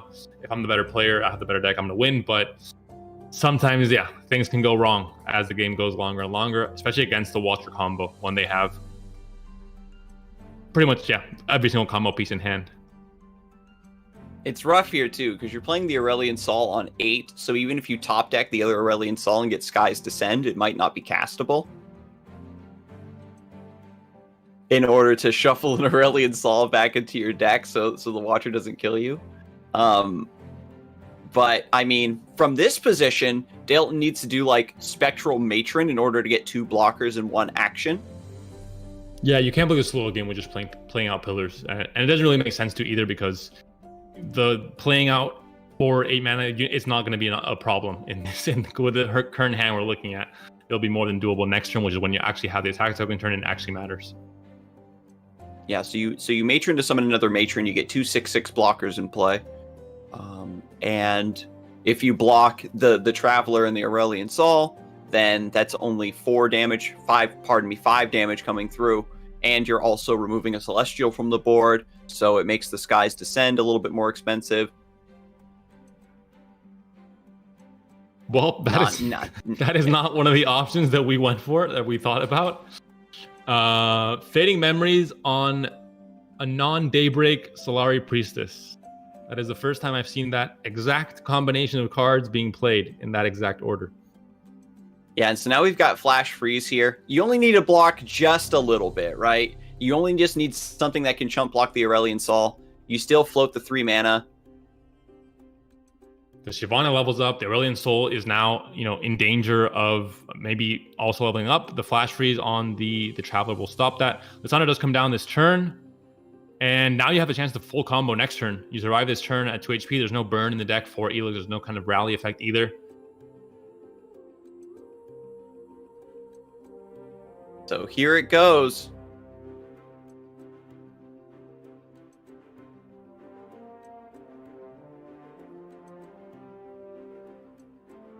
Yeah, you kill Lissandra. You can Spirit Journey, I guess. Yeah, you got to use Aurelion Sol just because of the spell shield. This is just a reactive turn now for Elix, where you have single combat, you have Concerted Strike, you have Hush, you have a lot of different options here, and you have the Equinox still for the Watcher. Spirit's Journey to sidestep, and then you Concerted Strike on top of that. And if you Spirit's Journey, then you can't do the combo anymore because you're wasting that unit mana you need for the pillars.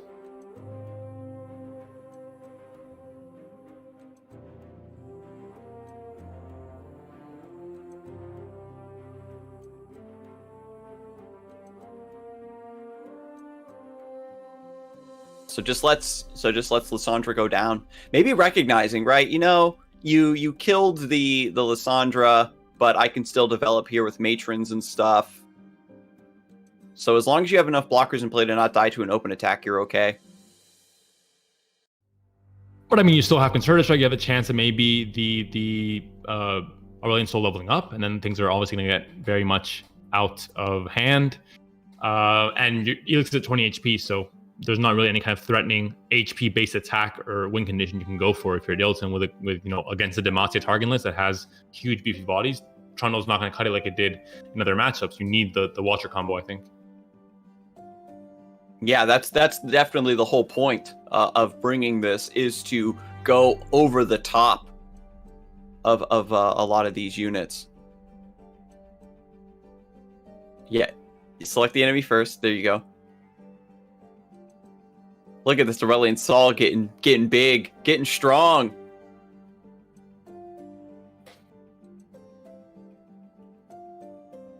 The biggest thing you would need here is, that Trundle can kill off a unit and take down the attack available here and you have Guiding Touch but not Pale Cascade, so you can't save this actually. Trundle dies, it was ephemeral anyway, but this means there isn't a flip from Aurelion Sol going into this next turn. Yeah, then you just attack with Shyvana and the Solari Priestess pulling the pillars, and then Aurelion Sol threatens the Nexus, and I guess you're worried about Vile Feast, Flash Freeze, Flash Freeze, or Vile Feast into Second Vengeance. Elix is no longer going for the speed run. He has changed game modes. He's now going for the full completion, trying to kill off every unit in his opponent's deck before ending the game, it seems like. Yeah, and so then here it is. The Cosmic Rays from the Aurelion Sol actually does obliterate these pillars. But once they're in play, it doesn't matter. I mean, I guess you could. And then what are you worried about? Then Matron summons 2 more blockers. And with Screeching Dragon coming down instead, you have 5 versus 5. So you still aren't pushing enough damage through. You have Concerted Strike. I mean, what's the name? To maybe try to find something here. The Trickster. The Trickster. I mean, even if he had Vile Feast, Flash Freeze, you still have the Hush to counter that. So, I mean, I'm sure there is a combination of cards that could have stopped that lethal from happening. And Elix is, again, trying to play it very safe and really in control here. But is there a point where you're playing it too safe and you're kind of missing out on a lot of lethals that you could have had, and eventually playing into giving your opponent an out, possibly? I remember we had a similar situation back when the metagame first was being developed, and we were seeing timelines OTK, which was a list that proved to not be very strong or have a lot of staying power, but the unfamiliarity with the matchup led a lot of players to kind of give it way more breathing room than it deserved. And I think it was the one game where someone killed themselves with Ice Shard. while playing Trundle Lissandra or something like that. That Yeah, it was happened the in game Fight Night just tournament. went so long, and you're playing around Trundle, Ledros and Dreadway that you just crack under the pressure. So here it is, the commitment now to this ephemeral Trundle with the Matron. This is looking for just 5 blockers versus you just have the 6 trickster. attackers. There's no elusive blocker here, and you're at 2 HP. So all of this entire game plan for 1/3/3 elusive boy to come down and threaten lethal. It's not Acel, it's not Shyvana, it's not all these cards you were developing. It's just a 3/3 elusive. So that is going to be it. An interesting end there. Elix played it very, very, very, very safe, but ended up finally getting the win there with the Zoe Dragons list. Yeah, the Zoe Dragons list, it really came through. The early beatdown, I definitely was not expecting to see. The ability to just curve out naturally and start swinging through was something that Freljord Shadow Isles just wasn't prepared to deal with. If you don't get your avalanches and your blighted ravines to clear that board, everything else your deck does in terms of defense doesn't start happening until 5 mana. And that will be, of course, the series win going there for Elix. The very close Ezreal Draven game where there was a burn kill, even though the Nexus had tough. And this last game we just saw here, so that's a 2-0 win for Elix. Dalton, some plays that maybe he would not be very happy about, especially in the Ezreal Draven game where I think he had chances to close out the game as a pretty surefire win for him, ends up dropping out of the tournament. And we'll see Elix moving on ahead and facing Ramstein in the losers final after this very short break. So we'll catch you guys in 5 minutes. Stay tuned for more Runeterra action.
Hello, everyone, and welcome back to Fight Night Legends EU. We've been progressing through the bracket all day, and we're just about to jump into the losers finals. The winner of this next set will be taking on Salty Simon in the grand finals to figure out who's going to take that top prize.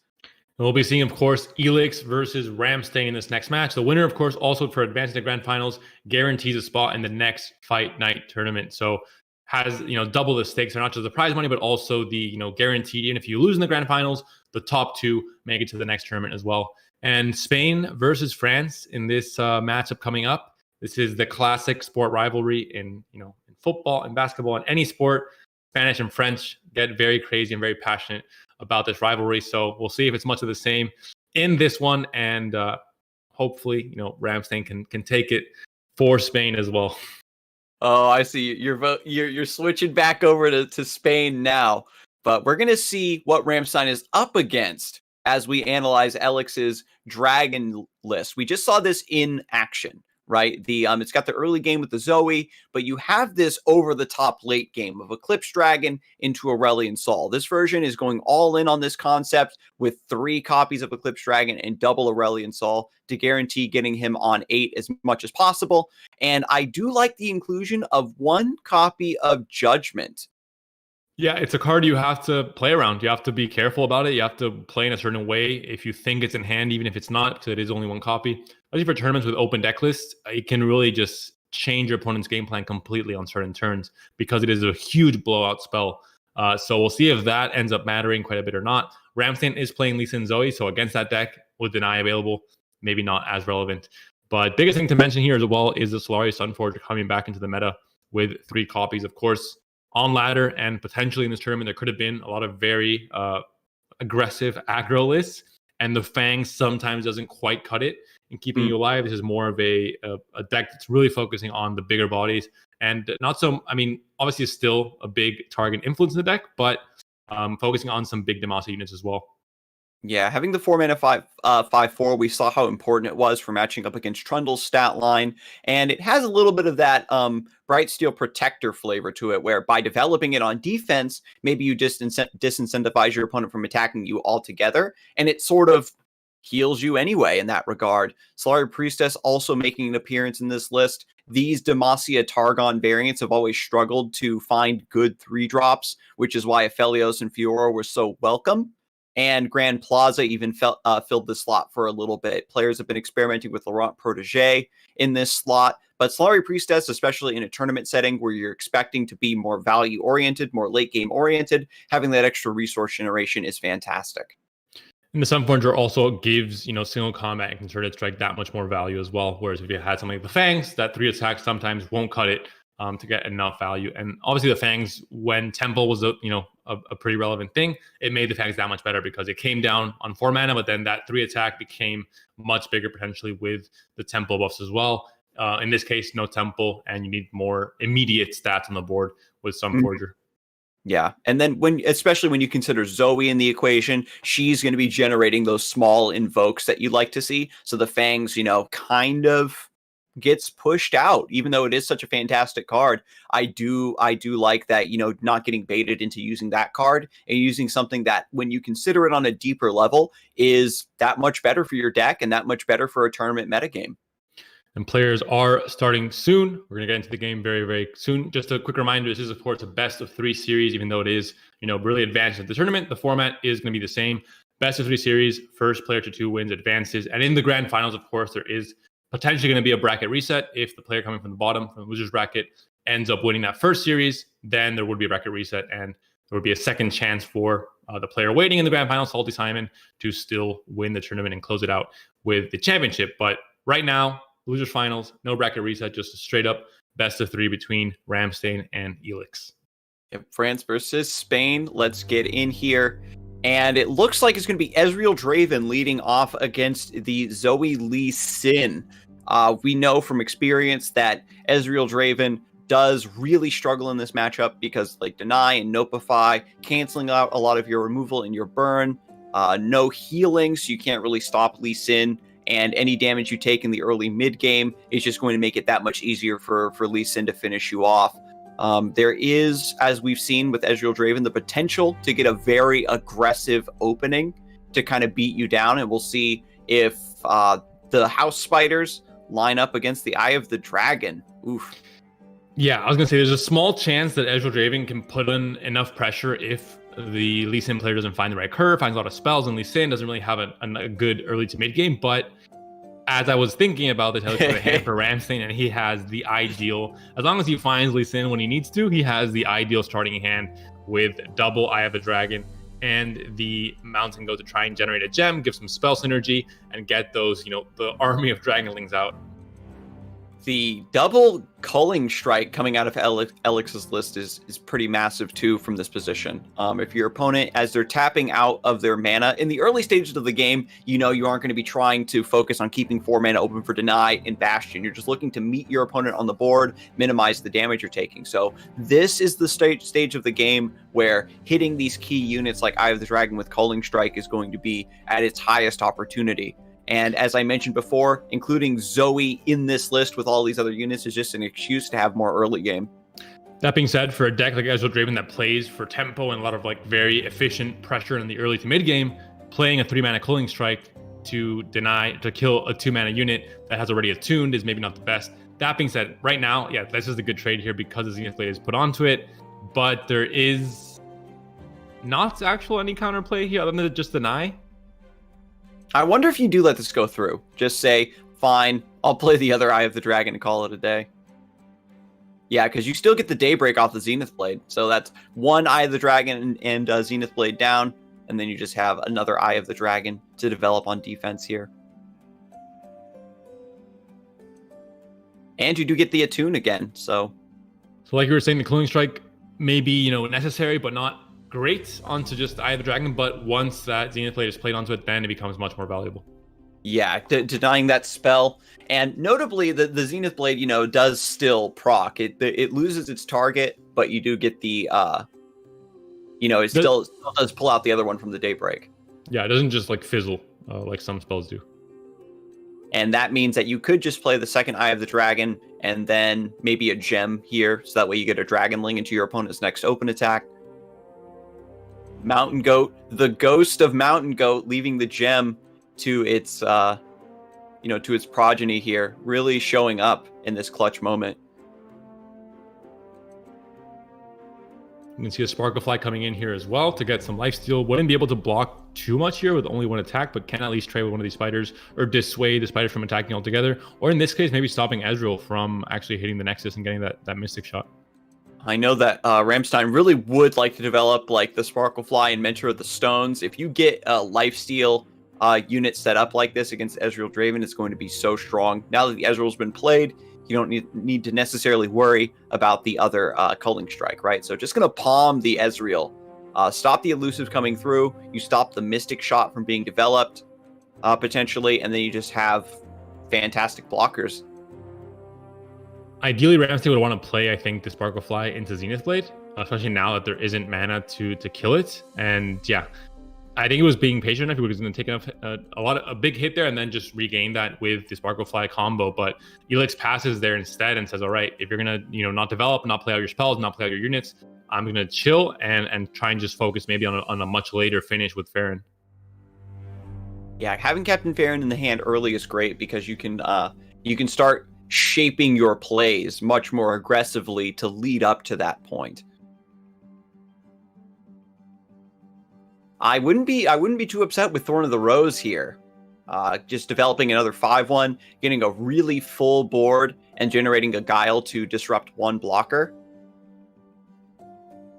Because now you can Guile the Mentor. Yeah. And you continue targeting as well for Ezreal's level up if that is going to happen sometime soon. You can also just go for the Mystic Shot here. See what there is in hand for Ramstein. Find the Pill Cascade to keep this alive. And again, just keep targeting for Ezreal. You've got Eye of the Dragon as a target now for the Culling Strike. And then maybe you force Mentor of the Stones to block. And if your opponent, gets rid of their whole board, then you really don't need to worry about Mentor of the Stones. Ooh. Wants to get rid of the Sparklefly. And you don't have enough mana to do anything about this. You can't, with Pill Cascade, you can only get up to 3, so not going to do too much. With the Sonic Wave, you're only at 2 mana, you need 3. So can't do anything about this. The Sparklefly will be going down. That is going to be all the mana now. And the open attack being presented from Ramstein is quite big. So here, check this out. We're going to go from Mentor of the Stones onto the Eye of the Dragon. You have the second Pale Cascade to stop the 5/1 from clearing.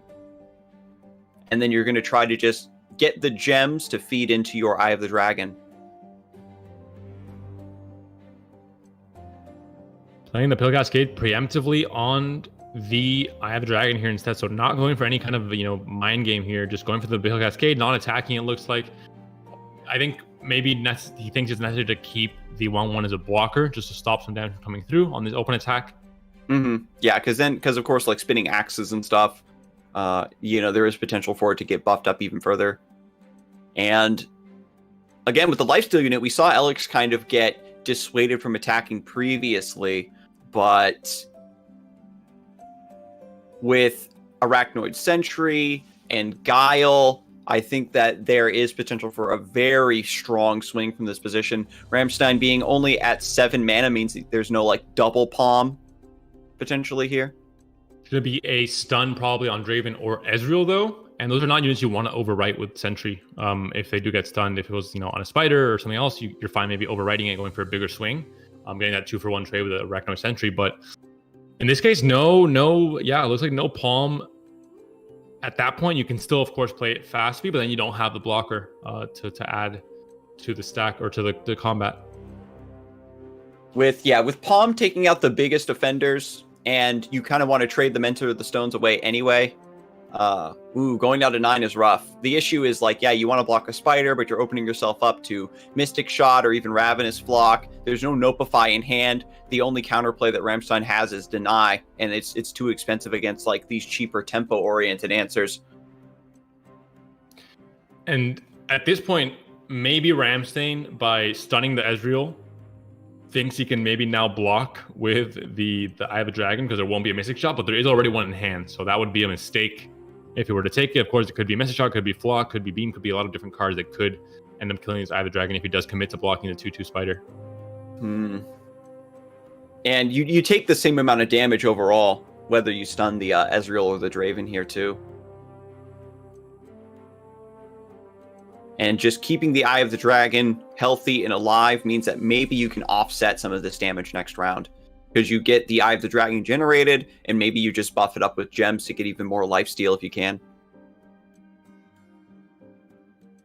But even so, 1 HP means that your opponent maybe just Mystic Shots it or something, or stuns it again.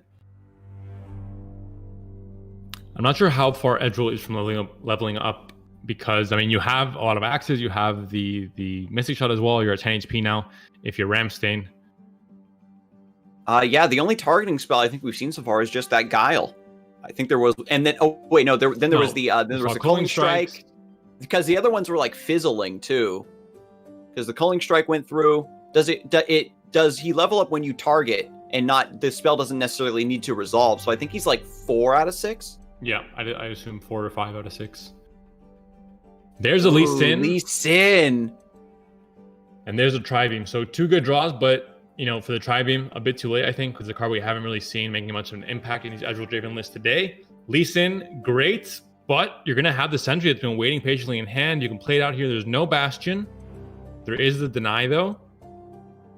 Yeah, and if you force 4 mana out of the Lee Sin player, then the OTK isn't going to be as much. But yeah, there's potential for Lee Sin to level up, and then with the Zenith Blade and Sonic Wave Resonating Strike plus Gem, I think that would be just enough. Looks like Ramstein is simply accepting the stun there. The attack obviously not looking that ideal at the moment. Maybe starting to now worry about Ezreal leveling up. I believe he is 1 off at this point.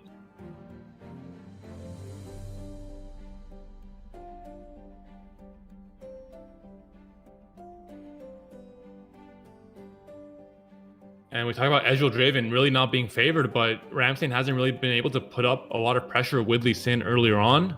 At this point, maybe it's too late, and there was that perfect stun that is kind of the one answer that you think of outside of damage that most decks have. You know, freezes have certain things, but the stuns with the sentries and Thorn of the Rose is actually pretty clutch at stopping this Lee Sin.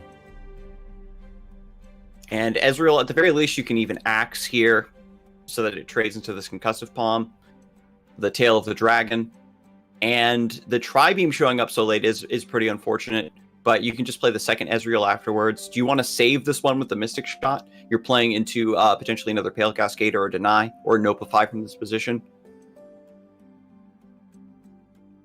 But maybe that's fine. You want your opponent to use that to clear a bigger path for Captain Farron.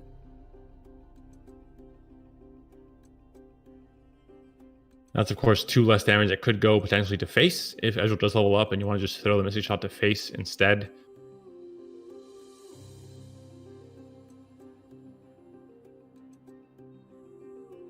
This is tough. Yeah, like you need to kill this Ezreal. But even if you deny the Mystic Shot, it doesn't guarantee. Like, you know, when you look at your opponent's hand from Ramstein's perspective, there's 3 axes and then 2 unknown cards. So perhaps it is pretty likely that you could just deny this, call it a day. And there is the deny being hovered and potentially being committed very soon here from Ramstein. If you're scared of Farron, for example, you do have the Concussive Palm, so that is a pretty clear-cut answer. The bigger problem would be the burn that could come in, of course, as well, and the fact that there's a pretty wide board here for Elix right now. Yeah, there's a little bit of extra value tacked onto this because this is an Ezreal's Mystic Shot, so you're getting a nice 2-for-1 here.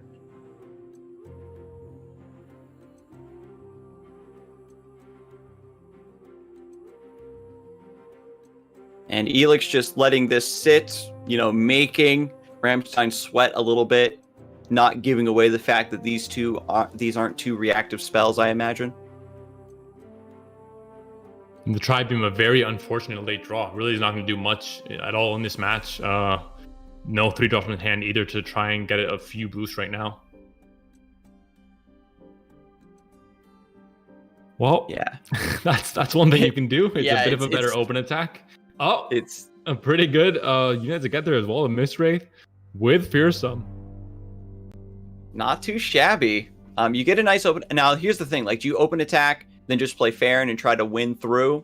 Or you just play it out here to get more damage on top of this effect? Yeah, look at this. Just passes. Ramstein does have the second Concussive Palm, so isn't feeling too much pressure from this position. Could do it right now. Again, like as you mentioned, you do it before combat, so you have the 3-2 to also help block. Especially when there's not really too much mind games happening now that Elix has 3 mana only to work with. There's no really a reason to try and, you know, I think wait for it and do it on the stack during combat. And you're not going to overwrite a Farron if you want to push a bit more damage anyway. So it's, yeah, I think it makes sense to do it here. And here we go. Lee Sin leveled up. He still hasn't been able to get a lot of attack power stacked on him yet. Because Elix has had so much pressure, all of the spells have been going towards defense, has been going towards, you know, just trying to stay alive and not really putting... I don't want to jinx it, but there's a Zenith Blade in hand, there's 3 gems. I don't think there's a chance that Ramstein next turn with Deep Med, if he can, I mean, he can, yeah, I think he'll have enough. Okay, he's deep ending this turn, so he can Zenith. So never mind. So now you can't actually go just to get the burst speed win before Decimate comes in next turn.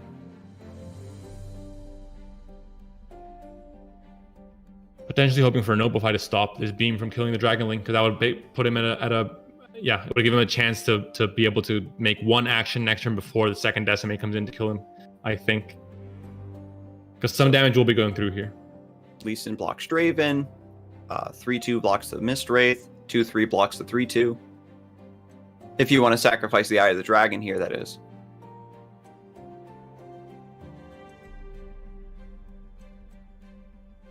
I think you don't, but with the axes, it's hard not to, right? Unless, I mean, it could be tanking a lot of... I guess you can only use 1 axe, really. So maybe, yeah, you hit the 1-1. You take 5. This makes it so you can axe one of these units. Yeah, this is awkward. You can't really do this because So here's what I'm thinking, right? From Ramstein's perspective, we can see that Elix's 3 spinning axes in play. And then from Elix's perspective, he sees that Ramstein just has mostly gems in hand. So maybe he discards a Decimate here in order to put 2 axes on one of these spiders. And You're then you're at the mercy of top decking then a burn speed spell, because I mean there's a guiding touch in hand right now for Ramstein.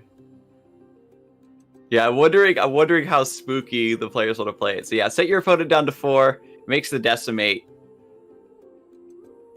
The guiding touch in hand makes it so that Ramstein can be so much riskier in his plays, and because it's just 2 decimates, so it's 1 decimate, and Elix, of course, is going to go into a game plan that says, okay, I play decimate right away, I try and win it there, but once the guiding touch comes in, then that's a big punish as well.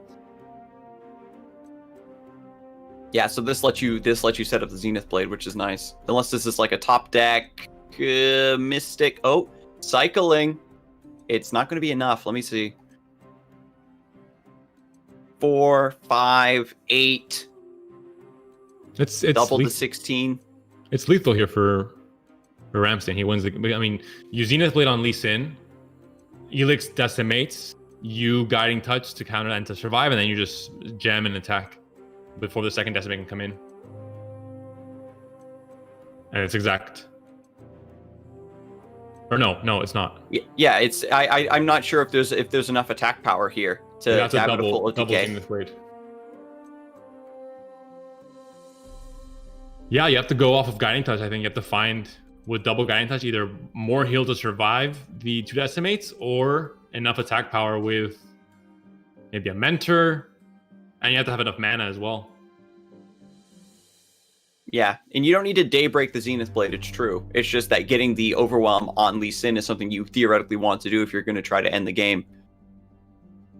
Takes it slow.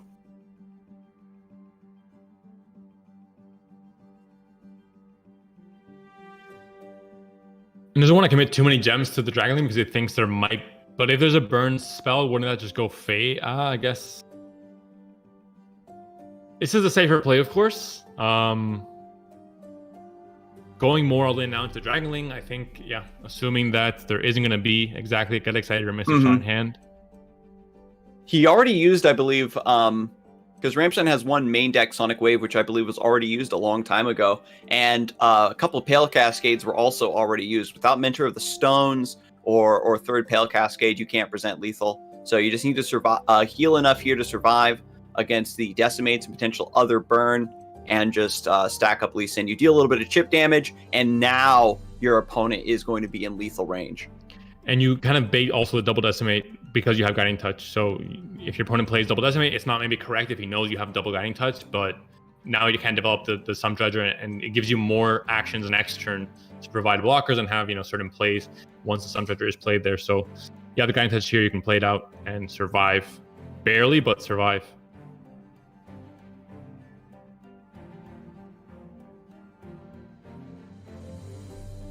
You can play Zoe out this turn as well. Maybe you could level up from her. Not very likely, but she is at least also a blocker. Yeah, this late into the game, and now especially with the Zenith Blade on Lee Sin, you have a blocker against this Fearsome too. So here comes the Rummage. Is good here.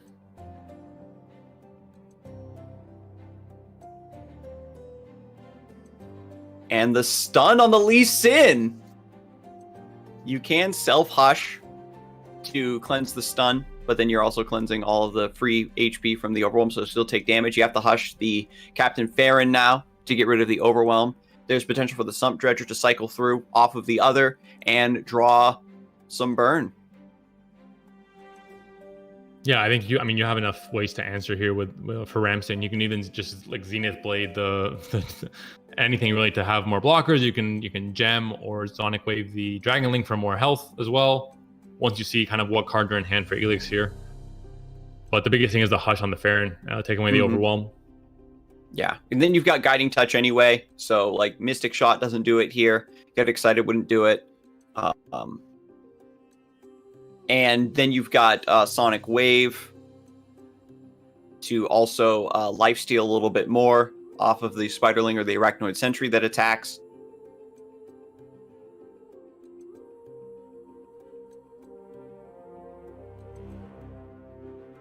So Ramstein just checking the combat history here, taking a look to see how many of X, Y, and Z was played.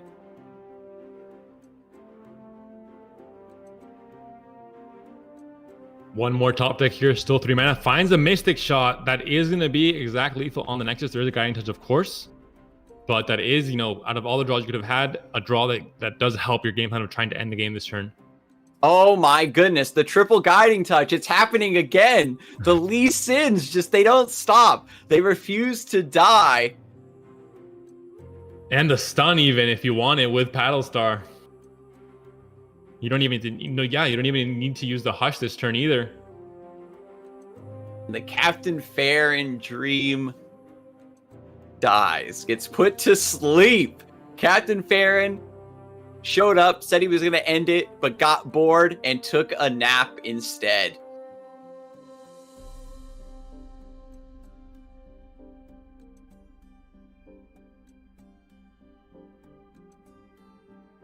Oof. And so now with Lee Sin, with Overwhelm, 5 out of 10. Zoe, 1 more damage on top of that. It's lethal with the gem and the Sonic Wave Resonating Strike. Yep, next turn it should be more than enough with Zoe as well, yeah. I mean, this was the turn that Elix had to end this game. If he couldn't, then that would definitely... Last turn was already maybe close to a possibility, but next turn, of course, I think will definitely be it.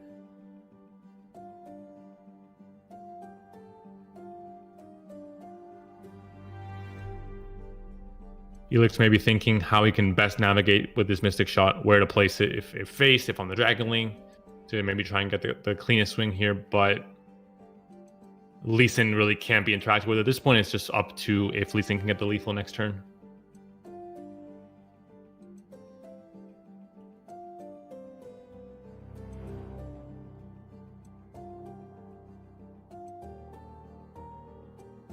We'll see how this plays out now.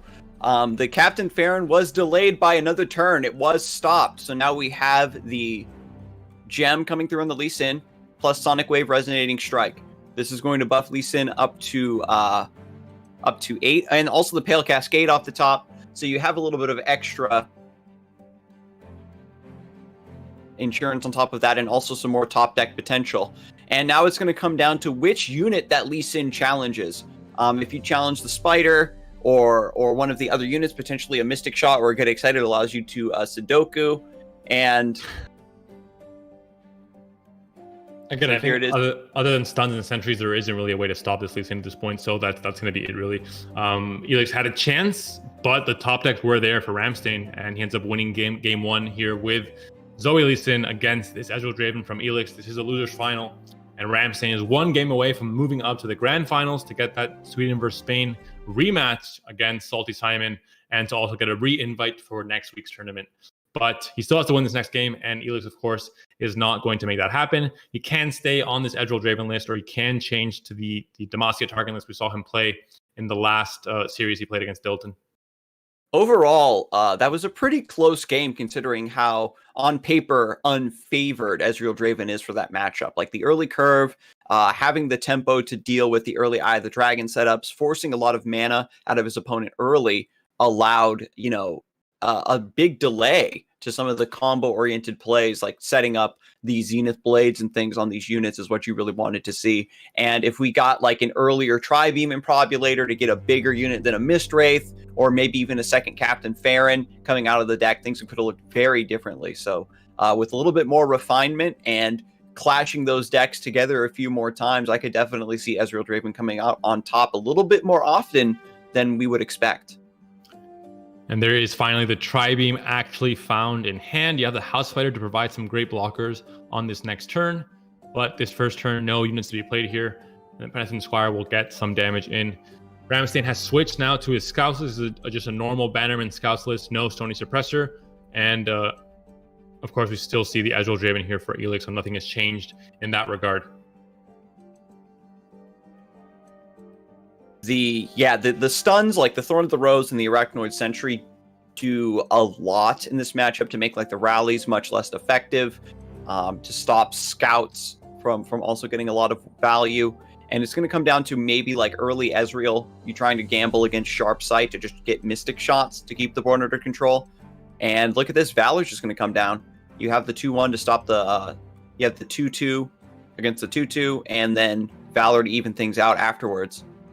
We also don't see a Misfortune in hand, which means she could be in the deck. And we saw it before where Bannerman did actually brick by hitting Misfortune. So we're going to hope and hope we won't cast her curses that it doesn't happen again to Ramstein, because it was a crucial point in that game we saw a few series ago where he ended up losing it because he did not hit that Bannerman.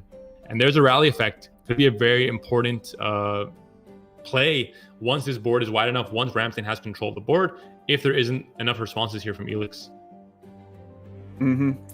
And the Arachnoid Sentry comes out just to stop the Valor from getting value off of this barrier. And yeah, Ramstein can just pass. You need to have the right mixture of aggressiveness, of tempo, but also maintaining a board to make your Bannerman that much stronger. Looks like the trade is being offered here between the Penitent Squire and the House Spider. And Elix will, of course, take it. No reason not to, really, even though there is a health disparity there.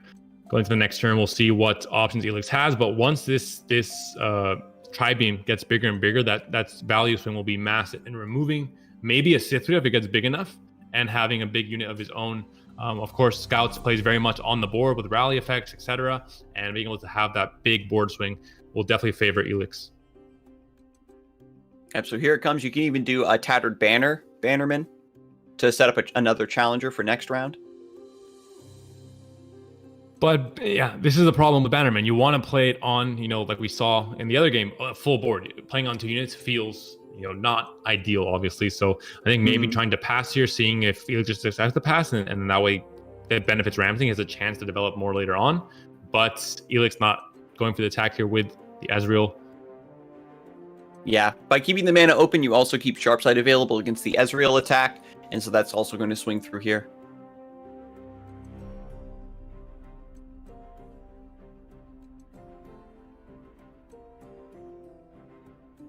And of course, cannot trade here with Mystic Shot. You can't get excited. I'm not sure how worth it that is. It could be a big attack here. Well, not a big attack, but an attack next turn with the Scout unit here onto the 3-2, and then just attacking with the Brightsteel. But I think you do still want to develop, maybe now with the Squire into Bannerman, it is worth it. Yeah, just getting another 3-3 on top of your opponent's pretty weak position here. The Tri-Beam Improbulator is in the hand. It is going to start stacking up, but you just don't really have good units to defend with. No good fodder to discard with the Sump Dredger. And when you're in a position like this, you have to make the choice between, do I want to develop board, sacrifice things that are going to die anyway, or do I want to try to go for spell-based removal and get baited by Ranger's Resolve or another Sharp Sight. So here we go, Mystic Shot onto the Valor. Wants to stop the potential for scouting on top of this board. And here comes the Bannerman. The chance to kill Draven as well. If Draven would come down, then maybe you see a Bannerman buffing up the 2-1 to a 3-2, and then it can kill Draven as well. Or you would be forced to play, get excited to kill it. Or I guess Mystic Shot still works, but it would, Dragon would give the chance for other units to attack. So I think this is definitely the cleaner play here from Elix. And despite the Bannerman, the stats on Elix's side are actually still pretty strong for developing into this. I think I would have liked to see Tattered Banner, maybe just to set up a challenger for later down the road on the Bannerman, especially since you have 2 of them here. But keeping the mana floated to set up for a Relentless Pursuit is probably more in line with Ramstein's game plan here.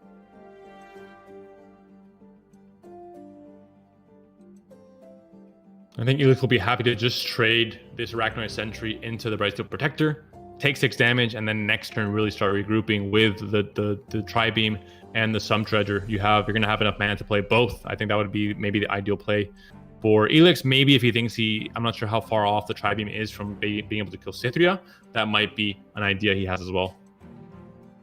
Yeah, just attacking here. And yeah, he takes the line you talk about. Take a little bit of damage, save the Draven.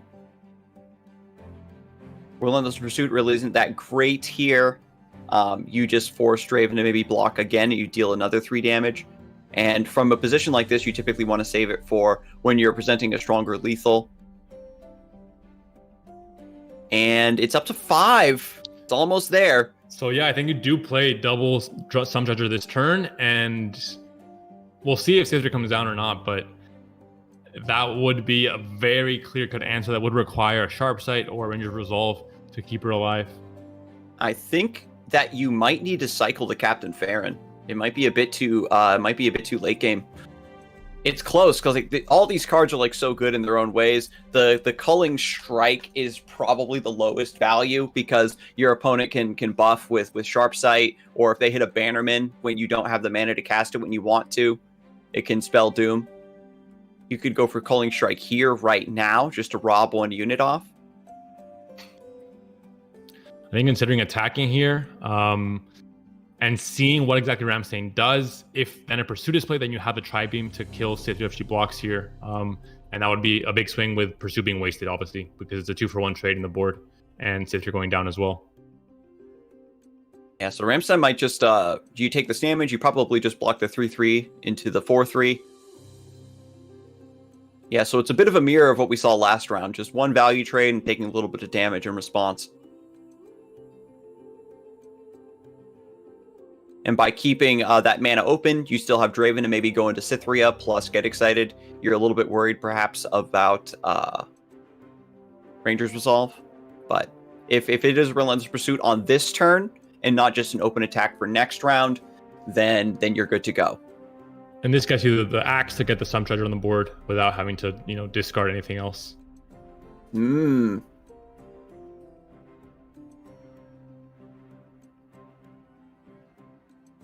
Goes to Get Excited instead. Kills off the Squire. Only the Cytheria now alive, not giving any buffs or attacks to anything. And this kind of forces Ramstein to develop next turn no matter what.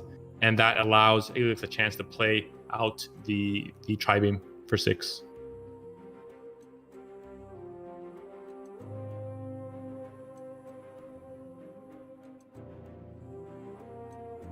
And so now we can potentially see an attack with the Cytheria.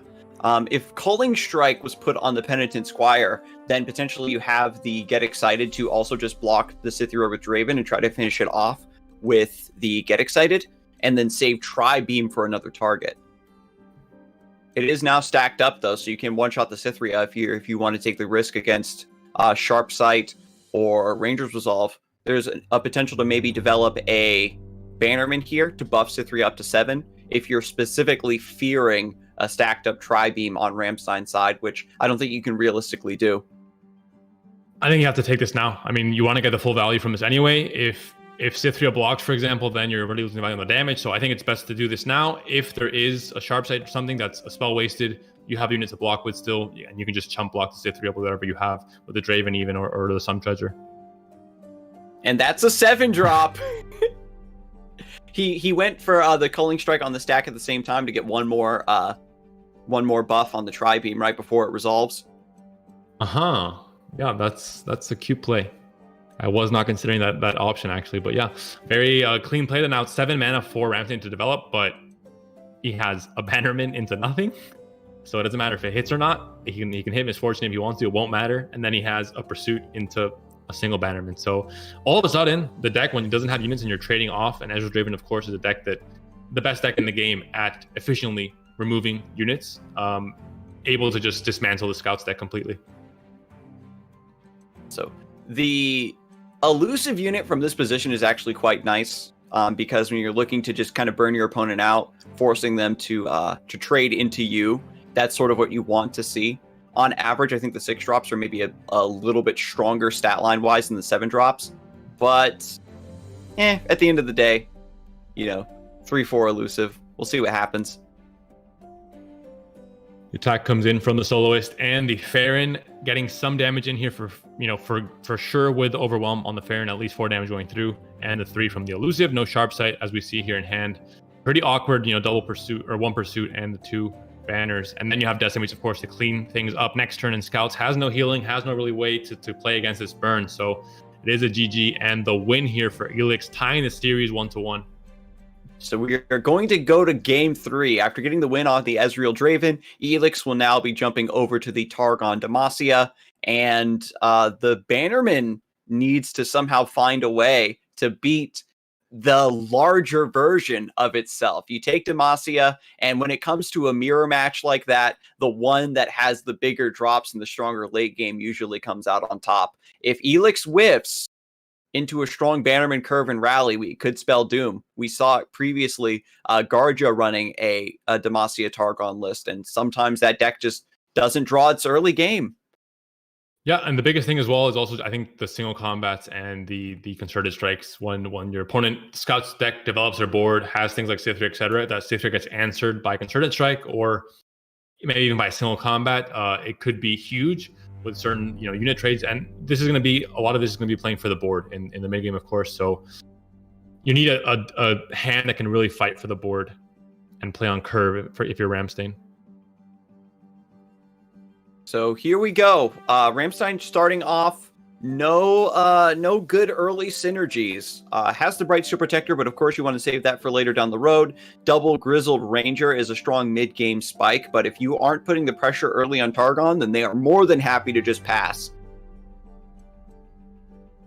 Elix thinking about developing the Dragon Guard Lookout right now. This is potentially a bait pass into Valor, of course. But if you develop this now, then you're pressuring like a Misfortune development on curve. This is one thing we've yet to see from Ramstein, if I'm not mistaken, is no Misfortune on 3.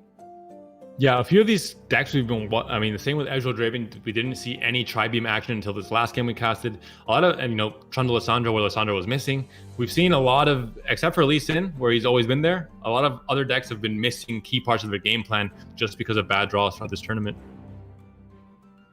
So plays the Bright Steel Protector, basically offering a sacrifice into the Dragon Guard Lieutenant to say, I want to try to get this off of the board to clear a path for my other things to be developed more safely. Elix does have the Screeching Dragon, however, lurking in the hand, and that's a big boy. And mostly it also stops the open attack from happening next turn for 3 damage. If Elix is going to develop the Solari Priestess, he'll open attack first, of course, and then just develop naturally and just gets the free 3 damage. So playing out the Bright Steel Protector there does just end up trading 2 for 2. Yeah, and because your opponent just kind of desperately played a 2-drop, maybe this gives you a read on the hand quality. Like you would love to have, of course, like Penitent Squire or something in that position, just a 1-mana 2/2 that gives you a piece that feeds into the later stages of your deck. Elix thinking about passing here. He should, because the slower this game goes, the better, especially considering the last card he top decked. Judgment is a very strong card in this matchup because there is not really any clear way for Scouts to answer it, and Scouts wants to go wide, and Elix and Judgment can punish that. So the slower this game goes, it was already going to be beneficial for Elix, but now even more so. Yeah, and if you pass here, your opponent just develops. If they develop and pass back to you, then you play the Solari Priestess. If they don't, you have Solari Sunforger to develop in response to any strong thing they might do. Falling Comet is cheeky against a Cytherea or a Genevieve, who just takes the Traveler, gets another body, and just wants to kind of chump block the Scouts into a submission.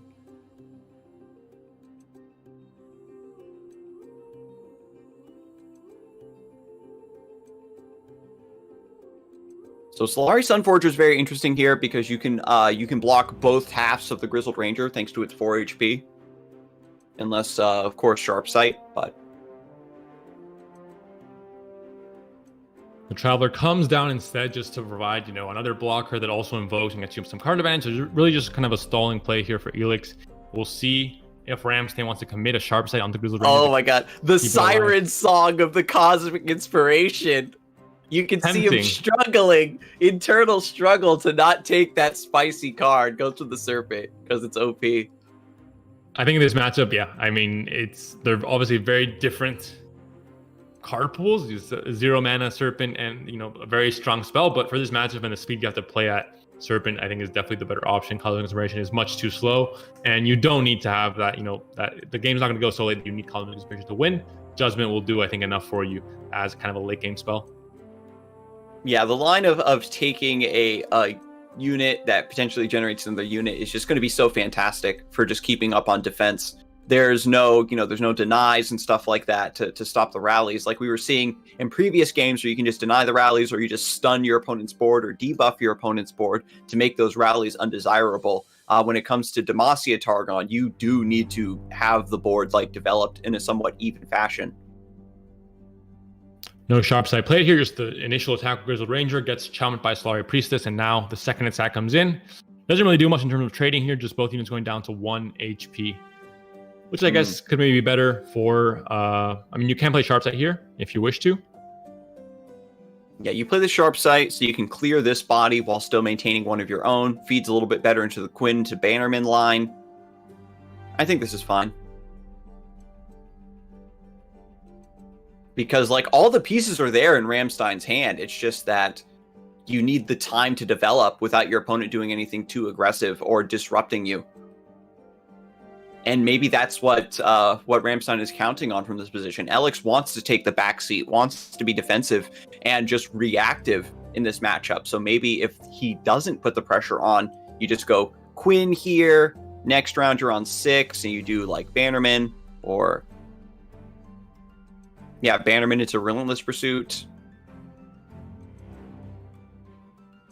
And the misfortune is finally found. I think this might be the first Scouts game we see today that she's actually played somewhat on curve. Grizzled Ranger looks like it's going to be played out first this turn as a blocker here.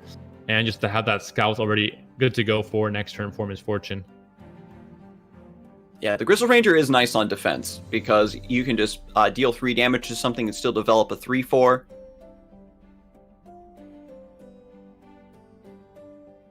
The Serpent coming in maybe as a surprise here, but isn't really going to do much. Can just stop at least the Scout and the Grizzled Ranger. That effect is, maybe important for Misfortune if she's going to level up, for Quinn even.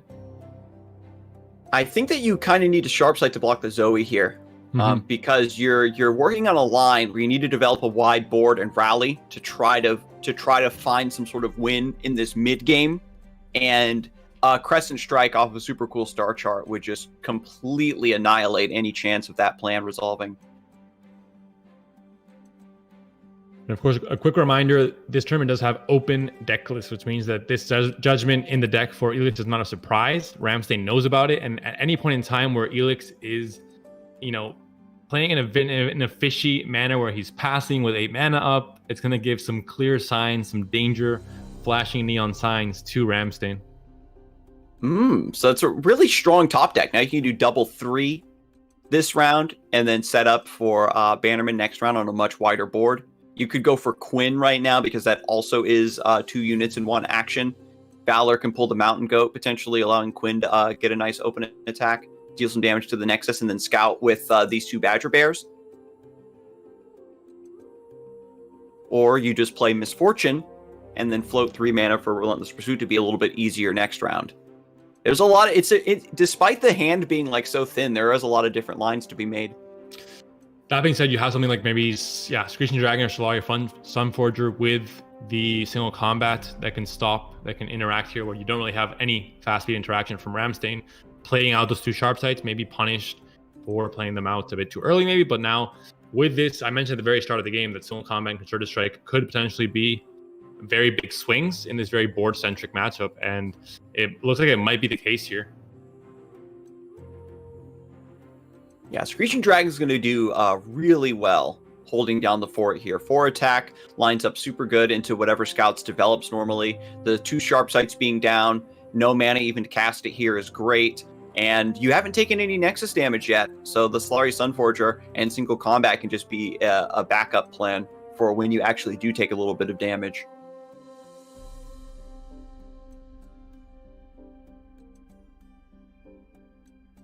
And I expect we'll see a single combat with Screeching Dragon onto the 2/1 Challenger. Maybe not. Maybe you just take this. It's not maybe as relevant. You don't care enough if there's not enough pressure on the board to kind of have an immediate impact right now. Yeah, so you attack like this, and you just pray that maybe Elix chickens out, thinks that you have Ranger's Resolve. I mean, you got to block anyway, right? You're dealing 6 damage, and this is like the best you can hope for at this point. And you get the block on Quinn. I mean, you get the Fury.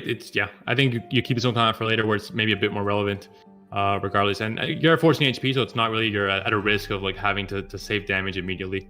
There's not enough pressure on the board right now. Yeah, but Yeah, again, saving the, you can show, it really shows how confident Elix is in the Screeching Dragon. Just hold down the fort. Takes that damage, has the Dragon Guard Lieutenant to also get a challenger in play with the gem, means that you have that 4 HP challenger, which is so important. And now Shyvana to double down on top of this. These tanky units just are going to take over the mid game as we head into the higher stages of mana. This is where dragons start to shine. They're units that can block and live, so it makes your rallies like way less effective. And the thing is that the only thing Ramstein can really do, and the only win condition he really has to bank on, is going wide. But again, Judgment just completely shuts us down. You don't really have any interaction in scouts to stop that. Really, you can repose to save one unit, sure, but nothing really, as relevant as stopping it or maybe killing the unit. There's not really a solo combat you can play. So it's kind of doomed, I think, for Ramstein. And this is something that when you're playing as a deck that has Judgment, you think as the game goes on, the more I do, the more I'm just playing into this. If I develop more and I go for a wider attack, it just gets punished regardless. So Misfortune now coming down.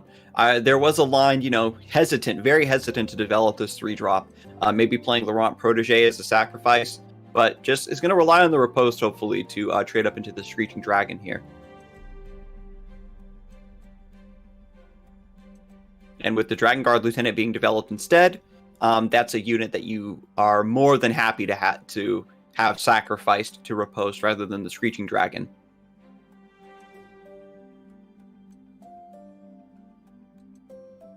And then potentially with the gem on the Screeching Dragon, you can then value trade into the Badger Bear a lot more effectively. Shyvana gets +1/+1 when she attacks, so she's going to be a 4/5 to also threaten the other Badger Bear.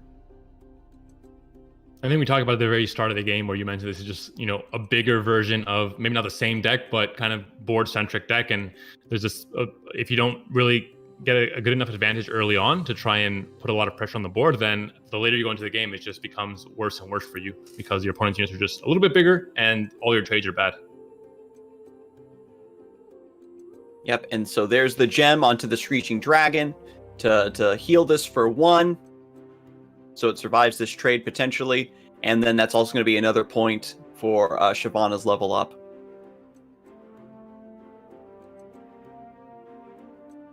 And even if you riposte here, right, onto the Misfortune, you're saving it. Elix, of course, has some weird counterplay with single combat and stuff, but you probably don't even opt for that because Misfortune on offense into this list isn't that scary.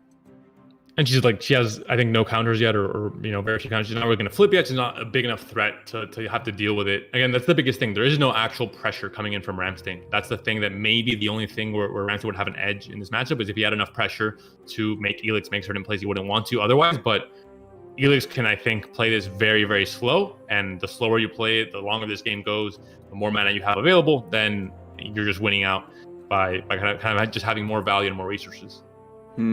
So taking down the Screeching Dragon was a very strong idea there. You get that off of the board. Your opponent's big threat is gone. Their challenger is gone. That's not going to be eating your board. You're safer to develop a wider swing here. Elix now moving into the later stages of the game is maybe incentivized to commit to bigger plays like the Eclipse Dragon here, so you have less reactivity to Ramstein's development. And if your opponent only has 1 or 2 units, if they tap down, you don't have to worry about Judgment. A rally could be very effective here. The Bannerman does hit this time around, does not hit a Misfortune. I think everyone was. There was a moment of silence around the world as the Bannerman dropped, but he did get the stats this time. Not as impactful as the time he missed it, but still +1 to all units on the board now, and has a bit more of a menacing attack with only Shyvana here as a blocker. Look at this pass. Just saying, I have Judgment. I have Judgment. Like that. I just love it. When you're playing against Demacia and you're like, oh, I finally survived the early mid game and I'm developing a board advantage. I can't wait to attack in and take advantage of that. And like, you just can't. Like Elix can just continuously pass now. Like now you can play the Eclipse Dragon if you want, or a Screeching Dragon. And then as soon as you're back on defense, you just don't do anything because you threaten Judgment. There's even Sharp Sight Judgment. And there's quite literally nothing you can do. There's not a single thing you can do if you're playing this current deck in this current matchup in this situation. If you're Ramstein, and I felt this before on ladder, certain metas with certain decks, you could maybe count on having a judgment. This was long ago, and you would just forfeit. You would look at your hand, you would look at the board, and you would say, you know, this really does suck, and you would have to forfeit. Yeah, so we've got the second Bannerman here to boost the Laurent Protégé up to 4 attack to take down the Solari Sunforger, which is kind of cool. But again, the barrier is just there to disincentivize the attack. Now with the Screeching Dragon being developed, this is, you know, free food. There is a rally now in hand, and now obviously Judgment is not online because Elix wanted to develop instead, and maybe didn't count or didn't, you know, think rally was a big enough, doesn't matter enough here. But there's a rally and there's a barrier also on a challenging unit, so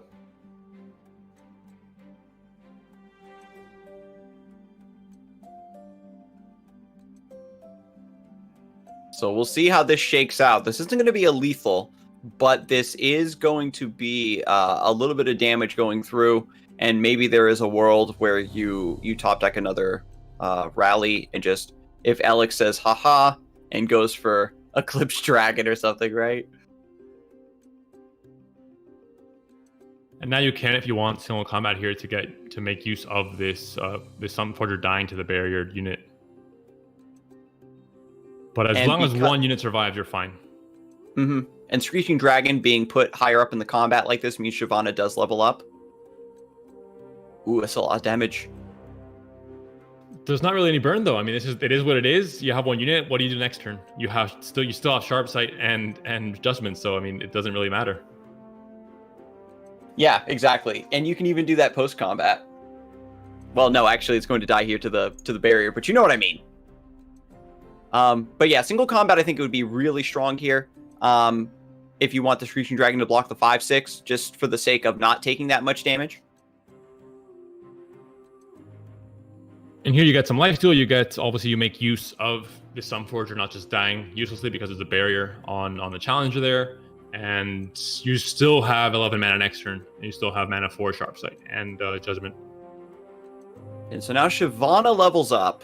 She does trade into this unit. You're going to be generating strafing strikes to control your opponent's board even further. This is still kind of spooky, isn't it? 1v3. It's just that now Elix can't do much. You have to just keep mana open for Judgment at all times. So Ramstein gets to develop kind of free this turn. You can develop, but you can't attack. And so you have to chill. If you're Elix, next turn play Eclipse Dragon, chill again on defense, next turn play something else. It's going to be maybe slower than we thought it would, but unless a rally effect is played once again on the defense turn from Ramstein. Yeah, because it's just going to be the same cycle over and over again where he can't risk attacking. Or what do? You just pull the Shyvana with the Laurent Protégé right now. You still Sharp Sight Judgment. Yeah, to save Shyvana, but then the Judgment's out of the way because there's only one. So then it opens you up for your wide swings to be safe from that position.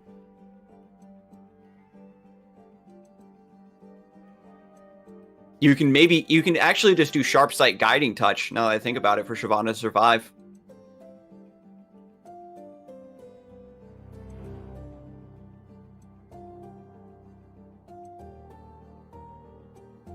Decides to just do it. Just go all in. The longer you wait, the higher the chance is that your opponent does have Judgment. I mean, then he should have done it 2 turns ago to have the higher chance of him not having it. I know. That's the problem with Judgment. You just have to go for it, and if it's there, and as you expect it will be, then that sucks, and it's a card that sucks in some matchups, some situations. It really is a card that really blows you out, and you can't do much about it.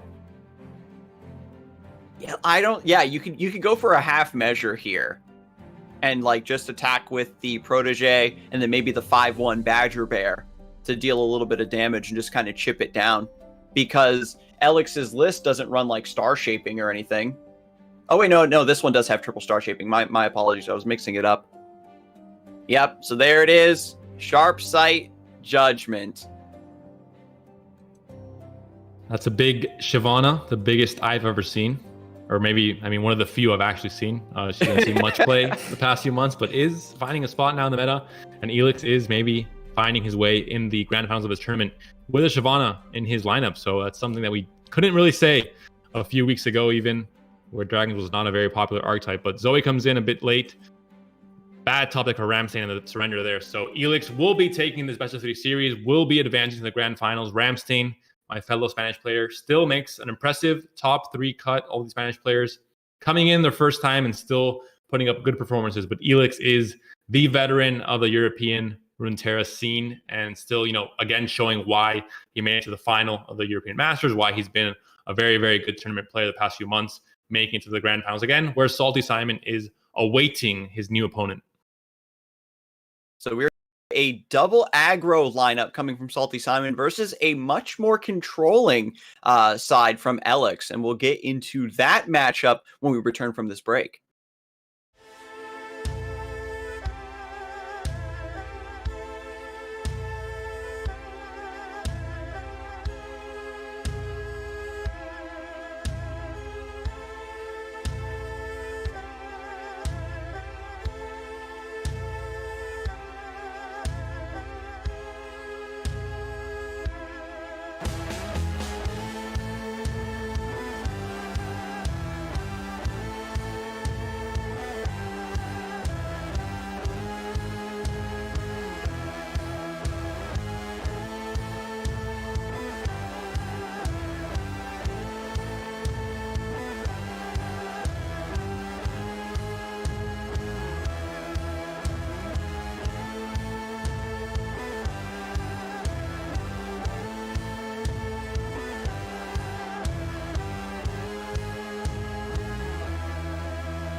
Hello, everyone, and welcome back to Fight Night Legends EU. We've had a very exciting bracket here today with a wide variety of decks, and we are now getting settled in to start the grand finals between Salty Simon, who's been waiting patiently, and his newly decided opponent, Elix. Looking at the bracket here, Salty Simon had a pretty strong run through the winner's bracket. A little bit of 2-1s, a little bit of contention there, but did manage to finally secure that slot. Elix, meanwhile, was knocked down pretty early and has been valiantly fighting up through since. Yeah, it was knocked out in the first round by Dalton, able to make it all the way through with a lot of 2-1s there, a 2-0 sweep against Dalton himself in the rematch, but still a tough journey, a big, have to have the mental fortitude to make it this far as well. And now that he's here, he has a chance to win the tournament, but he has to do a bracket reset. So he has to win the preferred best of 3 against Salty Simon, and then the bracket will reset. Both players will be on the even footing, and then whoever wins that best of 3 will win the tournament. For Simon, if he just wins the first one, 2-0 or 2-1, he is the champion of this week's Fight Night. The bracket reset is especially dangerous right now because of Simon's aggressive lineup here. The Nightfall has been a breakout star of the new metagame. Again, as a deck that is aggressive in its own right, but because of the extra healing of Doom Beast and etc., can counter other aggressive decks. And this one has so much utility and so much flexibility with it, even generating extra resources from Unspeakable Horror, like Lunari Priestess, and getting even more invokes on top of that. I love the wide variety of lines that come with this list, and Salty Simon has been showing it off in a pretty strong fashion, I think, today. I think this is one of the decks that performs well, but doesn't have a big amount of players playing it, not really a big play rate. And part of that is because it's kind of a hard list to understand the full picture of how to play it. It's not so much a fully aggro list, more of a combo deck, and it has a lot of subtleties and nuances that I think you pick up as you play and kind of you master the deck. So maybe a lot of players played off initially, don't find success because they're maybe playing it not entirely wrong. It's not it's not some rocket science to figure out, but a little bit wrong, and wrong enough to where it doesn't feel that good, doesn't feel like it has that good of a win rate or that good matchups. But in the right hands, I think it can definitely be a deck that should see more play rate in ladder and in tournaments, I think. As players get a little bit more skilled with the deck, I think it'll start to kind of come up in the world, right? Where certain decks don't become popular because they're a little bit too hard, but as those decks stay in the meta, players eventually pick them up and have more time to learn them. Nightfall is a deck, again, where the mulligans and the playstyle changes very wildly from matchup to matchup, and casting a card on round 3 or round 4 will show the repercussions on round 7 or round 8. And so sometimes you can't connect the dots as well between, oh, I played this card several rounds ago, and now I'm punished because I don't have a Nightfall activator. And combining this incredibly big brain deck is Discard Aggro.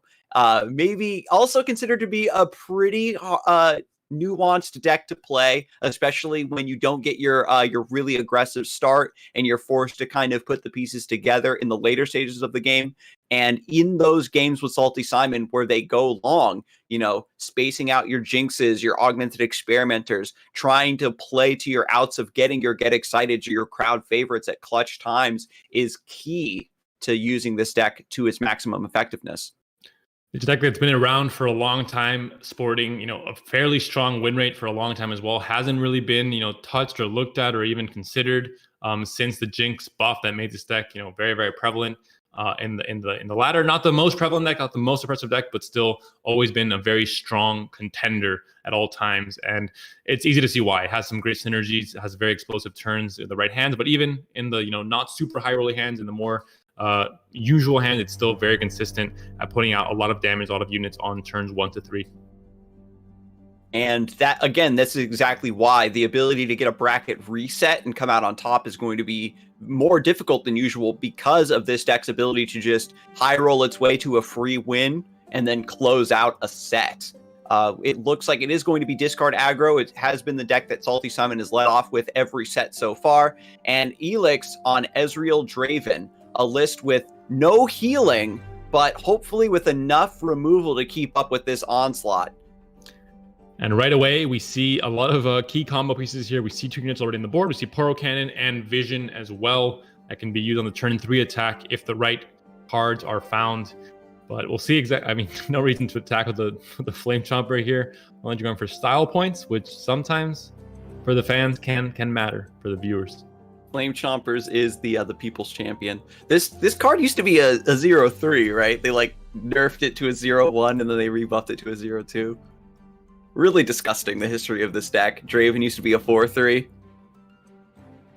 Jinx used to be very different to what she is now. Some changes came in, and once those changes came in and kind of, fixed the discard package as a whole, because discard as a whole had problems and was never really played because it just didn't feel good enough. It was a meme really when it was the PNZ Noxus burn time, when it was, it was pretty strong, but Jinx, if someone played Jinx in that deck instead and played more of a discard package, it was just a meme. But that changed after the Jinx buff, and now it has been a very strong deck for a long time. Mm-hmm. They changed Rummage too. They reworked Zonite Urchin and Sump Dredger to keep them from bricking you, and just the ability for the deck to do what it wants to do is much smoother, much more consistent. And Elix is also consistently missing this early game. Double Poro coming through. The best bet now is the Static Shock as a saving grace. I believe is only a one of in the list. So this is your one bailout that you get. This is your one do-over, Elix, to kill these two daring Poros that are about to get hit with Vision.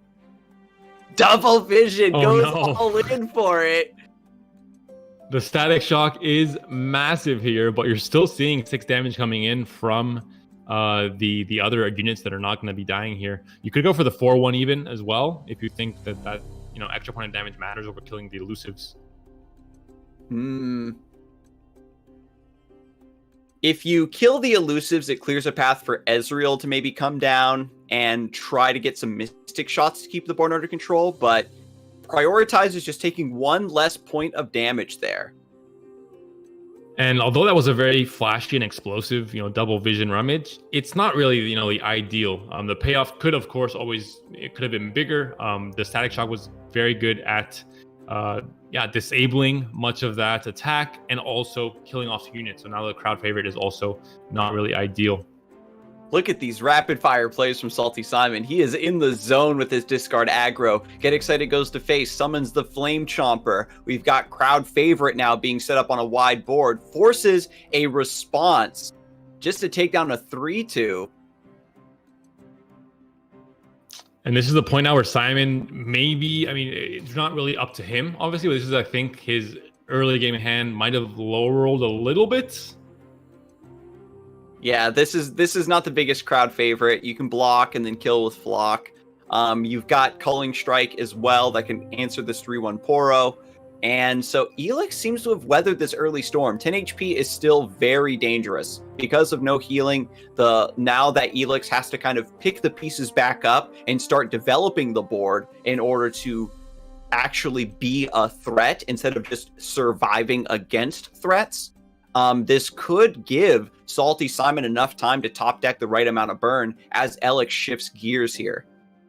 Looks like the option here might just be Mystic Shot, Ravenous Flock onto the crowd favorite, and the Culling Strike onto the elusive 3-1. It looks like that might be the cleanest option here for Elix to weather all the damage that can come through possibly. And that looks like that will be the play here. And now Simon has to find, he discarded one experimental already at the very start of this game, and now maybe hoping he wouldn't have, because it seems like he's out of fuel. It doesn't happen very often for Simon or for discard aggro, but one rummage and one experiment were used already. Another slow draw. The good news again is that it's going to take a little bit for Elix to shift gears and to become a real offensive threat in this position. So I think that a couple bad top decks from here isn't that bad, because now with your hand so empty, a top deck Jinx becomes a little bit better. You get the Poros now to chump block the Ezreal to hold the Mystic shots down. A lot of spells have already been used in order just to survive, so there's less fuel for Ezreal. It's looking pretty bad to me. You have to block here with the elusive. The Draven has access. You're going to just get the Sum Dredgers out for free, basically, and cycle. And this is a deck that synergizes a lot when you're only drawing top decks one by one, and you don't really have kind of the small 2-3 card combos. You start having problems. You don't find the exact card you need. like the for example, Experimenter. That would be kind of the saving. Yeah, Draven is just really not that impactful. You can attack with Draven. Again, you play the Sump Dredger here. You cycle, right? It's really important. It comes into play. You get rid of that fodder you don't want. You draw a card instead. And now you just sacrifice it. And you have the Whirling Death. I mean, you just Whirling Death here. You can get the clean hit on the Draven. There's no counterplay because you're looking at the hand. There's just a Poro and an Axe. You don't have to worry about... Yeah, no. The target. No. I mean, everything here is now looking perfect for Elix. The sequence to counter that, like the one copy of Static Shock in this deck was so strong there. If that double vision Daring Poro had connected, he would be at 4 HP right now or something like that, and would just be at the mercy of will this burn get pulled up. But now these last few spells being top decked is not what you want to see. So Elix managed to weather that early onslaught and is just cruising towards a free win here to start off this set. Yeah, vision, again, not the topic you want. This is what I meant by drawing cards one by one and just them not having make any sense just by themselves. And that's going to be the surrender there for Simon. So Elix takes game one of the best of three, is a bit closer to that bracket reset. Simon, of course, still has a chance to win the next two games and win the tournament. But Elix will try his best to win either the next one or the one after that and try and go for the bracket reset and win the next best of three as well. The discard aggro into the Demacia Targon, it's going to be a similar song.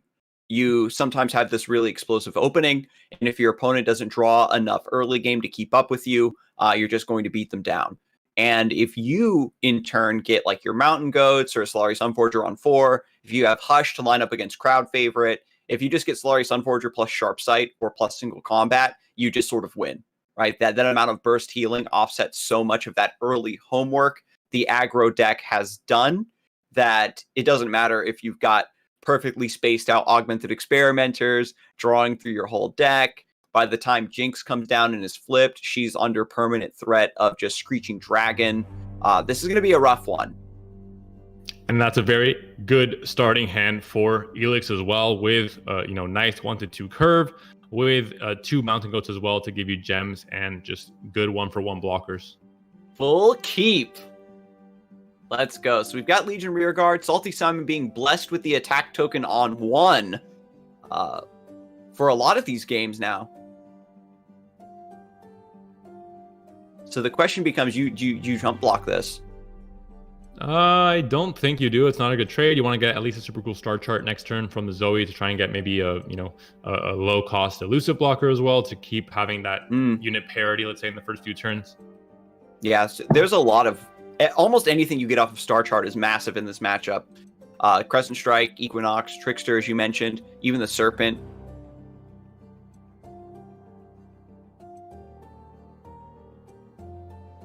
And now the Poro maybe trades with the Zoe, and maybe just don't even attack with the Zoe at that point. But I think in this matchup, at some point, you're going to trade the Zoe into the Poro. There's not really much about it. You are going to feel pressure on the board, so you do have to try and trade. And maybe it was correct. I guess it won't matter for this turn as much because you trade now in attacks. But thinking about crowd favorite, obviously you want to try and get these units off the board. Mm-hmm. And the longer you wait too, there's a higher chance of maybe like Flame Chompers coming down to pull the Zoe to the side, so you can't get the trade anyway. And maybe Zoe gets eaten by Flame Chompers that's boosted by an Axe or a Vision.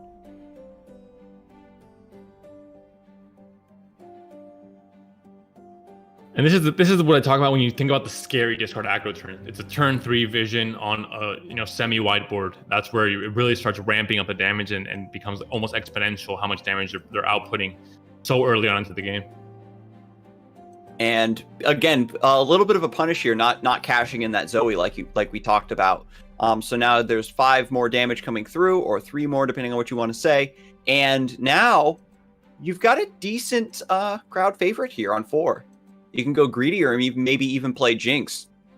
Well, not once the Dragon Guard is played, then I think you definitely don't play the Jinx out. But yeah, crowd favorite I think makes sense. It still continues adding pressure to the board here. The Sunforger next turn can be scary at just dissuading an attack or causing maybe an only elusive attack, for example. And this wouldn't be the first time that Salty Simon just throws down the Jinx. Throws caution to the wind and says, if you don't have the card in your deck that answers this, then she will flip and I am going to take over this game. And by throwing down the Jinx, you are just clearing a path, right? She's going to die, but the rest of what you have on your board is good enough. And crowd favorite comes down regardless. No attack with a mountain goat. Seems interesting, considering that you would have to block one of the portals. Maybe you're fine getting that trade with the elusive, maybe not, but you're giving the crowd favorite some extra stats as well for not making that trade. There's a Sunforger coming down. You don't have a single combat, unfortunately, to try and get maybe some extra value from their Elix, admiring the solar strength of this man. I know, this man with the beard. So by playing this on defense, yeah, you're just, because you dissuade the crowd favorite from swinging in against that lifesteal, you pretty much got the healing anyway. So here comes Dragon. I mean, the Screeching Dragon. I was reading the card itself as he pulled it out of the deck. Dragon out of his hand. The Dragon Hurrah. Listen, everyone change their games to French because these card names are very good. I know, Astropog and the Jemmy. So opts to just burst past, just heal and pass, see what Salty Simon develops. Are you going to play something better for the Screeching Dragon to hit?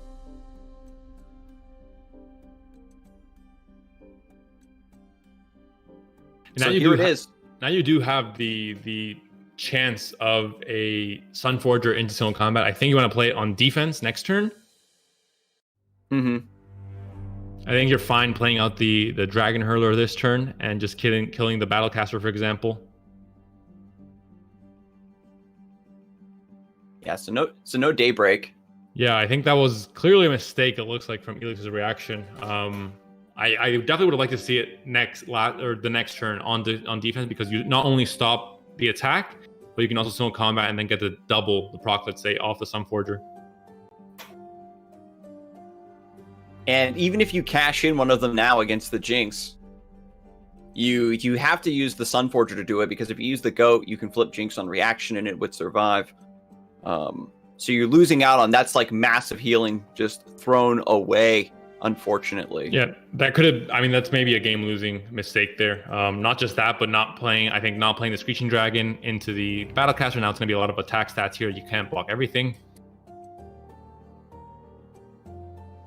Yeah, you got to remember that last round, the Guiding Touch was actually played first, which took away the Daybreak there. And this is maybe a decent open attack. You got to remember, there is still a Judgment in Elix's deck. So even though this looks like a great attack, he could just do nothing. He's doing it. It's happening. Oh my god! I mean, Salty at this point, Simon has already sacrificed a Jinx, right? So it's just doesn't care about if you have the answers. He's taking the Rico Rex route. Play audaciously and live. You never don't attack, though. I mean, it's a mistake not to, even if you think he has Judgment. So does not really matter too much here. You're looking at, single combat on the Jinx to kill it before it can flip.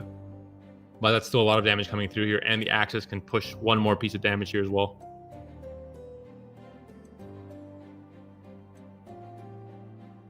Let's go ahead and buff up the Draven.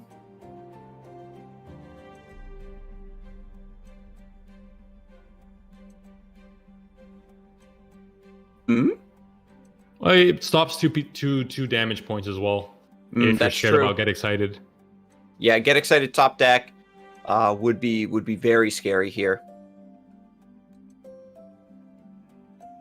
So you're sitting at 2 HP right now with the Axis on the Draven, and the Sharp Sight on the Sunforger would stop 2 damage from coming through on the... Or maybe you're just trying... I mean, Salty Simon is at 7 HP. That's something you have to consider here as well. So decides to keep the Mountain Goat alive.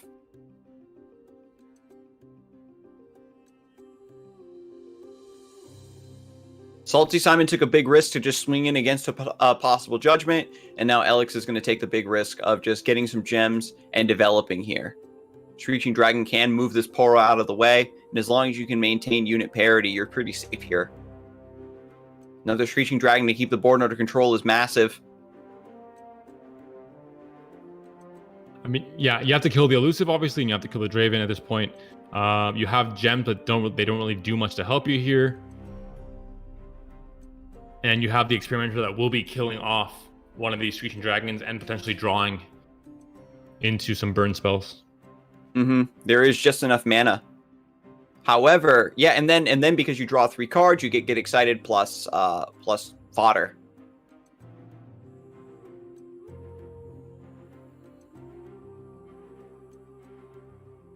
Now, even without drawing the burn spell, you have unit parity in your advantage of 2-for-1 trade here with Experimenter and killing off one of these units, and you have, yeah, the chance to just go for the open attack next turn even. So, do we see the top deck Judgment? It's going to be a Mountain Goat instead, but make him sweat at least a little bit, Elix. Make him think you have a Judgment. Yeah, deal a little bit of mental damage. There's still a game 3 to be played in this series, so any amount of mental damage is relevant in this matchup. That will be the surrender coming in from Elix. So Salty Simon ties this series 1-1.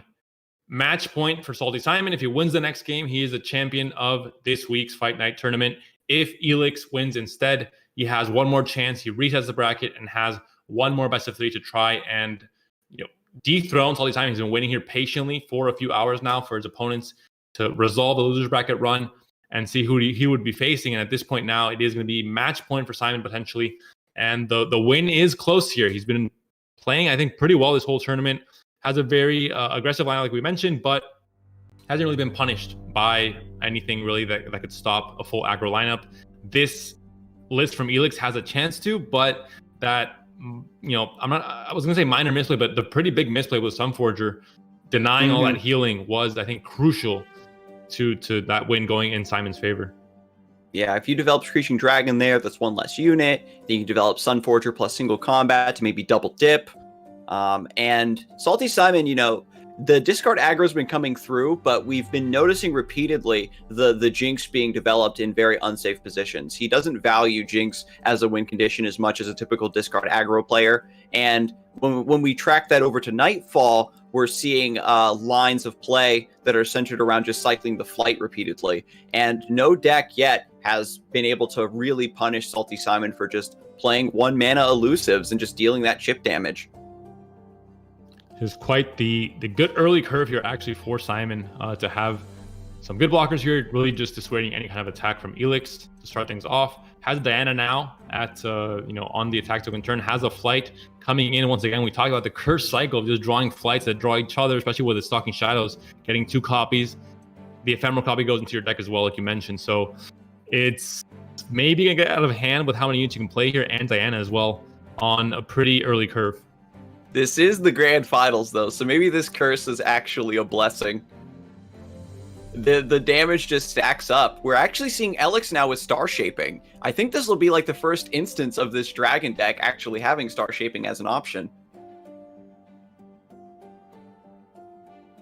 Just a little bit of damage coming through every time. Ooh, Concerted Strike! That's a big commitment here to kill Diana. Wants to keep this this Dragon Guard Lieutenant alive. By having this challenge unit in play, you can threaten Diana from being developed again, or a Nocturne potentially. And when you look at the hand, there's really not a lot for you to do. Simon making sure he has someday there'll be a card counter in the game, but Simon doing it manually for now. EU math, just checking out, making sure everything is correct. Maybe the Oracle should count the card for you, right? When you hover over it, it shows you like a big, like 7 or 8 or whatever it is on top of all your hands. I think that would be maybe not the most elegant solution, but one way to do it. I mean, I had to do it too. I remember the first time I played Heimerdinger, I was like, wait, how many cards are in my hand? You don't want to burn those turrets. But now that the ball is back in Elix's court, we do have Solari Sunforger, just a potential development here. You can heal back up, decides to just take it slower, keep fishing. Zoe's fantastic here, getting Trickster as an elusive blocker, getting Equinox for some of the bigger developments in the later stages of the game, or Crescent Strike is amazing. I thought for a second he played Guiding Touch into Sunforger again, and I was visibly shaken, but it was the Zoe that came down instead. Elix has learned from his mistakes, hopefully, and understands that the Daybreak effect, it needs to be played first, or else the healing goes out the window. And against a full aggro lineup that Salty Simon is bringing to the table, that is very important, of course. And so here's Diana number 2. Big commitment to save that Dragon Guard Lieutenant from the Diana previously, and ended up getting cashed in just to take down a flight. Elix probably looking to say, if I cut off these birds, that's going to be less card draw, and maybe we try to run this Nightfall deck out of resources as I get to the late game. Crescent Strike to stop this offense. And again, the hand is looking a little bit odd for Simon, missing a few pieces here to really be able to dump his mana effectively. Yeah, I guess the gifts into Crescendum is the way to do it, but not really the most valuable and most efficient way of using up this mana here to put pressure on the board. The 2-drop in the deck is, of course, Lunari Shadestalker. So 3 mana for Shadestalker feels bad. You die. The Crescendum died for Boxtopus's sins, and now all the other 2-drops in Nightfall have to suffer for it. But 3 mana summon a 2/3 elusive, you can argue for it. So here we go, put some pressure on the Zoe. And with double Star Shaping and the Sunforger in hand, there's not enough pressure, I think, right now on the board. Again, Nightfall is a deck that is sometimes considered more of a combo deck, so there maybe is a chance for just a complete blowout turn as we move along through this game, but Elix seems to be in a comfortable position now with quite a lot of really good late game tools. And just keeps fishing with another Gifts from Beyond. You're paying that 1 mana premium, and then with the nerf to Gravitum, it actually makes the card feel maybe a bit balanced when you pay 4 mana for an effect like this. You're stopping the lifesteal. It's going to be a non-factor for blocking next round. I think you can take this hit from Shyvana. I think Salty Simon right now is just praying for a Nocturne.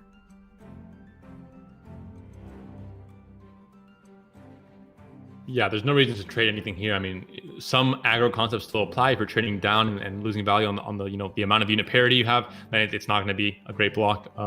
You're fine. If it's a race to the Nexus health, then I think you're going to win that if you're an aggro deck. But Diane does level up here. 4 mana, possibly banked by Simon, finds an onlooker, not the Nocturne he was hoping for. Yeah, we need the other scary shadow creature. Now, moving on to this next round, we're getting into the higher reaches of mana. And typically, with an aggro deck, the game starts to slip away at this point. But Nightfall has a little bit more appreciation for having a lot of mana to work with, especially now with Pale Cascade and Unto Dusk drawing more cards. You can spend a portion of your mana just drawing resources, and then use the rest to put those resources to work. So right now we are threatening 4 damage. There is a Sharp Sight in Elix's hand. Double Star Shaping is the only thing really available. And 10 mana to work with, so exactly enough mana to play out both. But obviously, I think at 14 HP, that wouldn't make much sense. Instead, something like a Star Shaping and maybe Sharp Sight Guiding Touch would make more sense here. Eclipse Dragon, I think, too costly for just playing a big unit out. But at 14 HP, you're still healthy, but the big thing playing against Nightfall is you have to be careful about these combo interactions with things like Nocturne coming down, etc.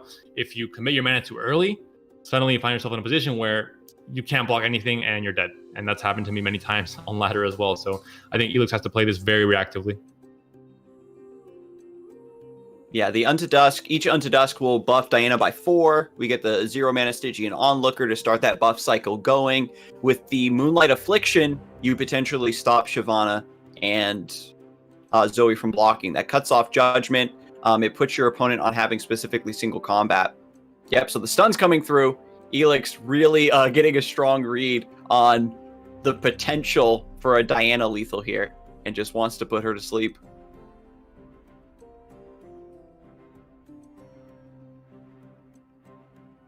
You can still Moonlight the Zoe Shyvana attack. You're hitting for 10 damage plus a double Unto Dusk would be 14 actually onto the Onlooker.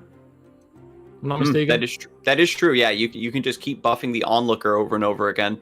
And But Star Shaping is there to counter that, or Guiding Touch, I guess. But there isn't a Hush, actually, so that might be the option. Now you do find the Nocturne. Now things get a bit more interesting. Yeah, so you can give Shyvana vulnerable, so you can pull her to the side. And you still have enough mana for Nocturne and one more Unto Dusk.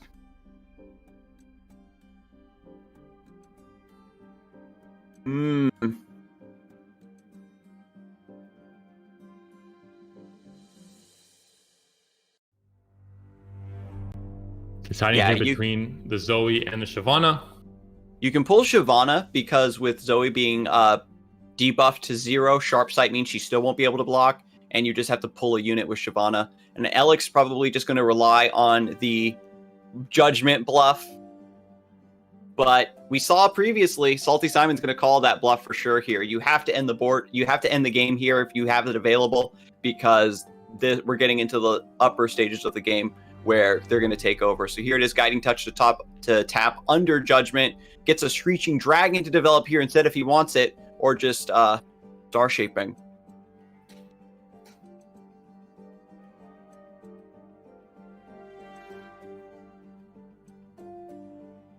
Could also Paddle Star to kill the Diana, if that makes any sense. I mean, you don't have a chance of Star Shaping if you do this, and Diana's not attacking this turn anyway. I think you want to focus on maybe surviving this turn more than anything.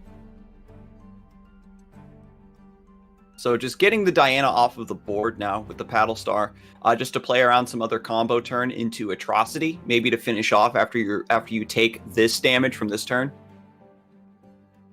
I'm not sure. Is there a chance you don't survive if you commit this Paddle Star? Once you make this play, the only other play you have is Sharp Sight.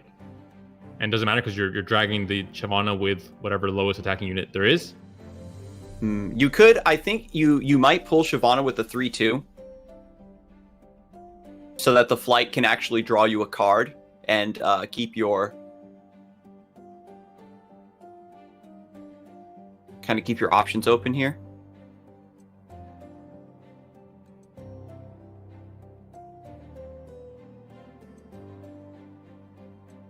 Oh, that's right. The Unto Dusk to I forgot about it again. This happened earlier. And the Unto Dusk to proc Nocturne's debuff again, so Shyvana can't block. So we do at least have Paddle Star, but that's going to be 6, 15, and still one off, yeah? With Sharp Sight on Shyvana to block Nocturne.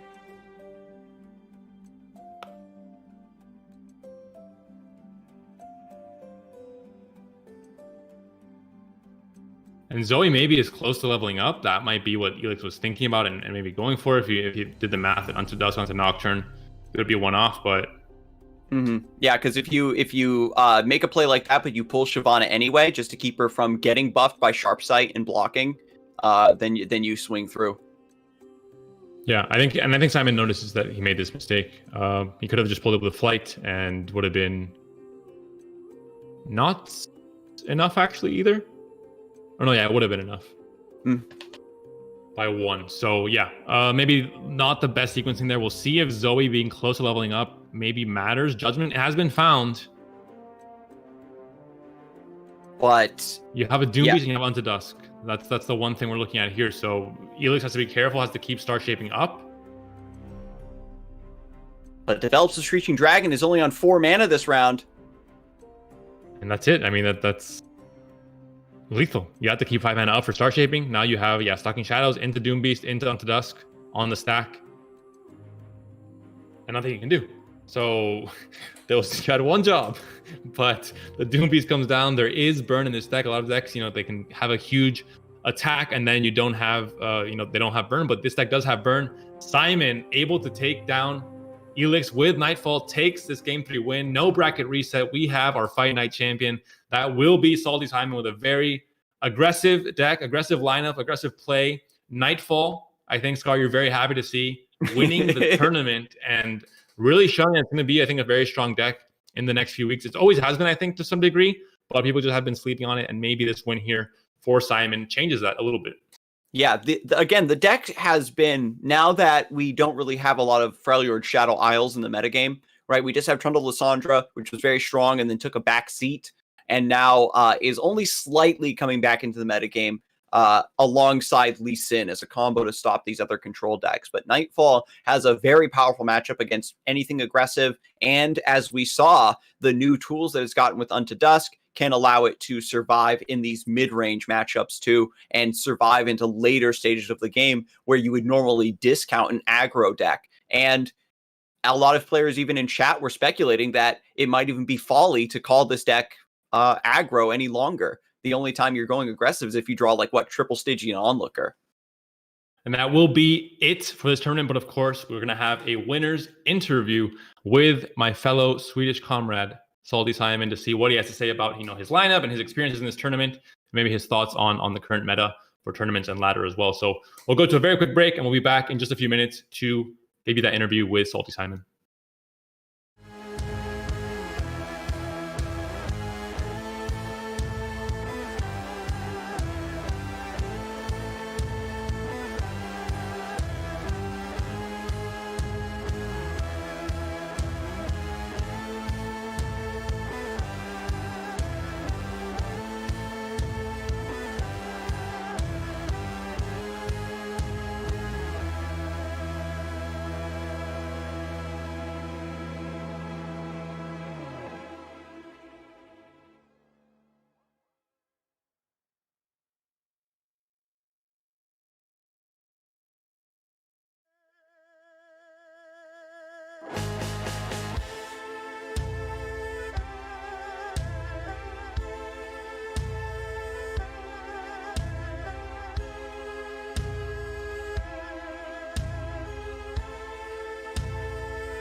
Hello, everyone, and welcome back to Fight Night Legends EU.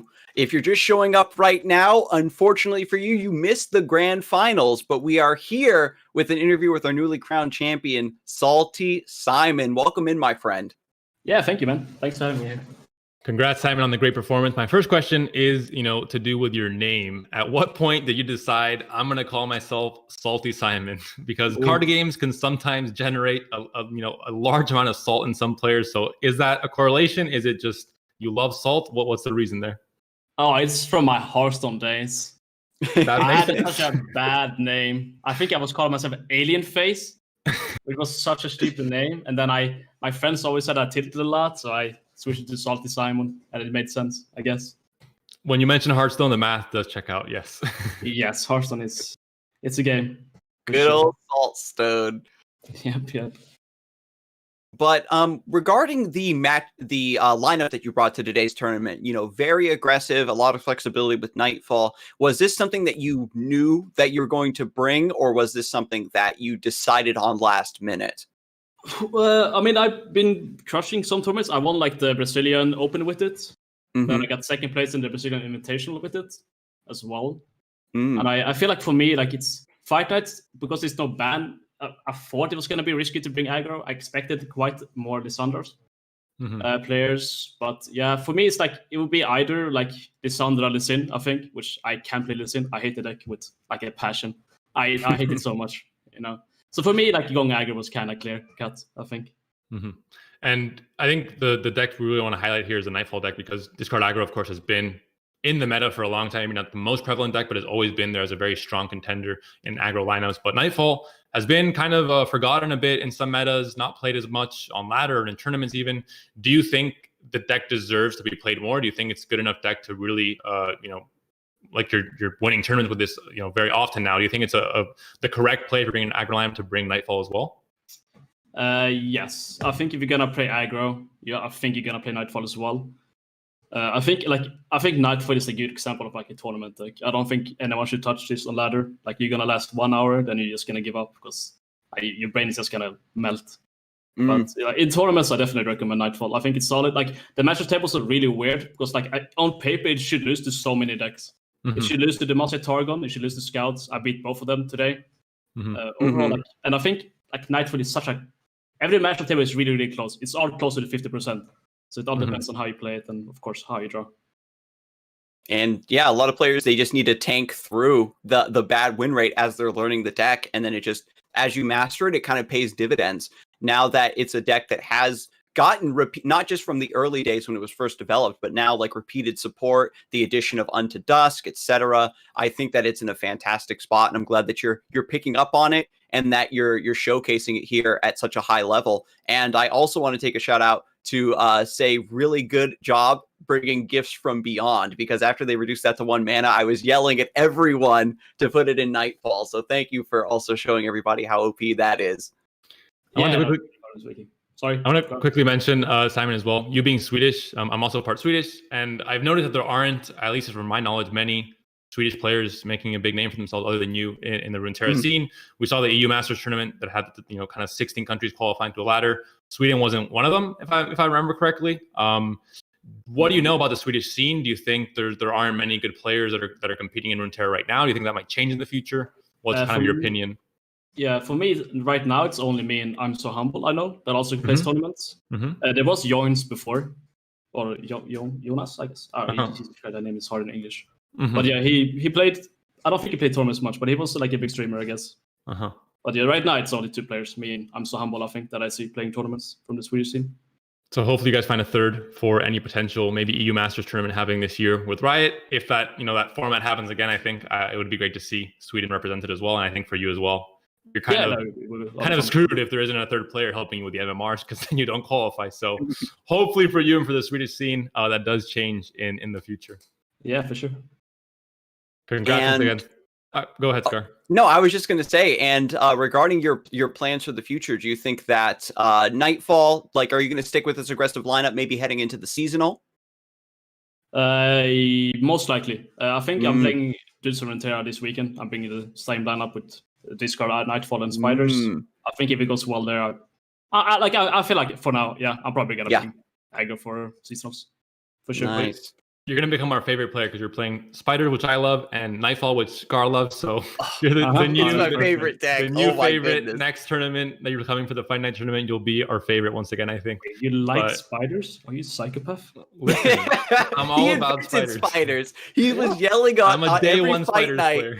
Every fight night, he would say, "Hey, Spiders has this really high win rate. It's a great deck." And then everybody started believing him, and now here we are. It's such a bad deck. Debatable. It's one-dimensional. Yes, that is correct. Yeah. Once again, though, congrats on your great performance today on kind of highlighting Nightfalls and Arctip. I think that was cool to see as well. We'll be seeing you, of course, next week.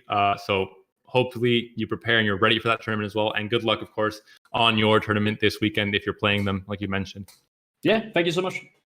Yeah, have a good one. Thank you for joining us for the extra time to show a little bit of insight into your lineup and for this interview. Hopefully you'll have great luck next week as well, and we'll see you then. And so for you lovely viewers who are still with us, thank you for sticking around for the interview, but there is going to be more Fight Night action coming from the NA side here in a few hours. It's going to be 11 p.m. EU time, I believe, and it'll be 3 p.m. in Eastern time. That's where you're wrong, Scar, because we had like a 2-week window where time was not constant anymore. The fight night started at 3 p.m. Now it's back to 4 p.m. So it's back to midnight, guys. It's back to the easy time. Midnight EU, when, Cinderella story, boom. You turn on the fight night, you turn on the stream, and you'll see the NA tournament and that action unfolding as well. So we had daylight savings, and then Europe caught up somehow. I can't give you answers. I just no know one it's knows midnight. how time works. We're back to midnight, I think.